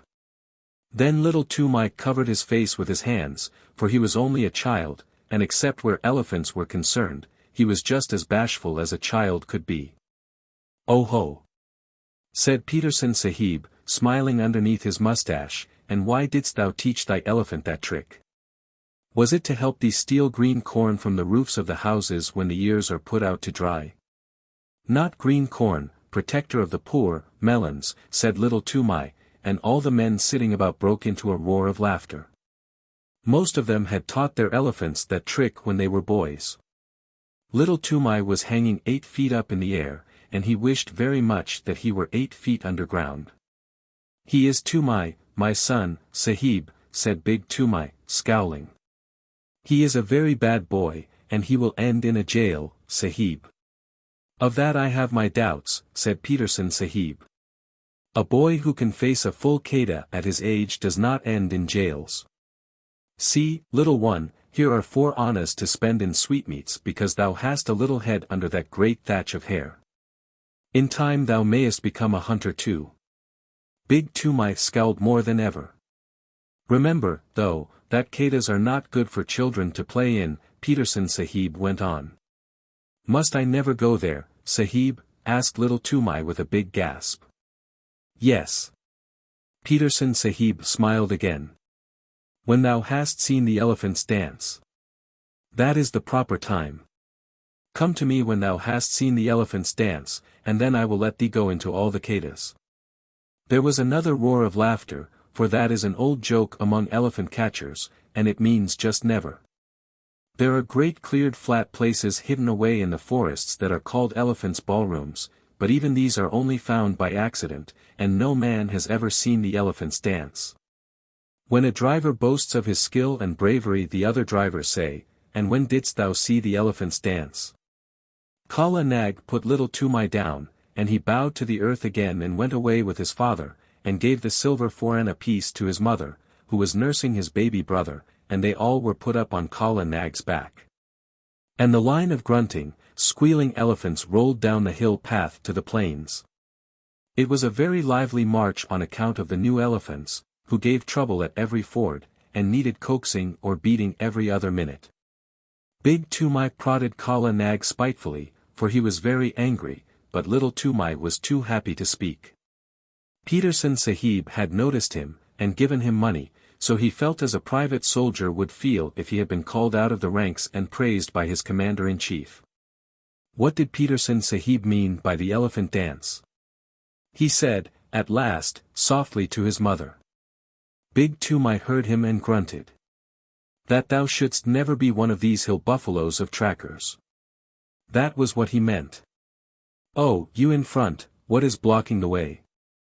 An Assamese driver, 2 or 3 elephants ahead, turned round angrily, crying, bring up Kala Nag, and knock this youngster of mine into good behavior. Why should Peterson Sahib have chosen me to go down with you donkeys of the rice fields? Lay your beast alongside, Toomai, and let him prod with his tusks. By all the gods of the hills, these new elephants are possessed, or else they can smell their companions in the jungle. Kala Nag hit the new elephant in the ribs and knocked the wind out of him. As Big Toomai said, we have swept the hills of wild elephants at the last catch. It is only your carelessness in driving. Must I keep order along the whole line? Hear him, said the other driver. We have swept the hills. Ho! Ho! You are very wise, you plains people. Anyone but a mudhead who never saw the jungle would know that the drives are ended for the season. Therefore all the wild elephants tonight will, but why should I waste wisdom on a river turtle? What will they do? Little Toomai called out. Oh hey, little one. Art thou there? Well, I will tell thee, for thou hast a cool head. They will dance, and it behooves thy father, who has swept all the hills of all the elephants, to double-chain his pickets tonight. What talk is this, said Big Toomai. For 40 years, father and son, we have tended elephants, and we have never heard such moonshine about dances. Yes, but a plainsman who lives in a hut knows only the 4 walls of his hut. Well, leave thy elephants unshackled tonight and see what comes. As for their dancing, I have seen the place where, Baprebap. How many windings has the Dihan River? Here is another ford, and we must swim the calves. Stop still, you behind there. And in this way, talking and wrangling and splashing through the rivers, they made their first march to a sort of receiving camp for the new elephants. But they lost their tempers long before they got there. Then the elephants were chained by their hind legs to their big stumps of pickets, and extra ropes were fitted to the new elephants, and the fodder was piled before them, and the hill drivers went back to Peterson Sahib through the afternoon light, telling the plains drivers to be extra careful that night, and laughing when the plains drivers asked the reason. Little Toomai attended to Kala Nag's supper, and as evening fell, wandered through the camp, unspeakably happy, in search of a tom-tom. When an Indian child's heart is full, he does not run about and make a noise in an irregular fashion. He sits down to a sort of revel all by himself. And little Toomai had been spoken to by Peterson Sahib. If he had not found what he wanted, I believe he would have been ill. But the sweetmeat seller in the camp lent him a little tom-tom, a drum beaten with the flat of the hand, and he sat down, cross-legged, before Kala Nag as the stars began to come out, the tom-tom in his lap. And he thumped and he thumped and he thumped, and the more he thought of the great honor that had been done to him, the more he thumped, all alone among the elephant fodder. There was no tune and no words, but the thumping made him happy. The new elephants strained at their ropes, and squealed and trumpeted from time to time, and he could hear his mother in the camp hut putting his small brother to sleep with an old song about the great god Shiv, who once told all the animals what they should eat. It is a very soothing lullaby, and the first verse says, Shiv, who poured the harvest and made the winds to blow, sitting at the doorways of a day of long ago, gave to each his portion, food and toil and fate. From the king upon the gadi to the beggar at the gate. All things made he, Shiva the preserver. Mahadev. Mahadev. He made all. Thorn for the camel, fodder for the kine. And mother's heart for sleepy head, O little son of mine. Little Toomai came in with a joyous tunkatunk at the end of each verse, till he felt sleepy and stretched himself on the fodder at Kala Nag's side. At last the elephants began to lie down one after another as is their custom, till only Kala Nag at the right of the line was left standing up. And he rocked slowly from side to side, his ears put forward to listen to the night wind as it blew very slowly across the hills. The air was full of all the night noises that, taken together, make one big silence, the click of one bamboo stem against the other, the rustle of something alive in the undergrowth. The scratch and squawk of a half-waked bird. Birds are awake in the night much more often than we imagine, and the fall of water ever so far away. Little Toomai slept for some time, and when he waked it was brilliant moonlight, and Kala Nag was still standing up with his ears cocked. Little Toomai turned, rustling in the fodder, and watched the curve of his big back against half the stars in heaven, and while he watched he heard, so far away that it sounded no more than a pinhole of noise pricked through the stillness, the hoot-toot of a wild elephant. All the elephants in the lines jumped up as if they had been shot, and their grunts at last waked the sleeping mahouts, and they came out and drove in the picket pegs with big mallets, and tightened this rope and knotted that till all was quiet. One new elephant had nearly grubbed up his picket, and Big Toomai took off Kala Nag's leg chain and shackled that elephant forefoot to hindfoot, but slipped a loop of grass string round Kala Nag's leg, and told him to remember that he was tied fast. He knew that he and his father and his grandfather had done the very same thing hundreds of times before. Kala Nag did not answer to the order by gurgling, as he usually did. He stood still, looking out across the moonlight, his head a little raised and his ears spread like fans, up to the great folds of the Garo hills. "Tend to him if he grows restless in the night," said Big Toomai to Little Toomai, and he went into the hut and slept.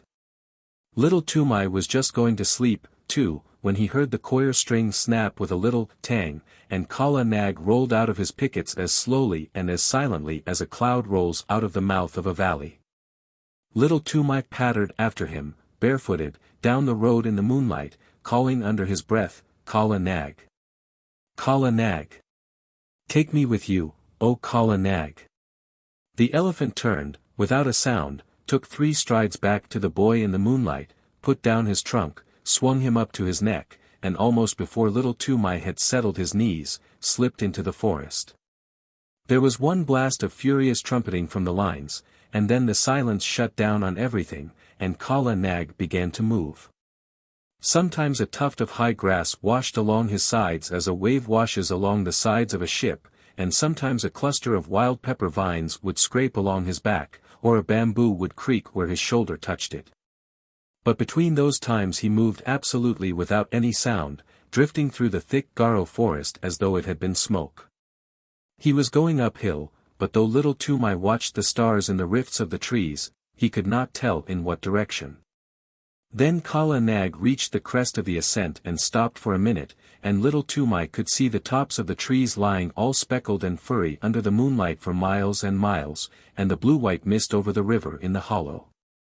Toomai leaned forward and looked, and he felt that the forest was awake below him, awake and alive and crowded. A big brown fruit-eating bat brushed past his ear, a porcupine's quills rattled in the thicket.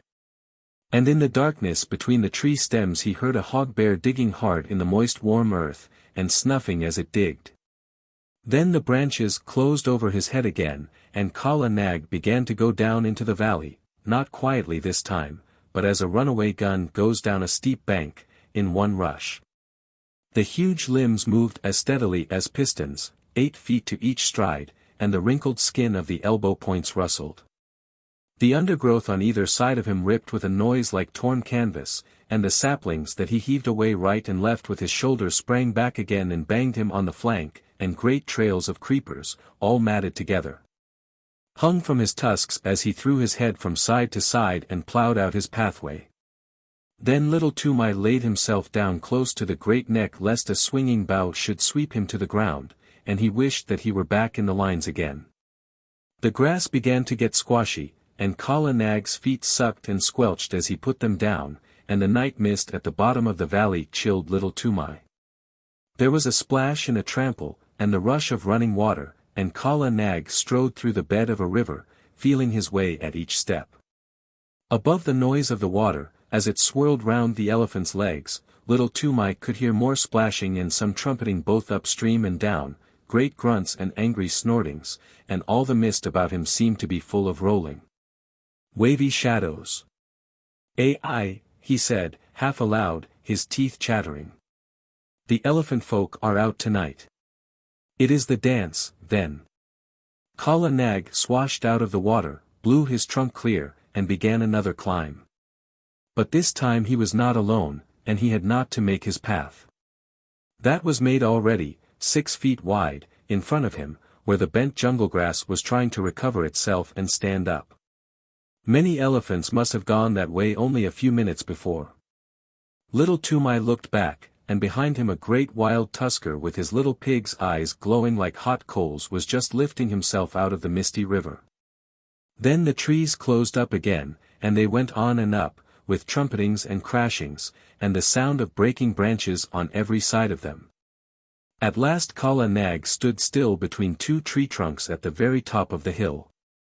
They were part of a circle of trees that grew round an irregular space of some 3 or 4 acres, and in all that space, as little Toomai could see, the ground had been trampled down as hard as a brick floor. Some trees grew in the center of the clearing, but their bark was rubbed away, and the white wood beneath showed all shiny and polished in the patches of moonlight.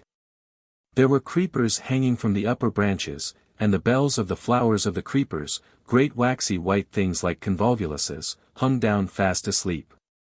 But within the limits of the clearing there was not a single blade of green, nothing but the trampled earth. The moonlight showed it all iron gray, except where some elephants stood upon it, and their shadows were inky black.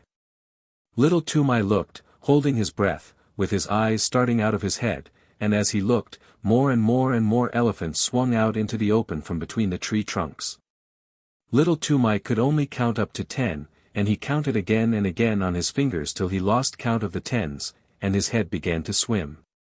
Outside the clearing he could hear them crashing in the undergrowth as they worked their way up the hillside, but as soon as they were within the circle of the tree trunks they moved like ghosts. There were white-tusked wild males, with fallen leaves and nuts and twigs lying in the wrinkles of their necks and the folds of their ears. Fat, slow-footed she-elephants, with restless, little pinky black calves only 3 or 4 feet high running under their stomachs, young elephants with their tusks just beginning to show, and very proud of them. Lanky, scraggy old-maid elephants, with their hollow anxious faces, and trunks like rough bark. Savage old bull elephants, scarred from shoulder to flank with great wheals and cuts of bygone fights, and the caked dirt of their solitary mud baths dropping from their shoulders. And there was one with a broken tusk and the marks of the full stroke, the terrible drawing scrape, of a tiger's claws on his side. They were standing head to head, or walking to and fro across the ground in couples, or rocking and swaying all by themselves, scores and scores of elephants. Toomai knew that so long as he lay still on Kala Nag's neck nothing would happen to him, for even in the rush and scramble of a Keda drive a wild elephant does not reach up with his trunk and drag a man off the neck of a tame elephant. And these elephants were not thinking of men that night. Once they started and put their ears forward when they heard the chinking of a leg iron in the forest, but it was Padmini, Peterson Sahib's pet elephant, her chain snapped short off, grunting, snuffling up the hillside. She must have broken her pickets and come straight from Peterson Sahib's camp, and little Toomai saw another elephant, one that he did not know, with deep roped galls on his back and breast. He, too, must have run away from some camp in the hills about. At last there was no sound of any more elephants moving in the forest, and Kala Nag rolled out from his station between the trees and went into the middle of the crowd, clucking and gurgling, and all the elephants began to talk in their own tongue. And to move about. Still lying down, little Toomai looked down upon scores and scores of broad backs, and wagging ears, and tossing trunks, and little rolling eyes. He heard the click of tusks as they crossed other tusks by accident, and the dry rustle of trunks twined together, and the chafing of enormous sides and shoulders in the crowd, and the incessant flick and hiss of the great tails. Then a cloud came over the moon, and he sat in black darkness. But the quiet, steady hustling and pushing and gurgling went on just the same. He knew that there were elephants all round Kala Nag, and that there was no chance of backing him out of the assembly, so he set his teeth and shivered. In Akeda at least there was torchlight and shouting, but here he was all alone in the dark, and once a trunk came up and touched him on the knee. Then an elephant trumpeted, and they all took it up for 5 or 10 terrible seconds. The dew from the trees above spattered down like rain on the unseen backs, and a dull booming noise began, not very loud at first, and little Toomai could not tell what it was. But it grew, and Kala Nag lifted up one forefoot and then the other, and brought them down on the ground, 1 2, 1 2, as steadily as trip hammers. The elephants were stamping all together now, and it sounded like a war drum beaten at the mouth of a cave. The dew fell from the trees till there was no more left to fall, and the booming went on, and the ground rocked and shivered, and little Toomai put his hands up to his ears to shut out the sound. But it was all one gigantic jar that ran through him, this stamp of hundreds of heavy feet on the raw earth. Once or twice he could feel Kala Nag and all the others surge forward a few strides, and the thumping would change to the crushing sound of juicy green things being bruised, but in a minute or two the boom of feet on hard earth began again. A tree was creaking and groaning somewhere near him. He put out his arm and felt the bark, but Kala Nag moved forward, still tramping, and he could not tell where he was in the clearing. There was no sound from the elephants, except once, when 2 or 3 little calves squeaked together. Then he heard a thump and a shuffle, and the booming went on. It must have lasted fully 2 hours, and little Toomai ached in every nerve, but he knew by the smell of the night air that the dawn was coming. The morning broke in one sheet of pale yellow behind the green hills, and the booming stopped with the first ray, as though the light had been an order. Before little Toomai had got the ringing out of his head, before even he had shifted his position, there was not an elephant in sight except Kala Nag, Padmini, and the elephant with the rope galls. And there was neither sign nor rustle nor whisper down the hillsides to show where the others had gone. Little Toomai stared again and again.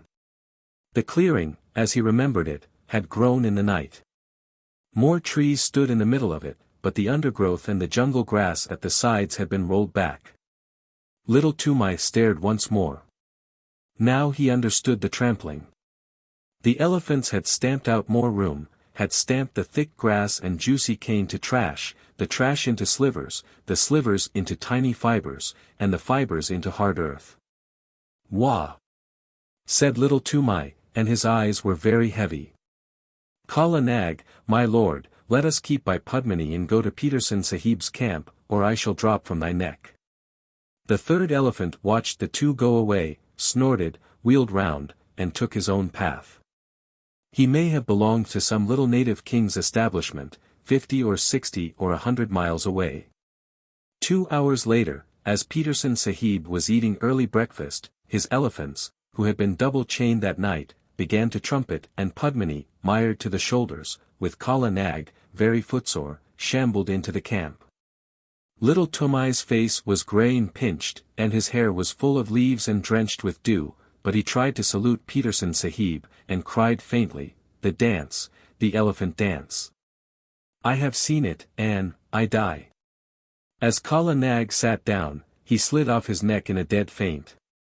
But, since native children have no nerves worth speaking of, in 2 hours he was lying very contentedly in Peterson Sahib's hammock with Peterson Sahib's shooting coat under his head, and a glass of warm milk, a little brandy, with a dash of quinine, inside of him, and while the old hairy, scarred hunters of the jungle sat 3 deep before him, looking at him as though he were a spirit, he told his tale in short words, as a child will, and wound up with. "Now, if I lie in one word, send men to see, and they will find that the elephant folk have trampled down more room in their dance room, and they will find 10 and 10, and many times 10, tracks leading to that dance room. They made more room with their feet. I have seen it. Kala Nag took me, and I saw. Also Kala Nag is very leg-weary." Little Toomai lay back and slept all through the long afternoon and into the twilight, and while he slept Peterson Sahib and Makwa Appa followed the track of the 2 elephants for 15 miles across the hills. Peterson Sahib had spent 18 years in catching elephants, and he had only once before found such a dance place. Makwa Appa had no need to look twice at the clearing to see what had been done there, or to scratch with his toe in the packed, rammed earth. "The child speaks truth," said he. "All this was done last night, and I have counted 70 tracks crossing the river. See, Sahib, where Padmini's leg iron cut the bark of that tree. Yes, she was there too. They looked at one another and up and down, and they wondered. For the ways of elephants are beyond the wit of any man, black or white, to fathom. 40 years and 5, said Makwa Appa, have I followed my lord, the elephant, but never have I heard that any child of man had seen what this child has seen. By all the gods of the hills, it is, what can we say, and he shook his head. When they got back to camp it was time for the evening meal. Peterson Sahib ate alone in his tent, but he gave orders that the camp should have 2 sheep and some fowls, as well as a double ration of flour and rice and salt, for he knew that there would be a feast. Big Toomai had come up hotfoot from the camp in the plains to search for his son and his elephant, and now that he had found them he looked at them as though he were afraid of them both. And there was a feast by the blazing campfires in front of the lines of picketed elephants, and little Toomai was the hero of it all. And the big brown elephant catchers, the trackers and drivers and ropers, and the men who know all the secrets of breaking the wildest elephants, passed him from one to the other.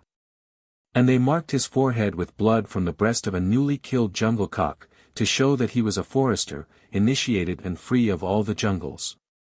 And at last, when the flames died down, and the red light of the logs made the elephants look as though they had been dipped in blood too, Makwa Appa, the head of all the drivers of all the Kedas, Makwa Appa, Peterson Sahib's other self, who had never seen a made road in 40 years, Makwa Appa, who was so great that he had no other name than Makwa Appa, leaped to his feet, with little Toomai held high in the air above his head, and shouted, "Listen, my brothers. Listen, too, you my lords in the lines there, for I, Makwa Appa, am speaking. This little one shall no more be called little Toomai, but Toomai of the Elephants, as his great-grandfather was called before him. What never man has seen he has seen through the long night, and the favor of the elephant folk and of the gods of the jungles is with him. He shall become a great tracker. He shall become greater than I, even I, Makwa Appa. He shall follow the new trail, and the stale trail, and the mixed trail, with a clear eye. He shall take no harm in the Keda when he runs under their bellies to rope the wild tuskers. And if he slips before the feet of the charging bull elephant, the bull elephant shall know who he is and shall not crush him. Hi. My lords in the chains, he whirled up the line of pickets, here is the little one that has seen your dances in your hidden places, the sight that never man saw. Give him honor, my lords. Salam Karo, my children. Make your salute to Toomai of the Elephants. Gunga Prashad, aha. Hira Guj, Birchi Guj, Kattar Guj, aha. Padmini, thou hast seen him at the dance, and thou too, Kala Nag, my pearl among elephants, aha. Together. To Toomai of the Elephants. Bar Rao. And at that last wild yell the whole line flung up their trunks till the tips touched their foreheads, and broke out into the full salute, the crashing trumpet peal that only the Viceroy of India hears, the Salamat of the Keda. But it was all for the sake of little Toomai, who had seen what never man had seen before, the dance of the elephants at night and alone in the heart of the Garo hills. Shiv and the Grasshopper. The song that Toomai's mother sang to the baby. Shiv, who poured the harvest and made the winds to blow, sitting at the doorways of a day of long ago, gave to each his portion, food and toil and fate, from the king upon the Gadi to the beggar at the gate. All things made he, Shiva the preserver. Mahadev. Mahadev. He made all. Thorn for the camel, fodder for the kine, and mother's heart for sleepy head, O little son of mine. Wheat he gave to rich folk, millet to the poor. Broken scraps for holy men that beg from door to door. Battle to the tiger, carrion to the kite. And rags and bones to wicked wolves without the wall at night. Naught he found too lofty, none he saw too low. Parbati beside him watched them come and go. Thought to cheat her husband, turning Shiv to jest. Stole the little grasshopper and hid it in her breast. So she tricked him, Shiva the preserver. Mahadio. Mahadio. Turn and see. Tall are the camels, heavy are the kine. But this was least of little things, O little son of mine. When the dole was ended, laughingly she said, Master, of 1,000,000 mouths, is not one unfed? Laughing, Shiv made answer, all have had their part. Even he, the little one, hidden 'neath thy heart. From her breast she plucked it, Parbati the thief. Saw the least of little things gnawed a new-grown leaf. Saw and feared and wondered, making prayer to Shiv, who hath surely given meat to all that live. All things made he, Shiva the preserver. Mahadio. Mahadio. He made all. Thorn for the camel, fodder for the kine. And mother's heart for sleepy head, O little son of mine. Her Majesty's servants. You can work it out by fractions or by simple rule of 3. But the way of Tweedledum is not the way of Tweedledee. You can twist it, you can turn it, you can plait it till you drop. But the way of Pilly Winky's not the way of Winky Pop. It had been raining heavily for 1 whole month, raining on a camp of 30,000 men and thousands of camels, elephants, horses, bullocks, and mules all gathered together at a place called Rawalpindi, to be reviewed by the Viceroy of India. He was receiving a visit from the Emir of Afghanistan, a wild king of a very wild country. The Emir had brought with him for a bodyguard 800 men and horses who had never seen a camp or a locomotive before in their lives, savage men and savage horses from somewhere at the back of Central Asia. Every night a mob of these horses would be sure to break their heel ropes and stampede up and down the camp through the mud in the dark, or the camels would break loose and run about and fall over the ropes of the tents. And you can imagine how pleasant that was for men trying to go to sleep. My tent lay far away from the camel lines, and I thought it was safe. But one night a man popped his head in and shouted, "Get out, quick! They're coming! My tent's gone!" I knew who they were, so I put on my boots and waterproof and scuttled out into the slush. Little Vixen, my fox terrier, went out through the other side. And then there was a roaring and a grunting and bubbling, and I saw the tent cave in, as the poles snapped, and begin to dance about like a mad ghost. A camel had blundered into it, and wet and angry as I was, I could not help laughing. Then I ran on, because I did not know how many camels might have got loose, and before long I was out of sight of the camp, plowing my way through the mud. At last I fell over the tail end of a gun, and by that knew I was somewhere near the artillery lines where the cannon were stacked at night. As I did not want to plow about any more in the drizzle and the dark, I put my waterproof over the muzzle of one gun, and made a sort of wigwam with 2 or 3 rammers that I found, and lay along the tail of another gun, wondering where Vixen had got to, and where I might be. Just as I was getting ready to go to sleep I heard a jingle of harness and a grunt, and a mule passed me shaking his wet ears. He belonged to a screw-gun battery, for I could hear the rattle of the straps and rings and chains and things on his saddle pad. The screw-guns are tiny little cannon made in 2 pieces, that are screwed together when the time comes to use them.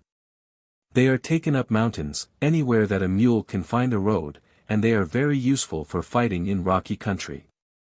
Behind the mule there was a camel, with his big soft feet squelching and slipping in the mud, and his neck bobbing to and fro like a strayed hen's. Luckily, I knew enough of beast language, not wild beast language, but camp beast language, of course, from the natives to know what he was saying. He must have been the one that flopped into my tent, for he called to the mule, "What shall I do? Where shall I go?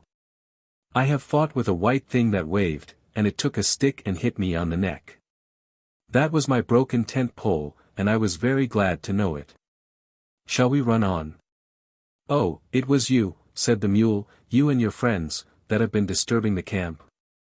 All right. You'll be beaten for this in the morning. But I may as well give you something on account now." I heard the harness jingle as the mule backed and caught the camel 2 kicks in the ribs that rang like a drum. "Another time," he said, "you'll know better than to run through a mule battery at night, shouting thieves and fire.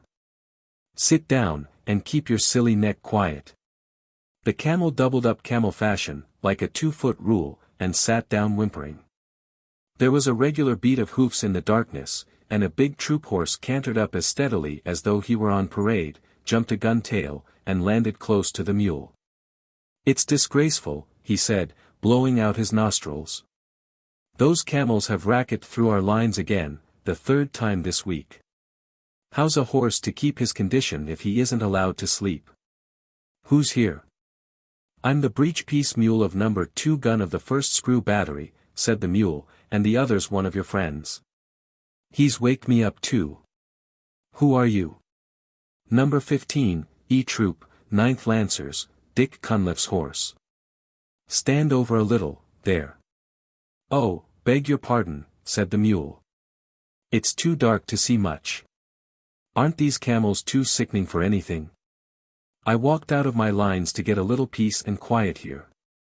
"My lords," said the camel humbly, "we dreamed bad dreams in the night, and we were very much afraid. I am only a baggage camel of the 39th Native Infantry, and I am not as brave as you are, my lords." "Then why didn't you stay and carry baggage for the 39th Native Infantry, instead of running all round the camp?" said the mule.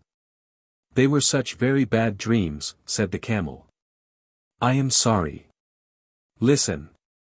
What is that? Shall we run on again?" "Sit down," said the mule, "or you'll snap your long stick legs between the guns." He cocked one ear and listened. "Bullocks," he said. "Gun bullocks. On my word, you and your friends have waked the camp very thoroughly. It takes a good deal of prodding to put up a gun bullock." I heard a chain dragging along the ground, and a yoke of the great sulky white bullocks that drag the heavy siege guns when the elephants won't go any nearer to the firing, came shouldering along together. And almost stepping on the chain was another battery mule, calling wildly for Billy. "That's one of our recruits," said the old mule to the troop horse. "He's calling for me. Here, youngster, stop squealing. The dark never hurt anybody yet." The gun bullocks lay down together and began chewing the cud, but the young mule huddled close to Billy. "Things," he said. "Fearful and horrible, Billy. They came into our lines while we were asleep. D'you think they'll kill us?" "I've a very great mind to give you a number 1 kicking," said Billy. "The idea of a 14-hand mule with your training disgracing the battery before this gentleman." "Gently, gently," said the troop horse. "Remember they are always like this to begin with. The first time I ever saw a man, it was in Australia when I was a 3-year-old, I ran for half a day, and if I'd seen a camel, I should have been running still. Nearly all our horses for the English cavalry are brought to India from Australia, and are broken in by the troopers themselves." "True enough," said Billy. "Stop shaking, youngster. The first time they put the full harness with all its chains on my back I stood on my forelegs and kicked every bit of it off. I hadn't learned the real science of kicking then, but the battery said they had never seen anything like it. But this wasn't harness or anything that jingled," said the young mule. "You know I don't mind that now, Billy. It was things like trees, and they fell up and down the lines and bubbled. And my head rope broke, and I couldn't find my driver, and I couldn't find you, Billy, so I ran off with these gentlemen." "Hum," said Billy. "As soon as I heard the camels were loose I came away on my own account. When a battery, a screw-gun mule calls gun bullocks gentlemen, he must be very badly shaken up. Who are you fellows on the ground there?" The gun bullocks rolled their cuds, and answered both together, "The 7th yoke of the 1st gun of the big gun battery. We were asleep when the camels came, but when we were trampled on we got up and walked away. It is better to lie quiet in the mud than to be disturbed on good bedding. We told your friend here that there was nothing to be afraid of, but he knew so much that he thought otherwise." "Wah!" They went on chewing. "That comes of being afraid," said Billy. "You get laughed at by gun bullocks. I hope you like it, young un." The young mule's teeth snapped, and I heard him say something about not being afraid of any beefy old bullock in the world. But the bullocks only clicked their horns together and went on chewing. Now, don't be angry after you've been afraid. That's the worst kind of cowardice, said the troop horse. Anybody can be forgiven for being scared in the night, I think, if they see things they don't understand. We've broken out of our pickets, again and again, 450 of us, just because a new recruit got to telling tales of whip snakes at home in Australia till we were scared to death of the loose ends of our head ropes. That's all very well in camp, said Billy. I'm not above stampeding myself, for the fun of the thing, when I haven't been out for a day or two. But what do you do on active service? Oh, that's quite another set of new shoes, said the troop horse. Dick Cunliffe's on my back then, and drives his knees into me, and all I have to do is to watch where I am putting my feet, and to keep my hind legs well under me, and be bridle-wise. What's bridle-wise? Said the young mule. By the blue gums of the back blocks, snorted the troop horse, do you mean to say that you aren't taught to be bridle-wise in your business? How can you do anything, unless you can spin round at once when the rein is pressed on your neck? It means life or death to your man, and of course that's life and death to you. Get round with your hind legs under you the instant you feel the rein on your neck. If you haven't room to swing round, rear up a little and come round on your hind legs. That's being bridle-wise. We aren't taught that way, said Billy the mule stiffly. We're taught to obey the man at our head, step off when he says so, and step in when he says so. I suppose it comes to the same thing. Now, with all this fine fancy business and rearing, which must be very bad for your hocks, what do you do? That depends, said the troop horse. Generally I have to go in among a lot of yelling, hairy men with knives, long shiny knives, worse than the farrier's knives, and I have to take care that Dick's boot is just touching the next man's boot without crushing it. I can see Dick's lance to the right of my right eye, and I know I'm safe. I shouldn't care to be the man or horse that stood up to Dick and me when we're in a hurry. Don't the knives hurt? Said the young mule. Well, I got one cut across the chest once, but that wasn't Dick's fault. A lot I should have cared whose fault it was, if it hurt, said the young mule. You must, said the troop horse. If you don't trust your man, you may as well run away at once. That's what some of our horses do, and I don't blame them. As I was saying, it wasn't Dick's fault. The man was lying on the ground, and I stretched myself not to tread on him, and he slashed up at me. Next time I have to go over a man lying down I shall step on him, hard. Said Billy. It sounds very foolish. Knives are dirty things at any time. The proper thing to do is to climb up a mountain with a well-balanced saddle, hang on by all 4 feet and your ears too, and creep and crawl and wriggle along. Till you come out hundreds of feet above anyone else on a ledge where there's just room enough for your hoofs. Then you stand still and keep quiet, never ask a man to hold your head, young un, keep quiet while the guns are being put together, and then you watch the little poppy shells drop down into the treetops ever so far below. Don't you ever trip? Said the troop horse. They say that when a mule trips you can split a hen's ear, said Billy. Now and again perhaps a badly packed saddle will upset a mule, but it's very seldom. I wish I could show you our business. It's beautiful. Why, it took me 3 years to find out what the men were driving at. The science of the thing is never to show up against the sky line, because, if you do, you may get fired at. Remember that, young un. Always keep hidden as much as possible, even if you have to go a mile out of your way. I lead the battery when it comes to that sort of climbing. Fired at without the chance of running into the people who are firing. Said the troop horse, thinking hard. I couldn't stand that. I should want to charge, with Dick. Oh, no, you wouldn't. You know that as soon as the guns are in position they'll do all the charging. That's scientific and neat. But knives, pa.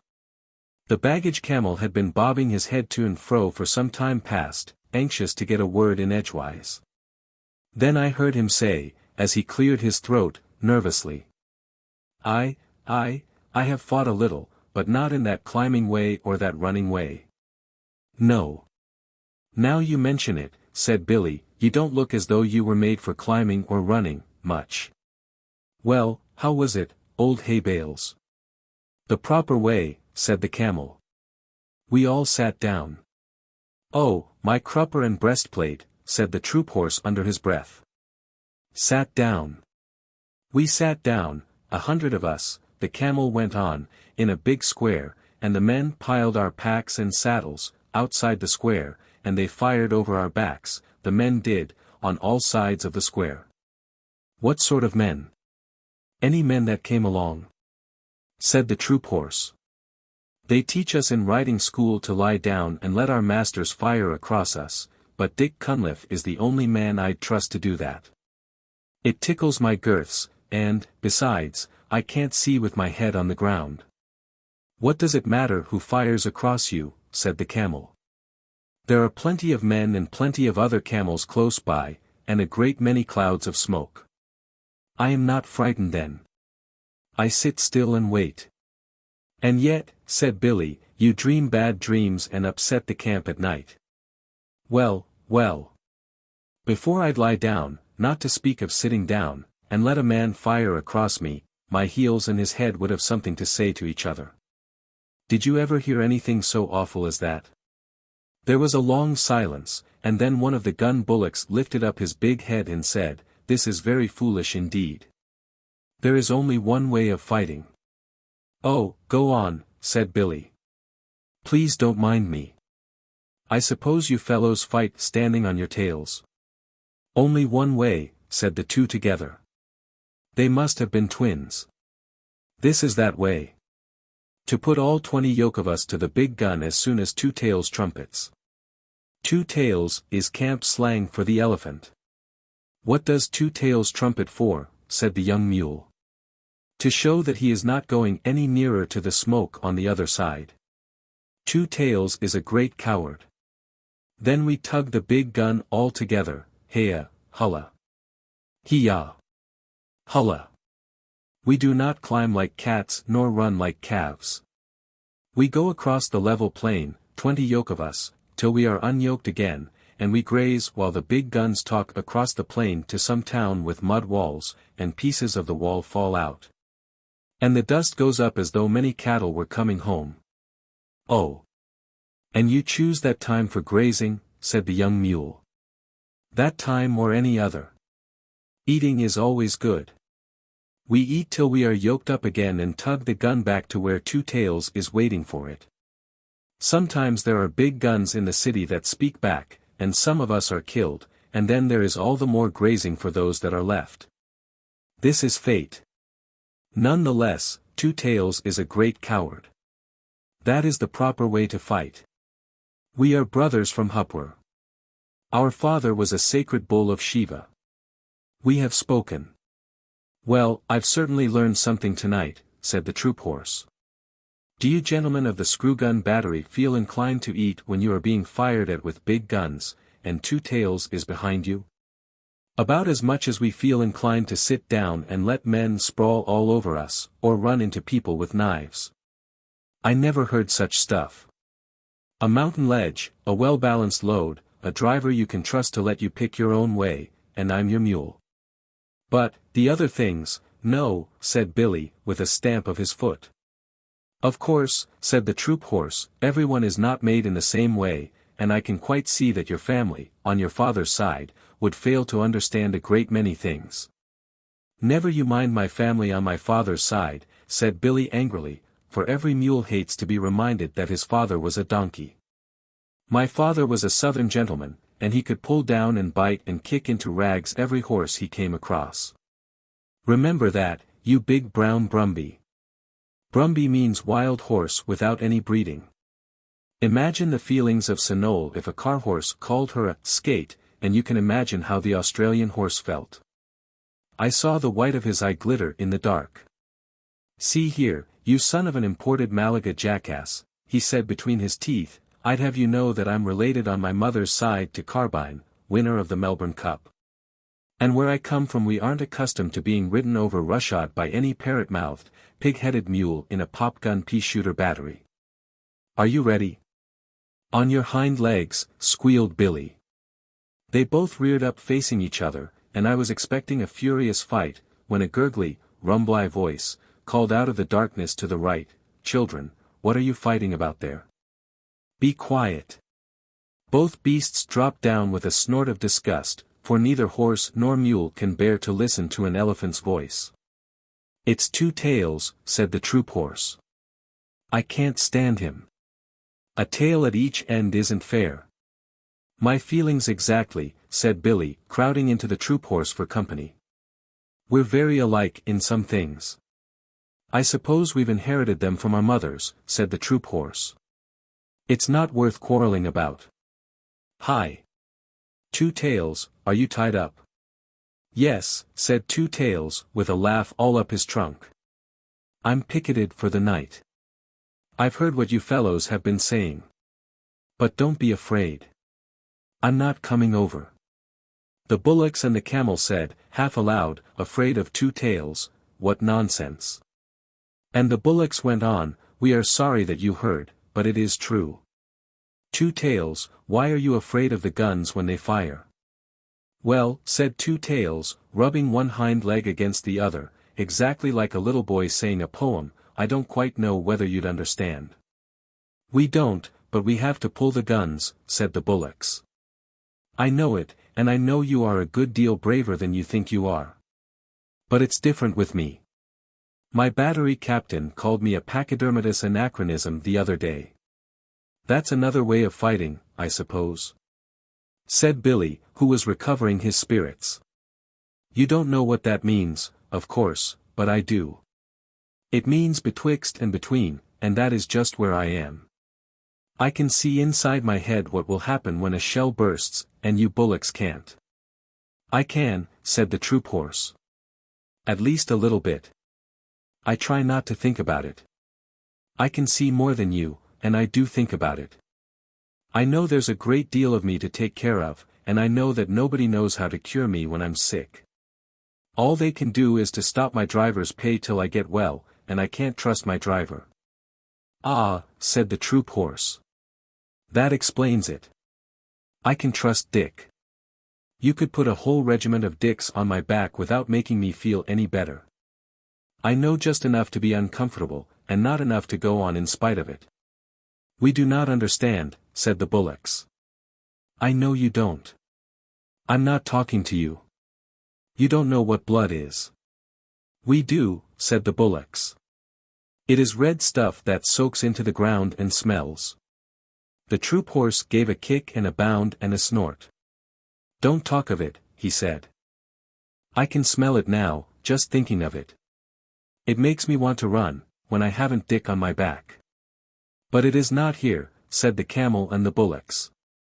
"Why are you so stupid?" "It's vile stuff," said Billy. "I don't want to run, but I don't want to talk about it." "There you are," said Two Tails, waving his tail to explain. "Surely." "Yes, we have been here all night," said the bullocks. Two Tails stamped his foot till the iron ring on it jingled. "Oh, I'm not talking to you. You can't see inside your heads." "No. We see out of our four eyes," said the bullocks. "We see straight in front of us. If I could do that and nothing else, you wouldn't be needed to pull the big guns at all. If I was like my captain, he can see things inside his head before the firing begins, and he shakes all over, but he knows too much to run away. If I was like him I could pull the guns. But if I were as wise as all that I should never be here. I should be a king in the forest, as I used to be, sleeping half the day and bathing when I liked. I haven't had a good bath for a month." "That's all very fine," said Billy. "But giving a thing a long name doesn't make it any better." "HSH," said the troop horse. "I think I understand what Two Tails means." "You'll understand better in a minute," said Two Tails angrily. "Now you just explain to me why you don't like this." He began trumpeting furiously at the top of his trumpet. "Stop that," said Billy and the troop horse together, and I could hear them stamp and shiver. "An elephant's trumpeting is always nasty, especially on a dark night." "I shan't stop," said Two Tails. Won't you explain that, please? HHRMPH. RRT. RRMPH. Rarha. Then he stopped suddenly, and I heard a little whimper in the dark, and knew that Vixen had found me at last. She knew as well as I did that if there is one thing in the world the elephant is more afraid of than another, it is a little barking dog. So she stopped to bully Two Tails in his pickets, and yapped round his big feet. Two Tails shuffled and squeaked. "Go away, little dog," he said. "Don't snuff at my ankles, or I'll kick at you." "Good little dog, nice little doggy, then. Go home, you yelping little beast. Oh, why doesn't someone take her away? She'll bite me in a minute." "Seems to me," said Billy to the troop horse, "that our friend Two Tails is afraid of most things. Now, if I had a full meal for every dog I've kicked across the parade ground, I should be as fat as Two Tails nearly." I whistled, and Vixen ran up to me, muddy all over, and licked my nose, and told me a long tale about hunting for me all through the camp. I never let her know that I understood beast talk, or she would have taken all sorts of liberties. So I buttoned her into the breast of my overcoat, and Two Tails shuffled and stamped and growled to himself. "Extraordinary. Most extraordinary," he said. "It runs in our family. Now, where has that nasty little beast gone to?" I heard him feeling about with his trunk. "We all seem to be affected in various ways," he went on, blowing his nose. "Now, you gentlemen were alarmed, I believe, when I trumpeted." "Not alarmed, exactly," said the troop horse, "but it made me feel as though I had hornets where my saddle ought to be." "Don't begin again. I'm frightened of a little dog, and the camel here is frightened by bad dreams in the night. It is very lucky for us that we haven't all got to fight in the same way," said the troop horse. "What I want to know," said the young mule, who had been quiet for a long time, "what I want to know is, why we have to fight at all." "Because we're told to," said the troop horse, with a snort of contempt. "Orders," said Billy the mule, and his teeth snapped. "Hukm-hi." "It is an order," said the camel with a gurgle, and Two Tails and the bullocks repeated, "Hukm-hi." "Yes, but who gives the orders?" said the recruit mule. "The man who walks at your head, or sits on your back, or holds the nose rope, or twists your tail," said Billy and the troop horse and the camel and the bullocks one after the other. "But who gives them the orders?" "Now you want to know too much, young un," said Billy, "and that is one way of getting kicked. All you have to do is to obey the man at your head and ask no questions." "He's quite right," said Two Tails.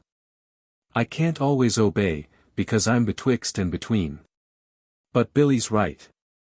Obey the man next to you who gives the order, or you'll stop all the battery, besides getting a thrashing." The gun bullocks got up to go. "Morning is coming," they said. "We will go back to our lines. It is true that we only see out of our eyes, and we are not very clever. But still, we are the only people tonight who have not been afraid. Good night, you brave people." Nobody answered, and the troop horse said, to change the conversation, "Where's that little dog?" "A dog means a man somewhere about. Here I am," yapped Vixen, "under the gun tail with my man. You big, blundering beast of a camel, you upset our tent. My man's very angry." "Phew," said the bullocks. "He must be white." "Of course he is," said Vixen.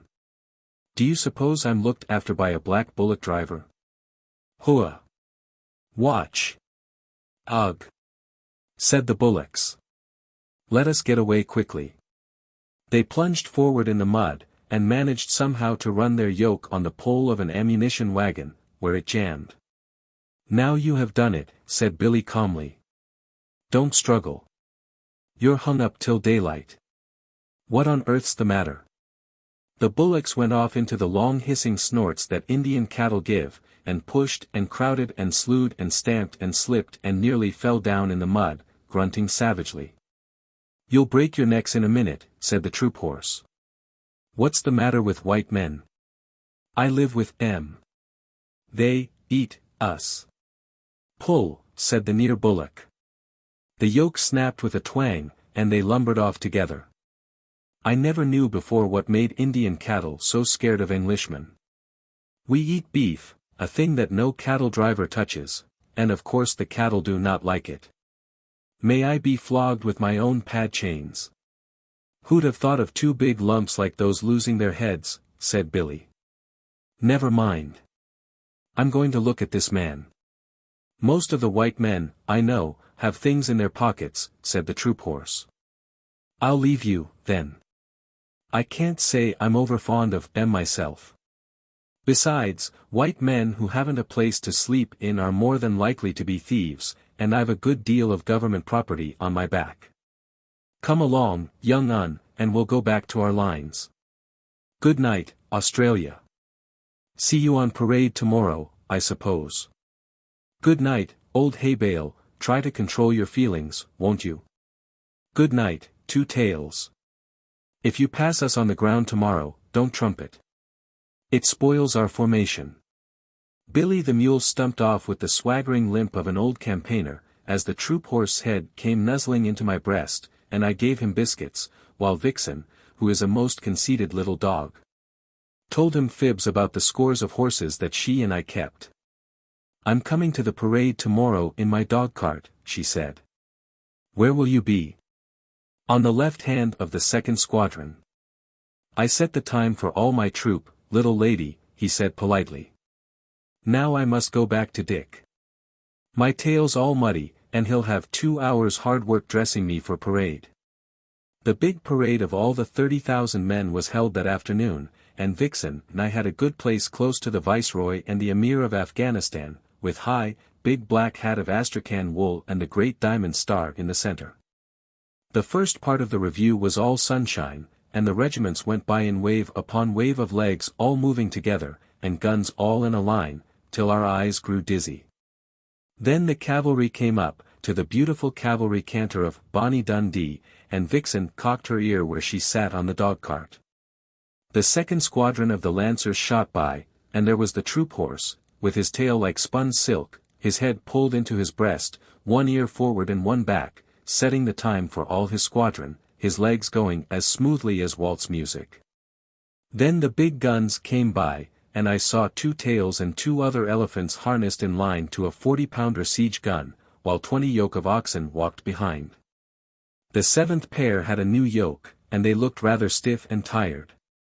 Last came the screw guns, and Billy the mule carried himself as though he commanded all the troops, and his harness was oiled and polished till it winked. I gave a cheer all by myself for Billy the mule, but he never looked right or left. The rain began to fall again, and for a while it was too misty to see what the troops were doing. They had made a big half-circle across the plain, and were spreading out into a line.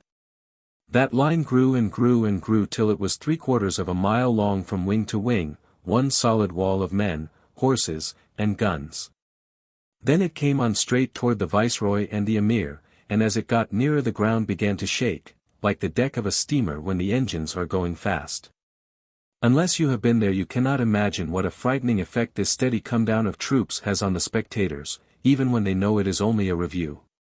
I looked at the Emir. Up till then he had not shown the shadow of a sign of astonishment or anything else. But now his eyes began to get bigger and bigger, and he picked up the reins on his horse's neck and looked behind him. For a minute it seemed as though he were going to draw his sword and slash his way out through the English men and women in the carriages at the back. Then the advance stopped dead, the ground stood still, the whole line saluted, and 30 bands began to play all together. That was the end of the review, and the regiments went off to their camps in the rain, and an infantry band struck up with "The Animals Went in 2 by 2. Hurrah! The animals went in 2 by 2. The elephant and the battery mule. And they all got into the ark. For to get out of the rain." Then I heard an old grizzled, long-haired Central Asian chief, who had come down with the Emir, asking questions of a native officer. "Now," said he, "in what manner was this wonderful thing done?" And the officer answered, "An order was given, and they obeyed." "But are the beasts as wise as the men?" said the chief. "They obey, as the men do." "Mule," Horse, elephant, or bullock, he obeys his driver, and the driver his sergeant, and the sergeant his lieutenant, and the lieutenant his captain, and the captain his major, and the major his colonel. And the colonel his brigadier commanding 3 regiments, and the brigadier the general, who obeys the viceroy, who is the servant of the empress. Thus it is done. Would it were so in Afghanistan, said the chief, for there we obey only our own wills. And for that reason, said the native officer, twirling his mustache, your emir whom you do not obey must come here and take orders from our viceroy. Parade song of the camp animals. Elephants of the gun teams. We lent to Alexander the strength of Hercules. The wisdom of our foreheads, the cunning of our knees. We bowed our necks to service, they ne'er were loosed again. Make way there, way for the 10-foot teams. Of the 40-pounder train. Gun bullocks. Those heroes in their harnesses avoid a cannonball. And what they know of powder upsets them one and all. Then we come into action and tug the guns again. Make way there, way for the 20 yoke. Of the 40-pounder train. Cavalry horses. By the brand on my shoulder, the finest of tunes. Is played by the lancers, hussars, and dragoons. And it's sweeter than stables or water to me. The cavalry canter of Bonnie Dundee. Then feed us and break us and handle and groom. And give us good riders and plenty of room. And launch us in column of squadron and sea. The way of the warhorse to Bonnie Dundee. Screw-gun mules. As me and my companions were scrambling up a hill.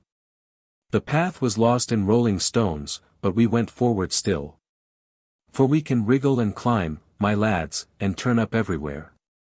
Oh, it's our delight on a mountain height, with a leg or two to spare. Good luck to every sergeant, then, that lets us pick our road. Bad luck to all the driver men that cannot pack a load. For we can wriggle and climb, my lads, and turn up everywhere. Oh, it's our delight on a mountain height, with a leg or two to spare. Commissariat camels. We haven't a camelty tune of our own. To help us trollop along. But every neck is a hair trombone. Our tee-tee-ta-ta-ta is a hair trombone. And this our marching song. Can't. Don't. Shan't. Won't. Pass it along the line. Somebody's pack has slid from his back. Wish it were only mine. Somebody's load has tipped off in the road. Cheer for a halt and a row. Yar. Gur. Ar. Somebody's catching it now. All the beasts together. Children of the camp are we. Serving each in his degree. Children of the yoke and goad. Pack and harness, pad and load. See our line across the plain. Like a heel rope bent again. Reaching, writhing, rolling far. Sweeping all away to war. While the men that walk beside. Dusty, silent, heavy-eyed. Cannot tell why we or they. March and suffer day by day. Children of the camp are we. Serving each in his degree. Children of the yoke and goad. Pack and harness, pad and load.